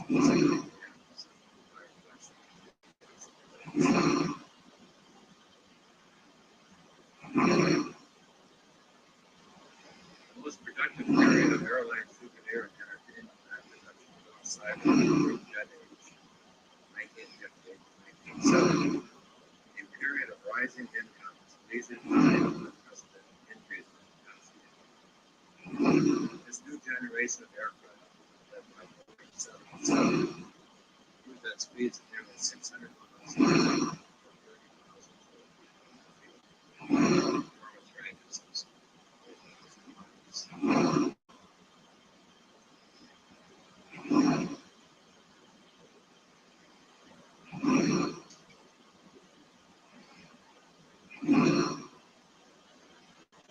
Speed and geography are the new marketing strategies of airlines limited by the sensation of flight itself. Of course, the mass market system of travel, which is cheap, simple, and democratic. These new performance levels inspired novel changes in air design, such as a new distance scale that compared to jet airliners and time-saved distance interval. The almost universal adoption of Shelton's natural color concept for the Earth's surface, smaller scale systems along rules, elimination of national suggested localization.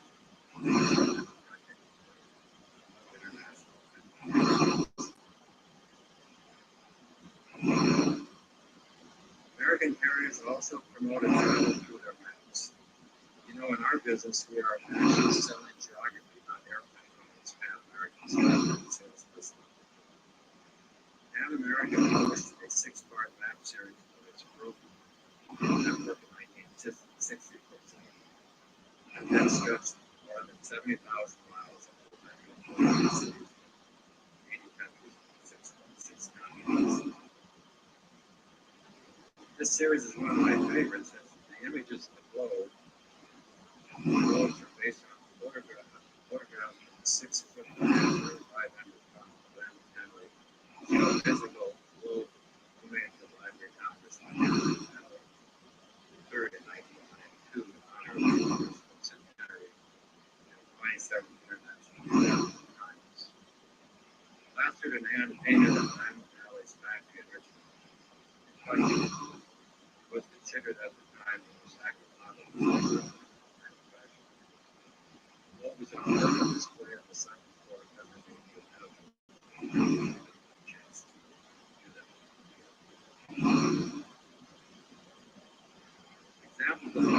airline maps devoted to a travel theme included those prepared for Eastern.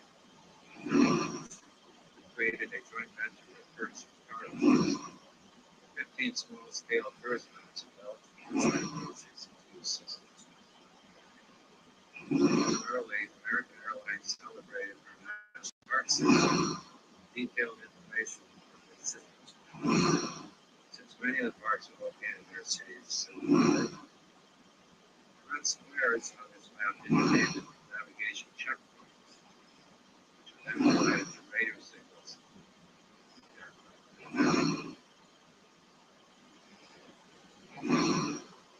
Nearly 100 national, regional, and international Western airlines issued souvenir and entertainment maps during this period, often in frequent revisions. Runs of 500,000 were not.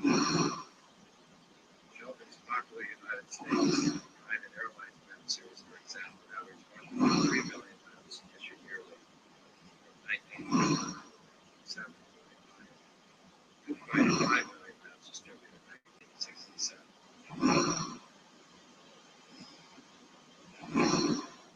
Air France's bilingual booklet, Long Distance Flights, with 16 double-page regional route maps for 9 years. Air India's airline map for Ruka by Jet Carpet, 19 editions of 20 years. Initially published by George Philip and Son, Great Britain in 1959. This large code systems map was 8 to 12 route maps. It's ultimately produced by 5 different printing presses in Great Britain.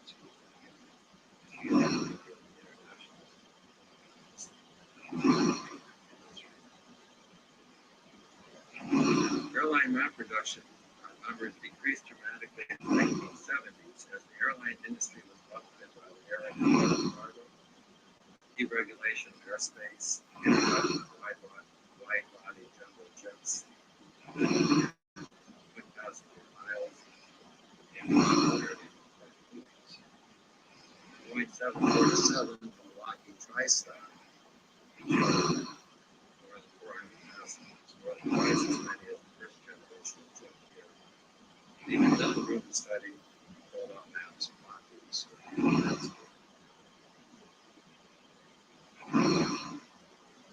By the end of the decade, most airlines have replaced complimentary flight packets with air maps, in-flight magazines. Product from the jet age, one of its major features is the map or map section, often printed on the page insert by maps. British Overseas Airways Corporation is a leader in this field. One of its 1969 magazine was included 20 pages of maps on the These route maps and index with little compliance with air maps. As the decade progressed, 3 new types of airline maps appeared suddenly in response to rapid growth air traffic. The widespread development of networks and taking place triggered by airline regulation in the States. 1978,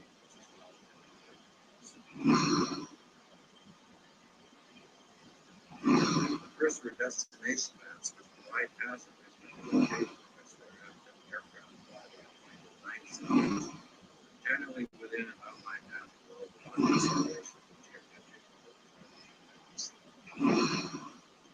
Destination maps are generalized, not schematic, but usually read and generally provide information on generally specific climates.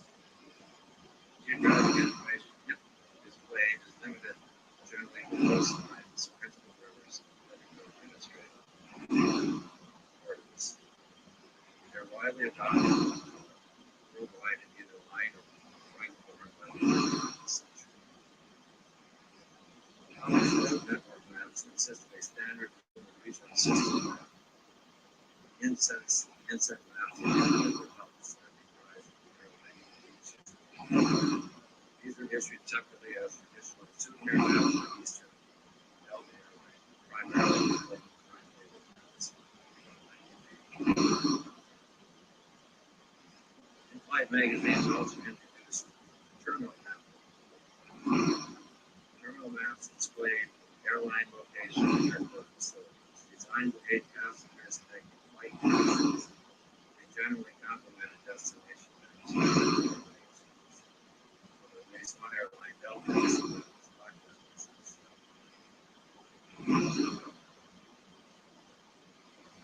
in-flight tracking maps date from the earliest days of airline. It's illustrated on this route map mounted on the front cabin wall of a Farman F-60 Goliath.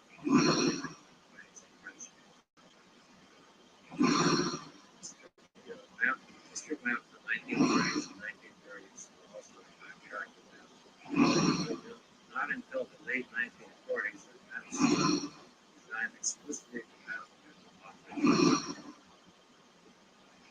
personal in-flight tracking maps date from the establishment of the North Atlantic Flight These were made possible by the introduction of pressurized all aircraft and new aircraft navigation technologies such as pressure pattern.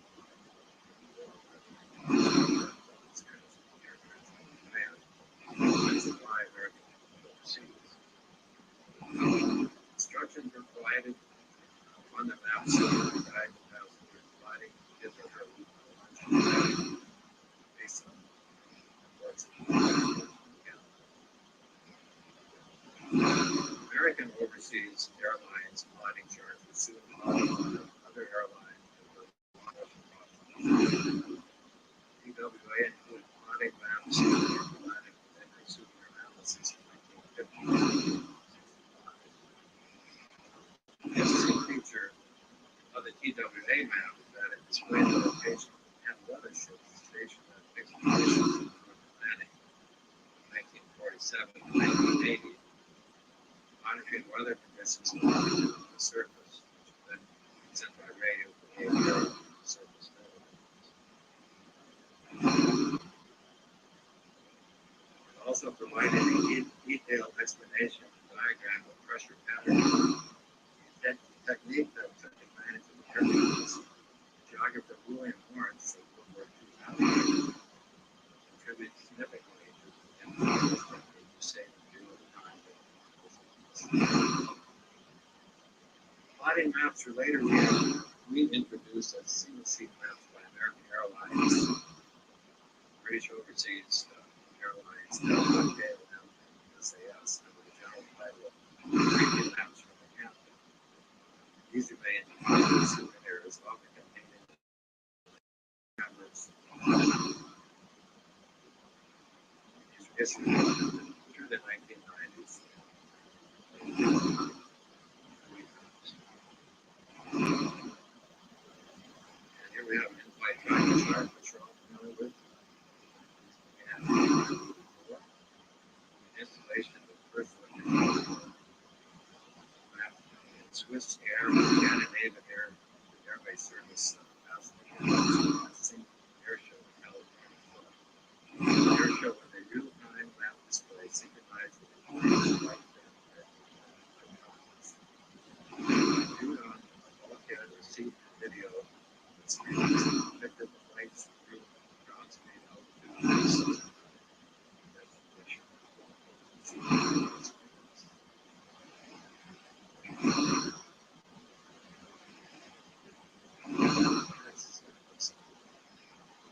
Electronic moving maps bring us full circle to the first trip maps. In the early days of commercial aviation, passengers enjoyed constructive views of the landscape by providing the methods of environmental. For today's passengers enjoy beautification.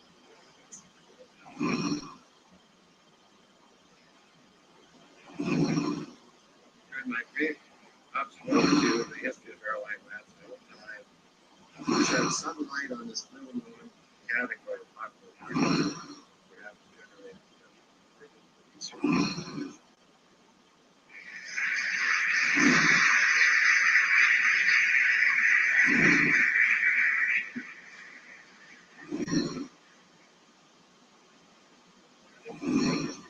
We do have some little time. Don't run away yet. We're not over yet. We have a little bit of time. Careful in hands this morning.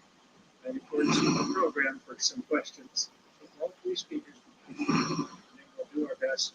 There are microphones available for the questions.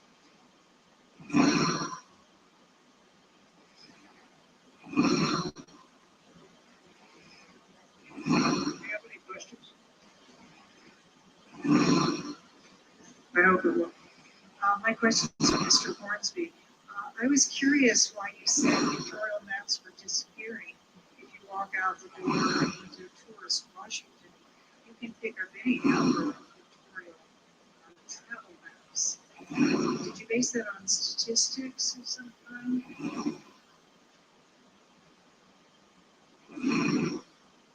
I think if you look at the genre from, say, 1925, it's just a massive explosion in 1926, the late 20s, into the 30s, and then also during the Second World War. And then, at least from looking at the two collections in the Library of Congress, which number that in maps, and I've also looked at more than 1 million 20th century American maps. So I think I have a sort of sense of the quantity, productivity of pictorial maps, and I would argue that the golden age, 20s and 30s, now this is not to say pictorial maps are not still being produced. There are artists, well-known artists who do produce, and as you say, these tourist maps. I don't think it's the really magnificent works of that time.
While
I'm playing this back.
Yes.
No.